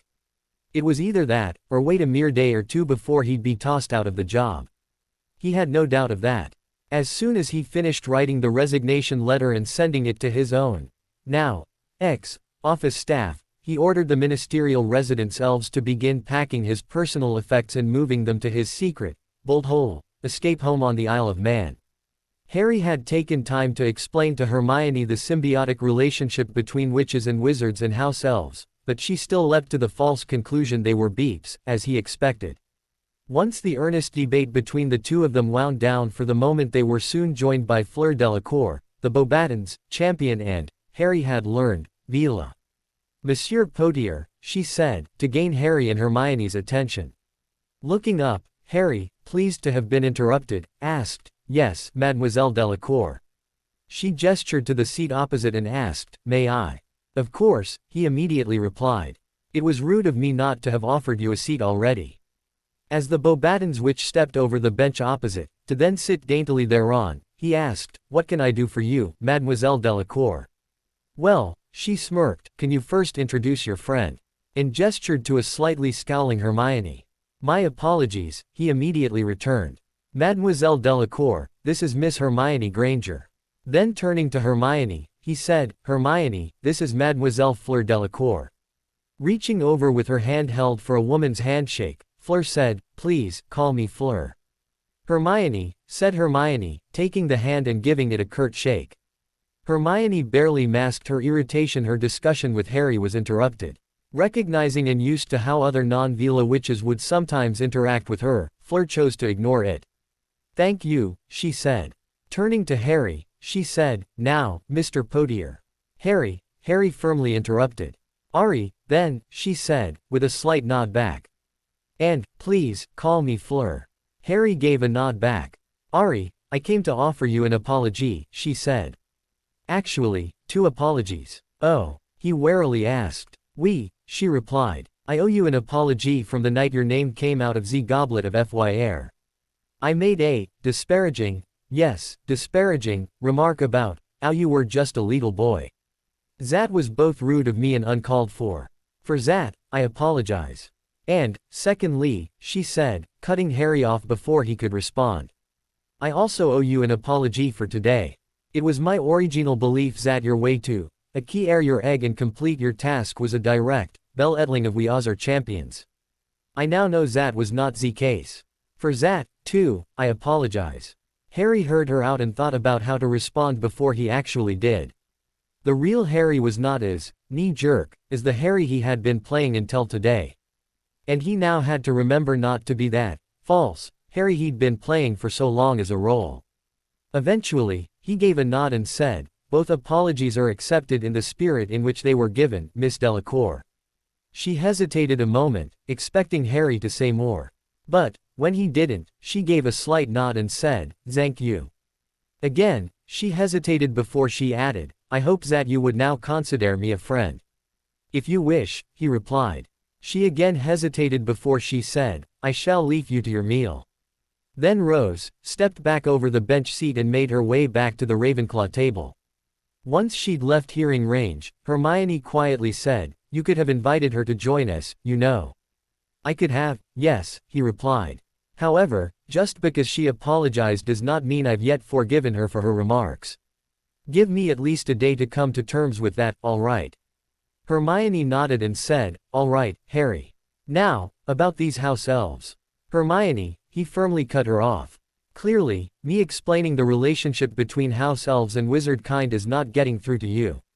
You must either accept what I've told you and drop it, or you adopt your normal modus operandi, go to the library and check out a book or two on the subject. No matter how much you try to convince me that house elves are beeps, you will not succeed, because I know they are not. Therefore, I believe I'm done with this subject."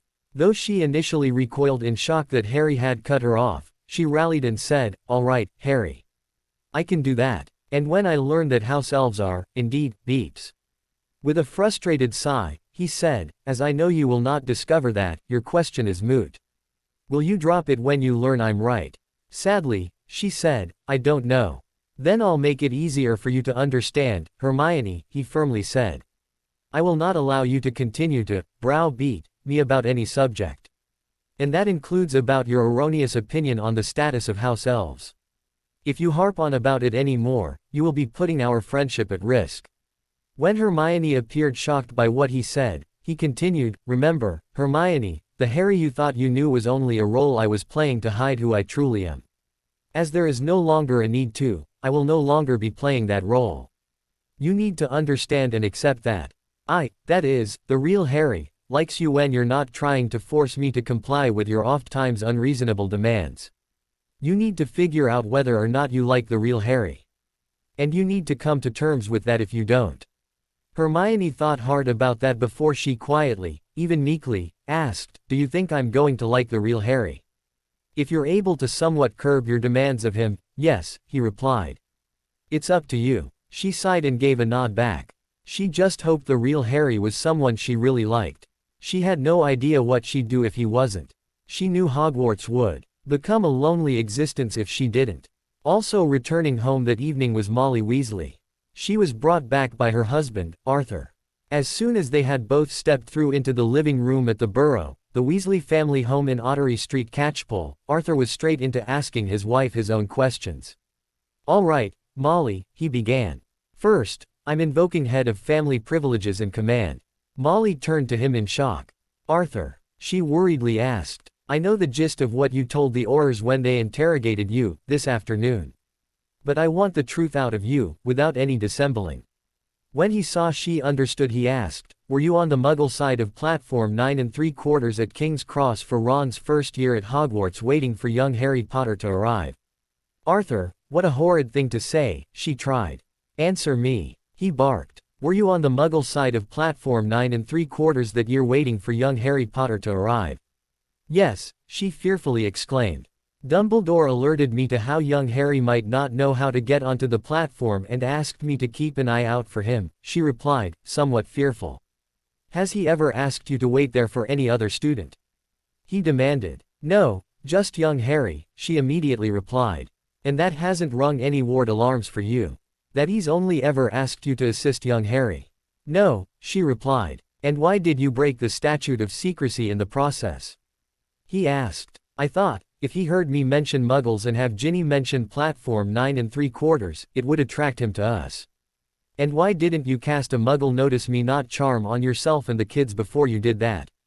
he pushed. "I didn't think it would work," she cried. "It would have," he snapped back. "So, because Albus Bloody Dumbledore asked you to, you just decided to go ahead and breach the statute of secrecy, is that it?" he demanded. "Albus said it would be all right and no harm would be done," she wailed. "He lied, you stupid woman," he snapped. "No one, not even Albus Dumbledore, has the right to breach the statute of secrecy for something so inane as making it easy to have a little boy find them on a busy Muggle train platform." He gave that a moment to sink in while his wife dropped into a kitchen chair and sobbed. "It's not as if members of the Obliviation Squad could be brought in and fix it all up easy peasy, either," he continued. "You were on a train station and trains are coming and going with great regularity. By the time Obliviators could get there to obliviate everyone, hundreds would have already left either out the doors and away on foot, or in cars, buses or cabs, or on anywhere up to half a dozen different trains going in different directions. There is no possible way the Obliviators would have found them all. That means, Molly, you are damned bloody lucky that nothing about you yelling about all these muggles, are having Ginny yelling about, platform 9 3/4, made it out into the wider muggle world. If it had, you would now not have a clue as to your real identity, as you would have had your wand snapped, your magic bound, been obliviated of all knowledge of the magical world and been tossed out into the streets of Muggle London. You know this. It's one of the founding laws of our world. There are not that many crimes that are more heavily dealt with, and that includes the unforgivables. If word had gotten out from that station into the Muggle world because of your actions, the kids would now not have a mother, Ginny would have been sent to Muriel's because I wouldn't have been able to look after her, and a host of other things I don't want to think about. You should consider yourself damned lucky the only punishment leveled against you is a hefty fine. A fine of such volume. I'm going to have to approach as many family and friends as possible to accumulate enough money to pay it. We don't take charity, she wailed. Fine, he glared back. Then you'd best start showing me where everything is in this house for me to keep it clean and running. Because, if we don't seek help in paying your fine, we won't have enough. And that means, you are going to Azkaban for 5 years. Molly burst into fresh wails and sobs. Arthur left her to it, not in the least interested at that time in providing her comfort. Next, he firmly said, tell me about the money that was being transferred from Lord Potter's vaults to one in your maiden name. I thought it was coming from Albus, she sobbed. I had no idea it was coming from young Harry's vaults. You just got through telling me we don't accept charity, he said. So, what was he paying you for? He told me the money was from a scholarship fund specifically set up for pureblood families, she explained. However, it had to go into a vault under my maiden name because House Weasley, due to House Weasley's status, was not eligible to receive the funds. He said, not sounding convinced. I thought you just got through telling me we don't accept charity. It's not charity, it's a scholarship, she immediately disagreed. It's not a scholarship, it's theft. He yelled. That had Molly sobbing again. Whether it was because she was truly sorry about what she'd done or because she was unhappy she'd been caught, Arthur did not know, and also found himself not to care. Not willing to belabor the point, Arthur dropped it and moved on. The Aurors have also ordered you, and, by extension, the rest of us Weasleys, not to have anything to do with Harry Potter, until further notice, he growled. That means there will be no inviting him to stay with us. Here, there will be no sending him Christmas or birthday presents, there will be no having the children do it for you, and, above all else but not limited to it, there will be no sending him any howlers. Have I made myself perfectly clear to you, Molly Weasley? Why yes, Arthur, she sobbed. Now, he said much more calmly, I have to go and write the children to let them know they are to stay away from Harry Potter, or else, for the foreseeable future. And that, or else, will include being disowned from this family. We'll wait until he deigns to contact us. That is, of course, if he ever does. The day was not a short one for Amelia. Though she often worked back, just to get all the parchment work that would pile up completed while the department was otherwise cleared down to a skeleton watch crew, this would be one day when she would have to work back and day-to-day parchment work wasn't going to get done. The interrogations and interviews were held and completed. Those interviewed and not facing charges were released. Those interrogated and charged, but weren't considered flight risks, were conditionally released. But Dumbledore and Snape, due to the severity of the crimes they were facing, were taken down to the cells and incarcerated. So, too, were both Vernon and Petunia Dursley. Once that was dealt with, Aurors were sent out to confirm information the department had collected as a result of those interrogations and interviews. This would mean further interviews, but of people who would not necessarily be facing charges. As they wanted to interview the rest of the staff of Hogwarts, and there was quite a few of them, a small team of Aurors went to the school with a couple of dicta-quills. They then pulled each staff member not previously interviewed or interrogated aside and interviewed them as to what they knew of what Lord Potter had shared. Those interviews then led to a few more charges being filed against especially Dumbledore, McGonagall and Snape. The new problem was the clamoring of the media. Within hours of starting the interrogations and interviews, the number of journalists all wanting to know the latest information began to build right outside the Auror bullpen. Amelia had already had to detail 2 Aurors off to ride shepherd on them to ensure they did not interfere in the work the rest of her Aurors were madly working through. Just a little while ago, she had to detail yet another onto the task. However, she was finally ready to deal with them. Walking out to the bullpen, as soon as the journalists saw her they began yelling questions at her. Used to the effect, she calmly walked to her podium. She had oars set up for her earlier and waited until the noise died down again. Those journalists experienced with dealing with her knew she would say nothing until the questions and shouting died off, and quickly let their younger and newer fellows know it. Once the noise died off she began. "Good evening," she said. At approximately 10 a.m. this morning, Mr. Harry Potter stepped into the arena of the first task of the Triwizard tournament at Hogwarts School of Witchcraft and Wizardry. He was the fourth and final competitor to do so. It was expected he would simply complete the task, irrespective of how difficult it was, just as the competitors before him did. However, Lord Potter entered the arena with his own intentions in mind. She then covered exactly what Harry did and how he did it. And then told them why. Then she explained the actions she and her Aurors took based on the information Harry had provided, together with who was taken into custody and who was, eventually, released. And, finally, she told them the information relating to the charges and against whom they were filed was now subject to an information blackout, to protect the reputations of both the witnesses and the accused. "Then what information can you tell us?" demanded one miffed reporter. "I've just spent half an hour providing you that information," she snapped back. "Were you not listening?" The journalist looked away and scowled as the next quickly got their question in. "Madam Bones, is it fair to target Albus Dumbledore when he helped rid us of the Dark Lord?" "We are a society of law," she replied. "And no one, no matter what they've accomplished in the past, is excused from obeying those laws. I allege that Albus Dumbledore has broken so many laws that Lord Potter helped bring to light. I have no choice but to hold him in custody until he faces justice in the form of a full sitting of the Wizengamot. It will then be up to the Wizengamot on what penalty or penalties he shall face. It is not for anyone bar the full sitting of the Wizengamot to determine whether or not he is guilty of some or all of the charges he faces. As you've arrested both the chief warlock and the minister, called another, are you looking to clear the way for your own ascension into the top tiers of our government?" "That question is so stupid it does not even deserve a response," she flatly retorted. "However, I know you'd take that as affirmation. I have already told you that we are a society of law, that not even Albus Dumbledore, no matter what hat he's currently wearing, job he's currently doing or his history, is exempt from. The same also applies to the minister. Further, I am the regent of the noble and ancient House of Bones and the director of the DMLE. That's more than enough of a job for anyone, including me." Another journalist immediately piped up. "Madam Bones, do you believe you'll successfully prosecute these cases?" "The prosecutor will likely be Rufus Scrimgeour," she replied. "And, before you ask, I will not be adjudicating the trials. The chief adjudicator has already been notified of the cases that will be brought before her. And preparatory documents for all the trials will be sent to her in advance." "And what will your role be?" he immediately asked. "Whatever the chief adjudicator tasks of me," she replied. "If and when necessary I will otherwise provide aid to Prosecutor Scrimgeour." "Can you give us any specifics on the charges filed against any of them?" asked a rather earnest-appearing female journalist. Instead of shooting the young woman down, as was her first instinct, Amelia instead thought about it and replied, "It is both against DMLE policy and a breach of privacy to tell you specifics.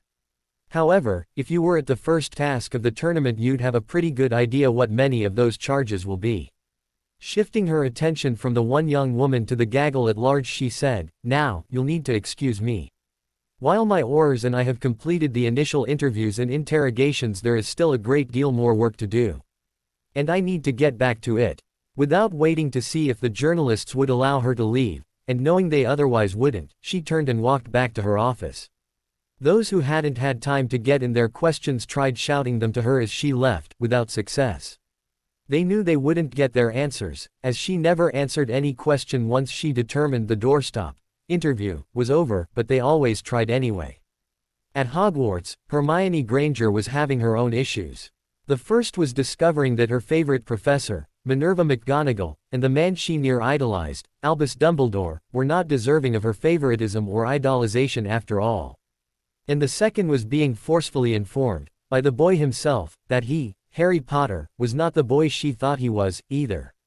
It had all been a carefully crafted persona the boy wore to hide the truth about himself.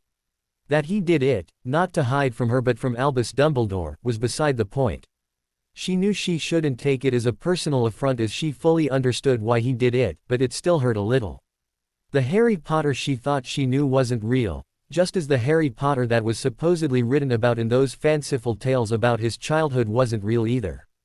That had been well driven home when she tried to convince him that house elves were, in fact, beeps. That he then coldly informed her that she had no idea what she was talking about and then directed her to go to the library to learn the truth for herself, had also hurt. When she then tried to trick him into freeing the elves he'd bound into Beeprey once she read the truth and would inform him of such, he dismissively told her she would find no such thing and, therefore, her demand was pointless. Of course, she immediately went to her haven, the library, and used her research knowledge to find all the information the library contained on the little creatures. She was determined to prove Harry wrong. However, what she found astounded her. Harry was right. The elves weren't so much beeps as they were a symbiotic creature that shared of a witch's or wizard's magic to sustain themselves and, in return, provided services to the witch or wizard. And, further, the house elves could not take that magic unless a minor bonding ritual was completed first. If Harry, as she had demanded, released the elf would be unable to access that life-sustaining magic and would slowly wither away and die after first going insane. She was horrified to realize she'd practically ordered Harry to kill the elf, Dobby. He was right, she whispered to herself, appalled. Oh, gods. He was right. She needed to track him down and immediately apologize. Once she'd reached her decision, she quickly put all the books she'd taken off the shelves back in their rightful places on those shelves before hurrying off. She was in a hurry to apologize, but that did not mean she would not see to the rightful reshelving of her precious books first. What Hermione didn't know was that Harry was under his invisibility cloak and was watching her. He even heard her whisper to herself before she hurriedly started putting books back onto their rightful places on the shelves. As the cloak was able to be folded up into a very small package, Harry kept it on his person at all times ever since he'd once caught Weasley going into his trunk and taking things. He'd also figured out that the cloak was also the third Deathly Hallow and knew the story. As Death was unable to find the third brother until he'd removed the cloak from himself, he knew Dumbledore had to have done something to it to allow the old man to see through it, as he clearly did the night he was under it in Hagrid's cabin when Fudge and Malfoy turned up to arrest the Big Oaf. As soon as he'd figured that out, and after binding Dobby to himself, he'd had the elf inspect it. Dobby had found a few charms on it anchored to new stitching. Having the little elf unravel the stitching, Harry had taken to carrying that thread around, so the old man would not know it had been discovered. Once he'd discovered, or Dobby had discovered, that particular tracker cum beacon, he had the little elf scan the rest of his property. And what a veritable panoply of charms the little elf found. Mail redirection, anti-scry, listening, confounding and anti-muggle notice me not jinxes, trackers, beacons, blood-based magics and others even Dobby did not recognize. After having Dobby muffle the listening charms, Harry then explained what he needed the elf to do. Everything, except the anti-scry charm, was removed from Harry's personal property and transferred to a few inanimate objects Harry had then taken to carrying about on himself. He'd already figured out that, if he appeared to be free of them, the headmaster would both want to try and figure out why and replace them. However, moving them to inanimate objects meant he was able to leave them behind when he wanted to accomplish something without the old man knowing he had slipped his leash. One of those occasions was when Harry visited the goblins between second and third year. He'd left those objects back in his room in the leaky cauldron to ensure Dumbledore thought he'd not been in to see them. Now he'd done the big reveal, as he called it. He'd watched Hermione head for the library and, while she was otherwise busy, headed out to the lake edge and banished those objects as far out into the water as he could. The only one he'd retained was the anti-scry ward, as Dobby had assured him it stopped everyone, including Dumbledore, from scrying his location. He wondered if the old man had stopped to think if it would or not. It wasn't until a few moments after tossing them into the lake he realized he should have kept them and handed them over to Madame Bones. They were, after all, evidence of one of the crimes, of which he believed the old man guilty. Oh, well, he had thought to himself with a mental sigh. She has more than enough to convict the old bastard, as it is. Now he watched as Hermione, his real best friend, discovered he was right and began to pack up. Knowing she would immediately seek him out, he beat a hasty but silent retreat back to the Gryffindor common room. He also knew the Aurors would have already figured out he hadn't gone for a lie down, as he'd told them, and were currently scouring the castle looking for him. He needed to get back to the common room and give them time to tell him off for disappearing on them before Hermione returned. Making it back to the common room, and getting told off by the Aurors as he thought he would, it was less than 10 seconds later that Hermione entered and, as soon as she saw him on their couch, headed to join him. Sitting down, she only glanced at him before averting her eyes downward and saying, "Sorry, Harry." "All right," he said. "What are you sorry for? You were right about the house elves. They're not beeps," she quietly replied. "Uh-huh," he quietly agreed. "No, I told you so's." She asked. "Nope," he replied. "No need." She seemed to think for a long few moments before she almost plaintively asked, "Have I always been that bad?" "Yes," he immediately replied. When she winced, he added, "You have this bad habit of accepting things as fact based on what you know from the Muggle world. The magical world is not the Muggle world, Hermione. There are many things in the wizarding world that have no contemporary in the Muggle world. The issue of house elves and how they're symbiotic creatures is just one of those. But, it just seems so wrong." She practically whined. "It would be, if it weren't for the need of house elves to bond to stay alive," he said. "Plus, you also need to stop thinking of house elves as people. They're not. They might not be human, Harry," she argued, "but they are people. They're just a different sort of people to humans." "Yes, different," he shot back. "As in not the same. But, they are a people," she said. "They're intelligent. They can speak. We can speak with them. They're capable of higher thought." "And where do you draw the line regarding intelligence, Hermione?" he asked. "If not at house elves, what about goblins, trolls, giants, centaurs, chimpanzees, bears, or even dolphins? Where do you draw the line at what constitutes speak?" She stuttered, "I don't know." "Look," he said, trying to explain. "You were raised with wholesome Christian values in a modern British society, a modern Muggle British society. In that society, the next creature down on the list of intelligence is dolphins, followed by chimpanzees. And no one considers them people." With a sigh he added, "This is not modern Muggle British society, this is Wizarding Britain. And it is effectively ruled by those whose understanding of Muggle British society is what they've seen out the front windows of the Leaky Cauldron, or what they've seen at King's Cross Station, or what they've seen out the windows of the Hogwarts Express. Even then there are a great many who've not even seen that. Wizarding Britain, as a society, is closer to, say, Iran. Except, instead of it being a theocracy, as it is there, it's a magiocracy. At least, that's the closest I could come to as an example. Those who have had magic in their families the longest, rule. Understand?" Though she looked almost stunned at Harry's explanation, she replied, Yes, I think so." "Good," he firmly stated with a short nod of his head.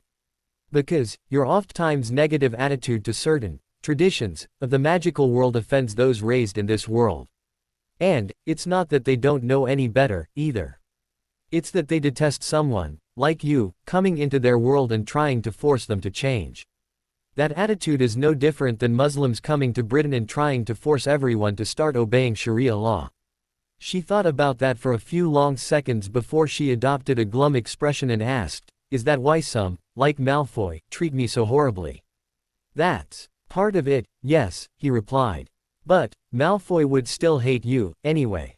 They've been raised on stories of Muggleborns having somehow figured out how to steal magic from purebloods. Losing their magic scares the hell out of them, so they hate Muggleborns." "But, that's just stupid," she frowned. "Where's their evidence?" "No one ever said it was logical," he shrugged. "People hate what they fear, Hermione. The only way to fight that is to prove that Muggles can't steal magic." "That's impossible," she firmly stated. "You can't prove a negative." "I know," he smiled. "That's why the issue has never been resolved." She thought about that for a few moments before she sighed, "But, still. I almost forced you to kill Dobby by accident." "No, you didn't," he disagreed. She frowned and said, "But, Harry, you just got through convincing me that, if you'd freed Dobby, it would have led to him dying. And I almost forced you to free him. Yes, to the first part, no to the second, he replied. You would have tried to force me to free Dobby. But, there's no way I'd have done that. Turning more fully to her he continued, I knew the truth, Hermione. You might have continued to try to force me to release him, however, you'd have not succeeded. Actually, the only thing you would have succeeded in doing is, by pushing too hard, leading me to decide our friendship wasn't worth it and immediately terminating it. Hermione looked back in near heart-stricken shock, unable to verbally form a word in response. More softly he added, I know it's going to take you a little while to come to grips with the new reality of just who Harry Potter is, Hermione. And, I'm prepared to give you that little while. However, once again, I am not the Harry Potter you thought me to be. The quicker you come to an understanding of that, the less problems you're going to face coming to an acceptance of that. It was while Fudge was ordering the last of the packing during the early hours of the morning he was alerted by ward alarm to the attempted unauthorized entry of one Walden McNair. Knowing the man was both a reformed Death Eater and also on the payroll of one Lucius Malfoy, Fudge was fully aware of what the very likely reason was of McNair attempting to enter his, for the moment, home, especially during the early hours of the morning. Against DMLE orders to remain under house arrest, he immediately grabbed his secret and illegal portkey to his bolt hole, and portkeyed away. He'd much rather be a wanted man than a dead man. Once he was at his bolt hole home, he'd that blasted Bones woman, why he took what action he did and hoped by Merlin she'd not charge him any further for it. At least, if she accepted his excuse, he'd at least not get the wanted tag applied to his name. He knew his order to have any escaped prisoners of Azkaban, Ki-Ed on site, was still on the books and he didn't want it to apply to him. Dumbledore had spent the night in the DMLE holding cells, knowing he'd lost everything. He was so depressed over the whole incident he hadn't even thought to call his friend, Fawkes, to rescue him. He also had no idea his resident spy and potions master was in the cell 2 down from him and also be beeping his fate. From what the boy had caused to be made public, besides him losing everything, apparently the goblins had discovered the truth about the monies and artifacts he'd removed from the boy's vault and had already recovered it all. His retirement fund would have been stripped bare, as he knew there was less in it than the total he'd taken from the boy. It took a lot of money to bribe members of the school board and the Wizengamot to make sure he stayed on as headmaster, chief warlock and supreme mugwump. Through Fudge, Malfoy had been trying to wrestle those positions out of his grasp since that man ascended to the head of House Malfoy on the very suspicious death of his father. Now, even if he still had the gold available to him, he knew he'd not be keeping those positions.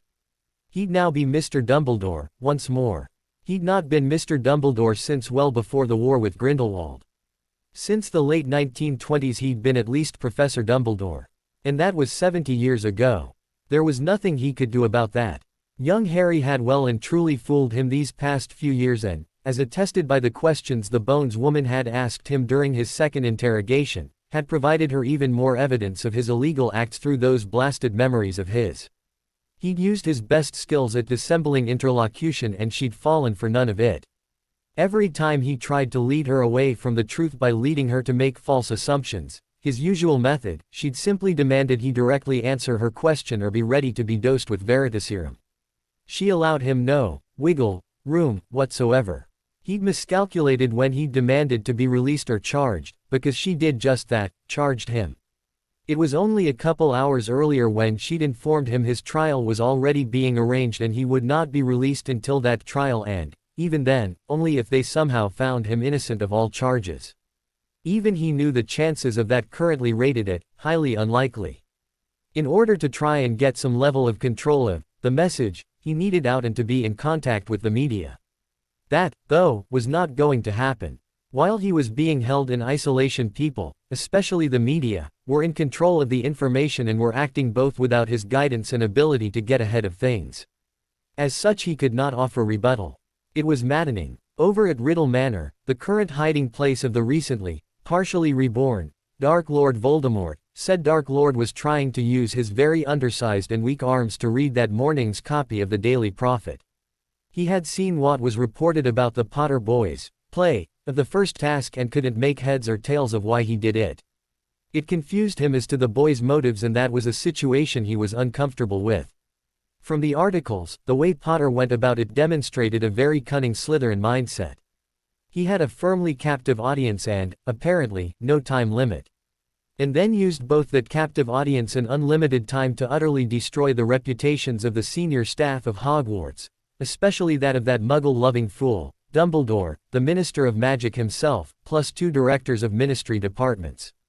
The only thing he couldn't figure out was why.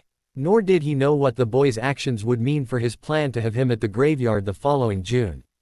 For now, he'd wait and see what the fallout was going to be from the boy's actions, then make what changes to his plans he needed. The paper already told him he'd lost young Barty as his on-the-scene spy. That meant Barty would also not be in a position to replace the portkey on the cup to whisk the boy away from under the very crooked nose of Dumbledore, let alone organize for the boy to be the first to reach the cup. However, the end result did not actually need the boy to be taken at the completion of the 3rd task. He just found the almost poetic justice of the concept had appealed to him.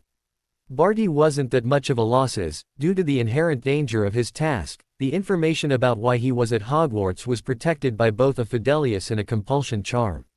No, young Barty would not be, tattle-telling, anyone his true mission. Instead, he'd be telling them about how he was the sole planner and instigator of the Potter boy's name being submitted. He'd be telling anyone who pressed him for information he'd done it in order to see the boy killed through not being skilled or powerful enough to survive. However, if they forced on him Veritaserum or some other truth-telling potion or compulsion charm, the Fidelius and Veritaserum would conflict and cause young Barty to lose his life. They might suspect more to the story, but would not have the evidence to act.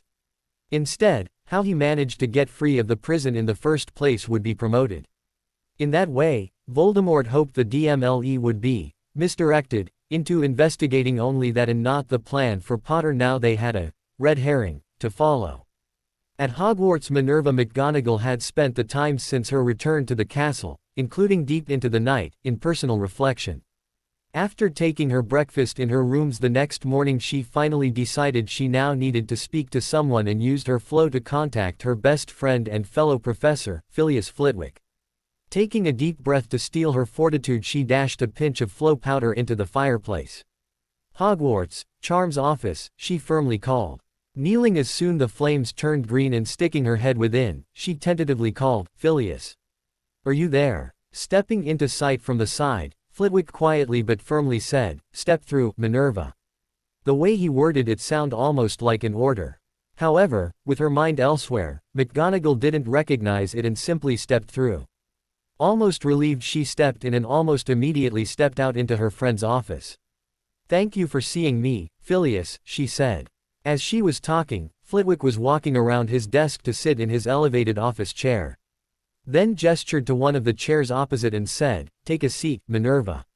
Again, he used that flat commanding voice. As she was already moving in that direction, unconsciously led by Flitwick heading for his desk chair, McGonagall again didn't recognize the lack of warmth in her friend's voice. We need, to apologize to Mr. Potter, Phileas," she began. "I hadn't seen just how bad we've let that boy down until it was all laid in front of me by Amelia's orders." "Stop, Minerva," Flitwick snapped out, raising his off hand in the international accepted stop gesture of a flat hand with fingers together raised vertically with the palm facing out. It immediately silenced McGonagall, who stared back in shock. Knowing he now had her full attention, Flitwick continued to stare at her for a moment longer before, still using the same quiet but firm voice, said, "You do not need to apologize to Mr. Potter, Minerva, you just want to apologize to Lord Potter. And, even then, it's for selfish reasons." When McGonagall looked to be about to respond in defiance with hackles almost visibly raised, Flitwick's expression hardened and almost appeared as if he was going to growl back. Finally recognizing the expression for what it was, McGonagall's whole attitude immediately changed and she almost cowered back into her seat in fear. Phileas," she plaintively asked. "The entire staff of this school have failed that boy, Minerva," he said, returning to the same flat commanding voice. It was a voice McGonagall now recognized as issuing from someone who had their occlumency shields at maximum in order to control their emotions. Once she recognized it, it was then easy to deduce that the emotion her longtime friend was trying to control was anger. Continuing, he said, for some, such as Bat and Septima, who have no direct contact with the boy, it was because they weren't carefully watching. And no, one could, or should, expect them to given that there were other staff in more direct contact. For others, such as me, who does interact with the boy as one of his teachers, we weren't watching and were not alert for anything wrong, as we bloody well should have been. Then there's you, he snapped, with his anger starting to again bleed through his barriers. You were supposed to be the boy's head of house. Let alone also being the deputy headmistress, it was your responsibility to ensure the boy, as with all other students, was safe. You failed. From the boy's memories I also came to the realization you were partially responsible for the boy being placed into the supposed care of abusive muggles. That makes you guilty of child endangerment and child abuse by proxy. That you did it in collusion with Albus Dumbledore and Rubeus Hagrid adds the charge of conspiracy. And that was all within hours of the boy becoming an orphan. That you did it while deputy headmistress, irrespective of whether you were acting in that role at the time or not, and that it was crimes against a child, makes you now ineligible to hold a position of authority over any child, let alone as a professor over students at this school. Until I was made aware of the level of abuse that's been hurled at the boy, even before he entered Hogwarts and was systematically abused here, I held both you and Dumbledore in high trust. Obviously, I was a fool to do so. My trust in either of you became less than floating dust in the shaft as of the moment I learned of it. Lifting a finger into the air and pointing it at her to highlight his point, he continued, have no doubt, Minerva McGonagall, you failed that boy and, in the process, failed yourself. From that I firmly believe you're going to lose your job because of it. Then, because of my clearly misplaced trust in you and the old man, I believe I'll be losing my position as well. At the very least we're both going to be reduced to only professors. I already know I'm going to be losing head of house status, and you're going to be losing both your head of house status and deputy head positions. Dropping her eyes as they began to moisten with unshed tears, McGonagall softly asked, perhaps if I can talk to him and apologize. Flitwick immediately replied, before you manage to say more than one word you'd be arrested again and charged with witness tampering. Then you'd lose your professorship, as well, if that's still on the table. As McGonagall hung her head further in shame, Flitwick sighed and more softly said, actually, Minerva, I don't know if you're going to survive this, let alone remain a teacher. From what I've learned you were with Dumbledore and Hagrid when young Harry was pretty much literally dumped on the doorstep of his muggle magic-hating relatives. That, on the death of his father only a few hours earlier, he became the titular head of a noble and most ancient house at the time, as Dumbledore had no right to take the boy away from his rightful guardian, means you were an accomplice in the kidnapping of such a head. And that could easily mean, should you be found guilty, of course, you're bound for a trip through the veil or a keying date with a Dementor. That she hadn't even twitched at mention of being executed, though she did squirm a little, meant McGonagall also realized the chance of her being executed was quite possible. Finally, she looked back at her old friend with an almost pleading look on her face. She was wearing her heart on her sleeve. What do I need to do? She practically begged. What can I do? I'd hope that, by at least apologizing to the boy, it probably won't stop me being sentenced, but, it's still the right thing to do. That may be, he replied with a single nod back. However, this has all now become an ongoing DMLE investigation. And that means you are not permitted to approach him in any way, shape or form. I've no doubt that, like me, you were warned not to do that by the Aurors. She nodded back. Then you cannot approach him to even apologize, the half-goblin firmly stated. If you do, you harm your own defense. And that means any possibility of you escaping execution is reduced. I need him to know, she softly but just as firmly stated. Then, we shall raise it with the Aurors and ask them first, he returned. We will not, however, approach him directly. That morning during the mail bomb, Harry received a letter from Amelia Bones informing him of the punishment levied against Molly Weasley for her egregious breach of the statute of secrecy, back on the 1st of September, 1991, at King's Cross train station. When he saw the amount of the fine he let out a low whistle. That was a lot of galleons. He just hoped Arthur could afford it, or raise enough money to pay it. If he didn't, Molly was heading for Azkaban until he either could pay it or she'd served at least 12 months of incarceration. The letter also informed him that, if any of the Weasleys gave him a hard time about it and an Auror wasn't nearby to witness it, he was to immediately report it to her or one of her Aurors. And it would be dealt with. He gave a sigh, folded it up and put it in his pocket. Though it would have been something he'd have done in his fake persona, he knew it wasn't his place to inform the Weasleys of the DMLE order. "Who's the letter from, Harry?" asked Hermione. "The DMLE, and it's none of your concern," he replied, before turning to her. "Please, don't ask." Hermione gave her own sigh, looked down to her plate and nodded.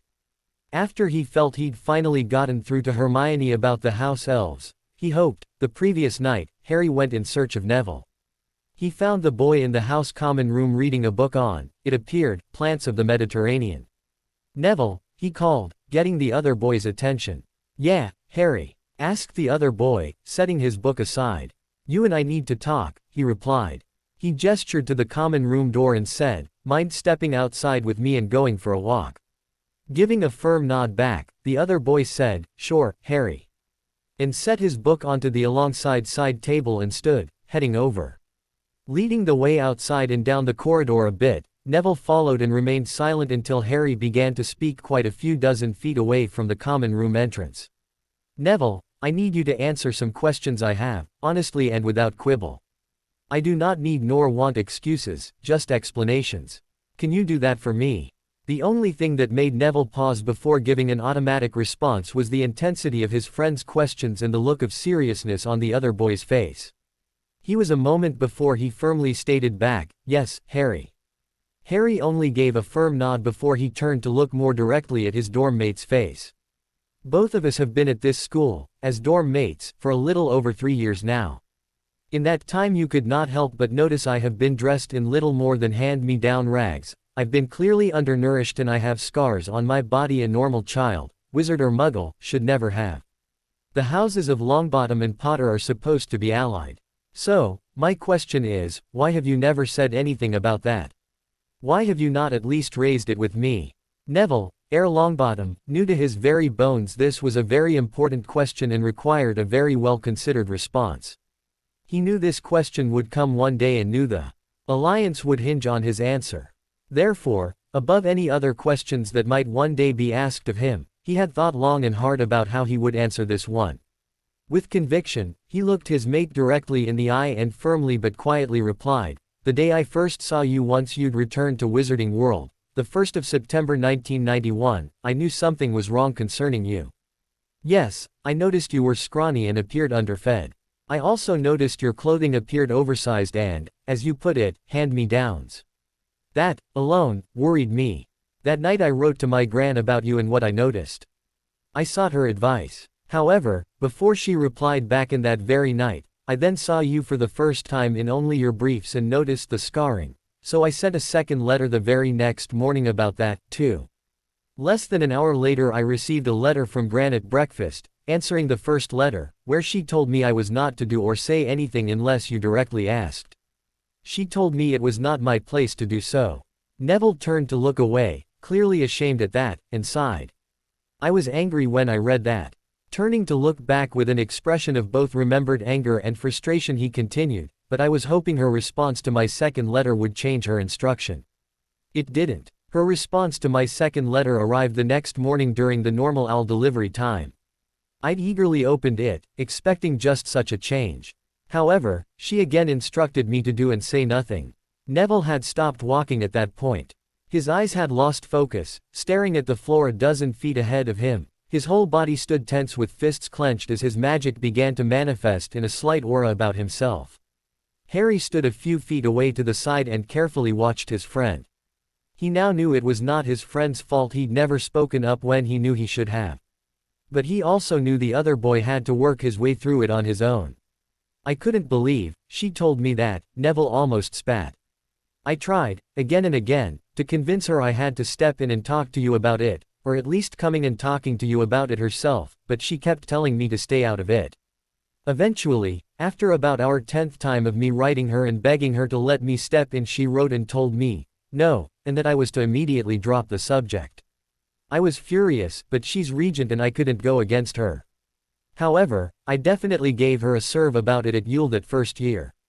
Even then, though, she wasn't moved. She just dug her heels in, refused to discuss it anymore and told me the matter was closed until you raised it.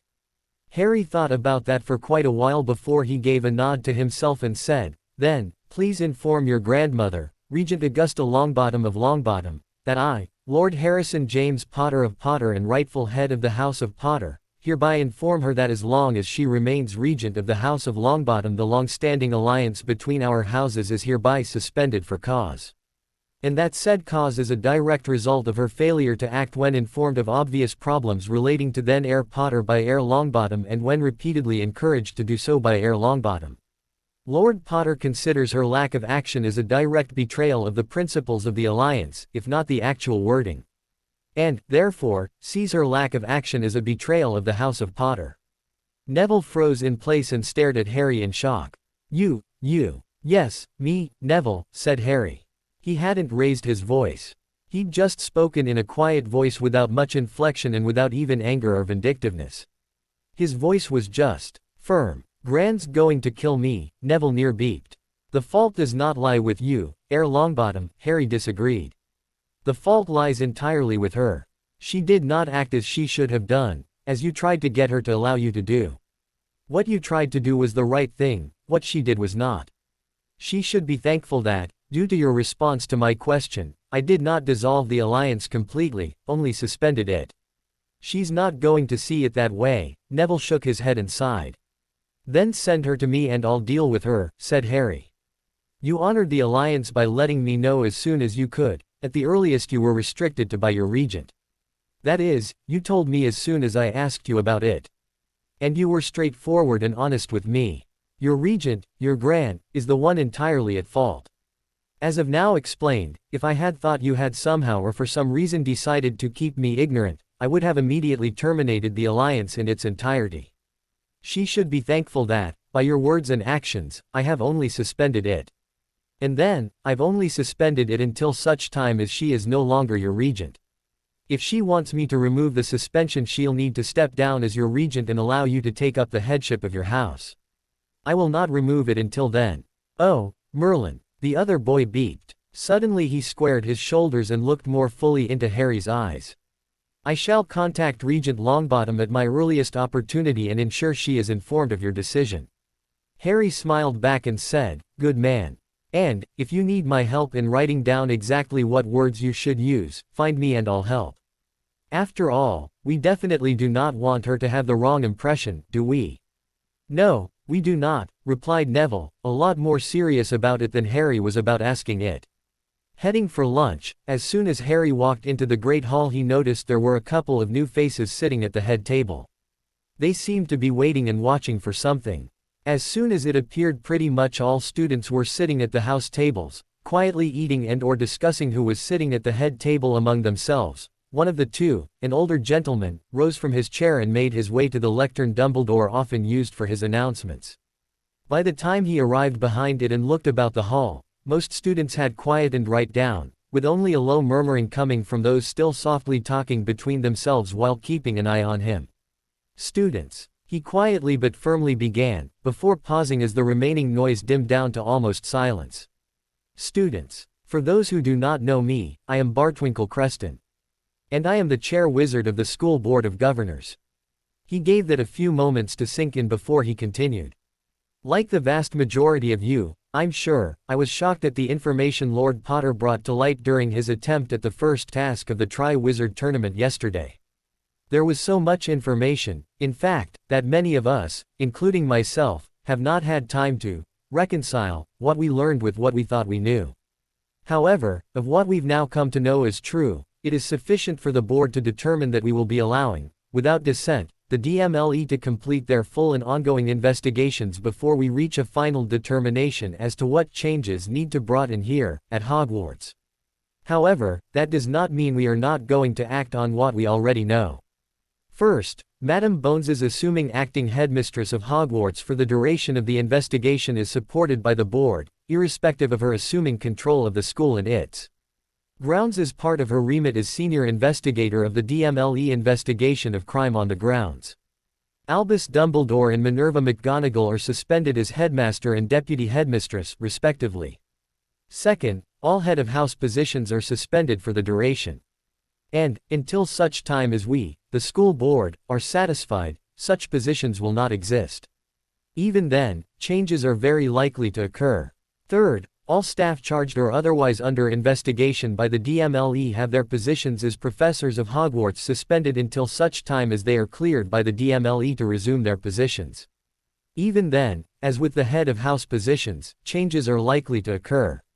Fourth, as many professors are currently under investigation, and as many are therefore suspended and, as a result, are not legally permitted to teach, all classes are hereby suspended until the board gives the word they may recommence. Therefore, letters are being sent to your listed guardians asking if they would prefer you to be sent home for the duration, however long that may be. That period may be anywhere from a few days to a few months. For those guardians who would prefer you to be brought home, the school will be paying for portkeys for you to both be sent home and for you to be called back once classes recommence. We will not be using the Hogwarts Express for this. The man then took on a pained countenance with his eyes closed for a few moments before he opened them and then directed his gaze towards the Gryffindor table. It was only a short moment before his eyes laid upon those of Harry. "Lord Potter," he solemnly said, "on behalf of the school board of governors you have my and their deepest apologies. We should have kept a better eye on the headmaster and staff of the school and we did not. Like everyone else, we were swayed by the honeyed words of Albus Dumbledore not to take a closer look at what was going on. That ends now. From this moment forth the Board of Governors of Hogwarts School of Witchcraft and Wizardry will be keeping a closer and constant watch over the school, to ensure for ourselves and the wizarding community at large that nothing like what has happened over the past 3+ years, and even before that, will ever happen again.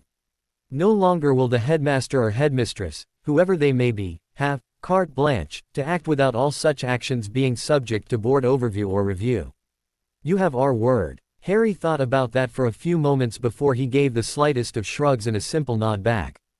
Creston seemed satisfied with that and turned back to the greater hall.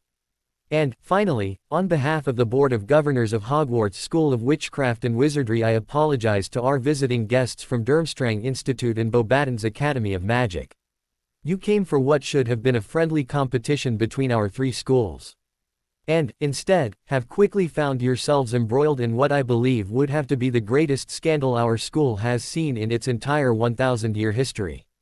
At this point I do not know if the tournament will be allowed to continue, as is, will be completely modified to get it over with as soon as possible, considering the binding magical contract enacted by the Goblet of Fire, will be deferred until a later date or will simply be cancelled outright. That decision has not been made and will not be made until we have further information. Therefore, we must ask both schools' champions to remain at Hogwarts until that decision has been reached.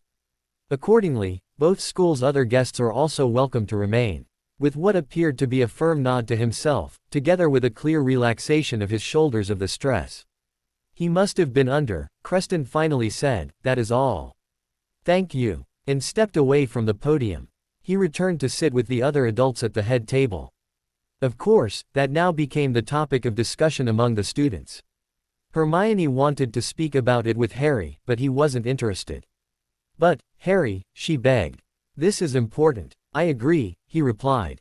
"However, you and I discussing it will make not a bit of difference in whether or not it occurs.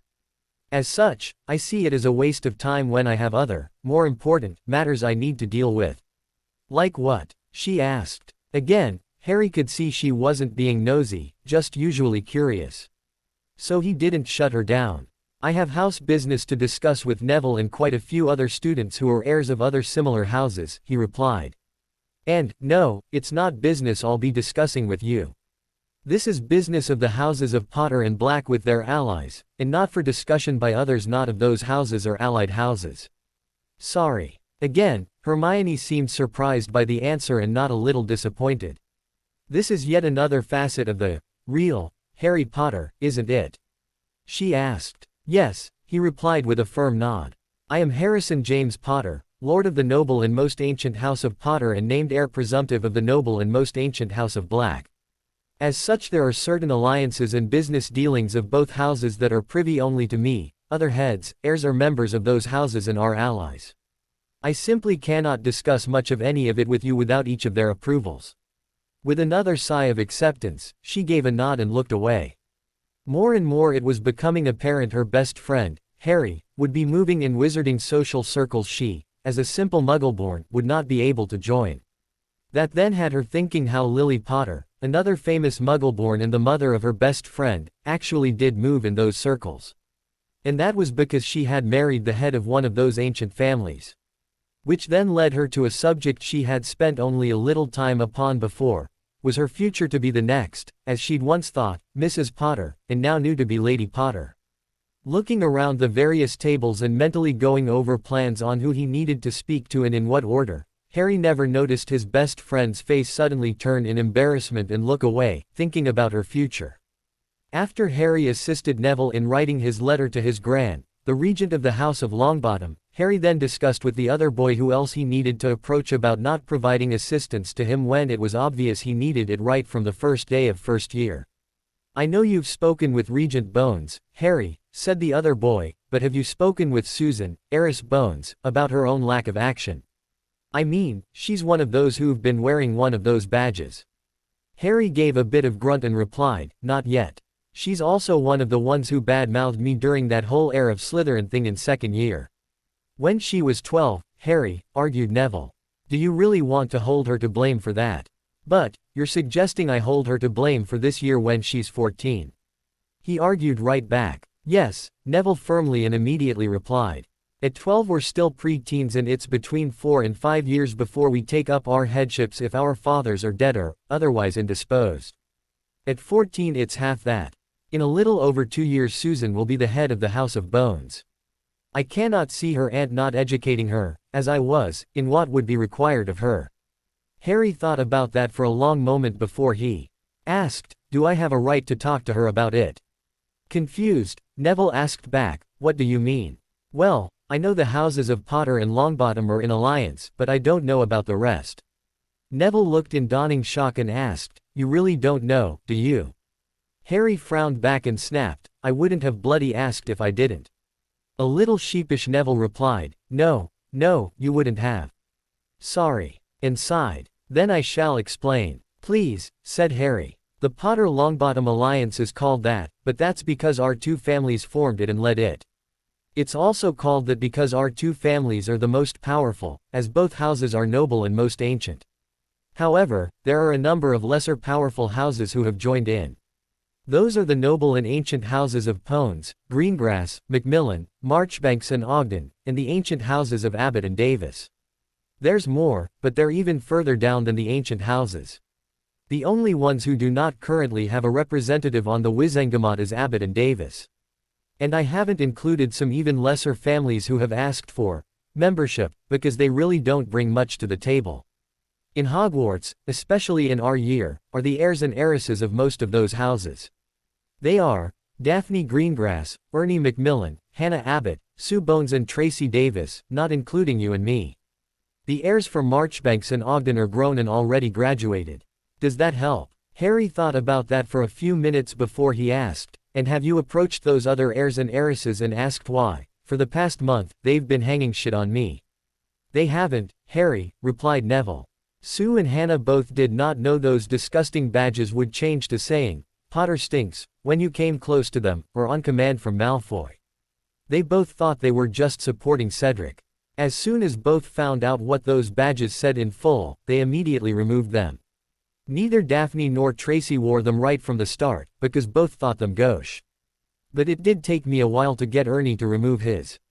It wasn't until I pulled rank as a part of the alliance before he complied. And he was pretty unhappy I did that. Mused Harry. "Do I need to go and talk to them?"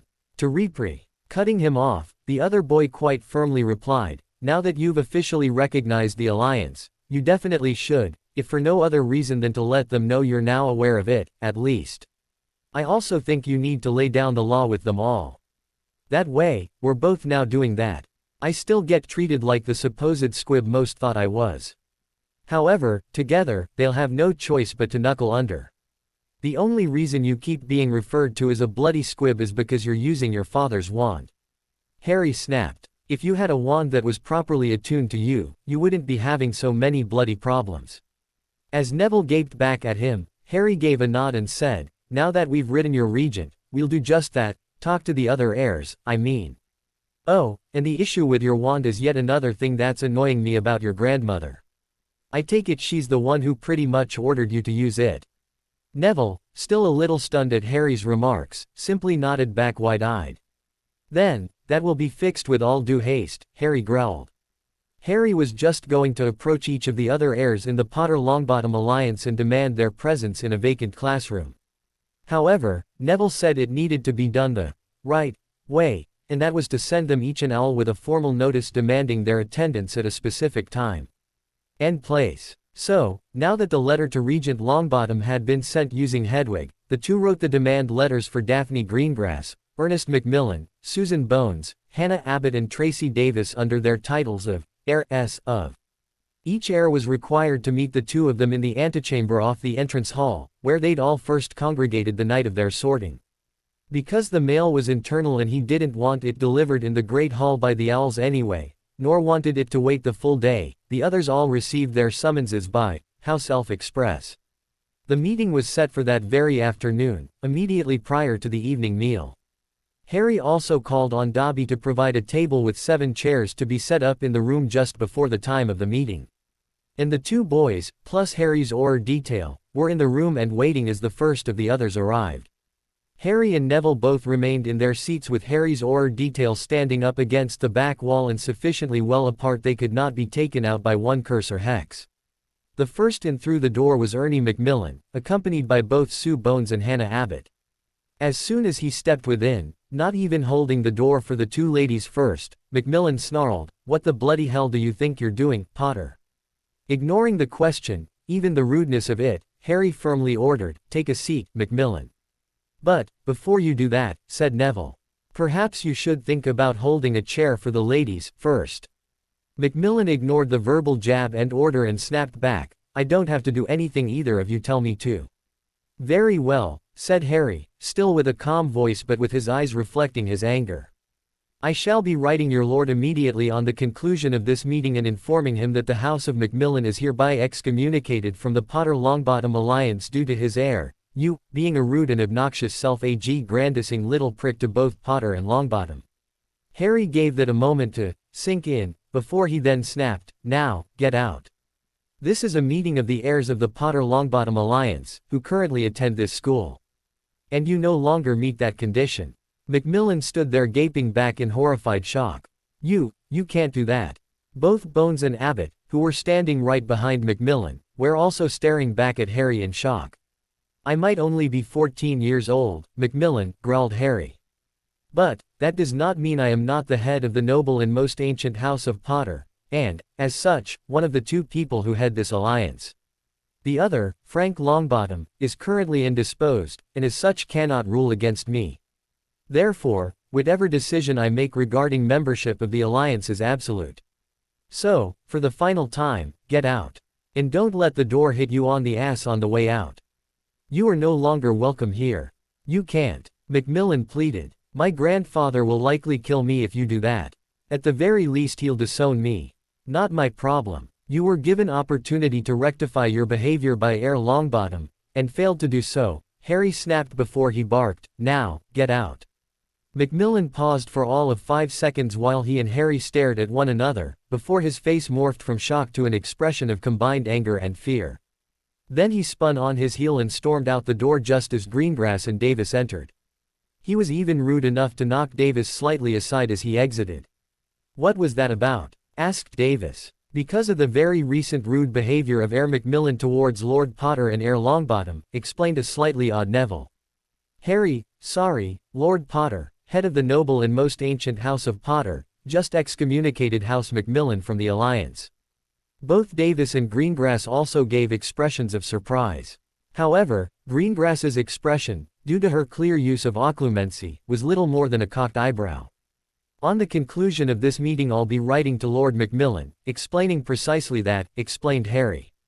"In the meantime," he added, "ladies, please sit," and gestured to the chairs around the table. As Greengrass moved to a seat, along with the other 3, she said, "So, the Lion of Gryffindor bears his claws once more. I do believe I'm going to like this Harrison James Potter. It's about time, Potter, said Davis. Harry's expression suddenly changed to guarded and he quietly said, please, sit. None of those there mistook the seeming request as anything but the order it actually was. They all sat and looked back with expressions ranging from angry to uncertain in how to act. All right, Potter, Greengrass eventually said. You've got us all here. Now what? I want answers, said Harry. And you people are going to provide them.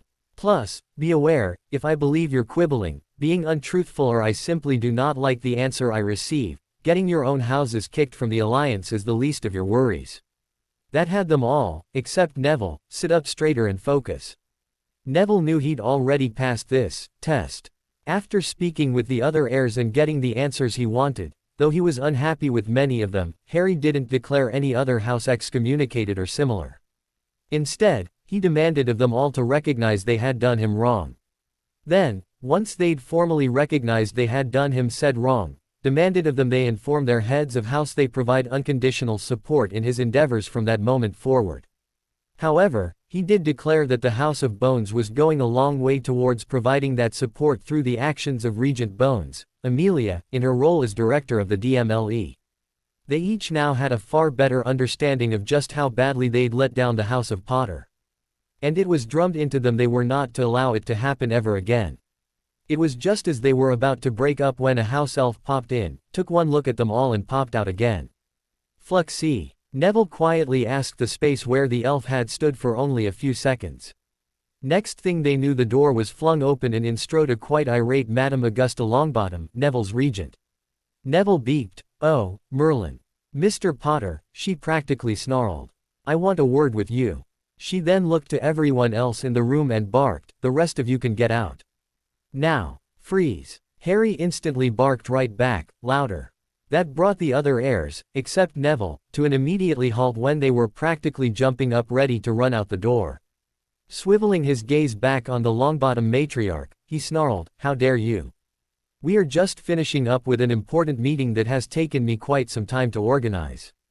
If you want to have a word with me, you will ask, politely, and wait until I have time for you. If you cannot wait less than 3 minutes until the end of this meeting, say so right now, and I'll send formal notice to all the important parties to let them know the Potter-Longbottom alliance is hereby immediately and irrevocably terminated." As the two stared one another down, the others gaped back in shock between the two. After a long moment that felt, even to Harry, as if an hour had passed while the two stared at one another, Augusta finally blinked, threw her nose in the air in a haughty fashion, and more quietly said, "I'll wait outside." Then, not even waiting for Harry to acknowledge her words, spun on her heel and stormed back out of the room. As the door closed behind her, those remaining, including Harry and Neville, let out a collective sigh of relief. "Sorry about that," said Harry, a lot quieter this time. "I suggest we meet, once more, 1 month from today. I'll let everyone know of the time and place once the time approaches."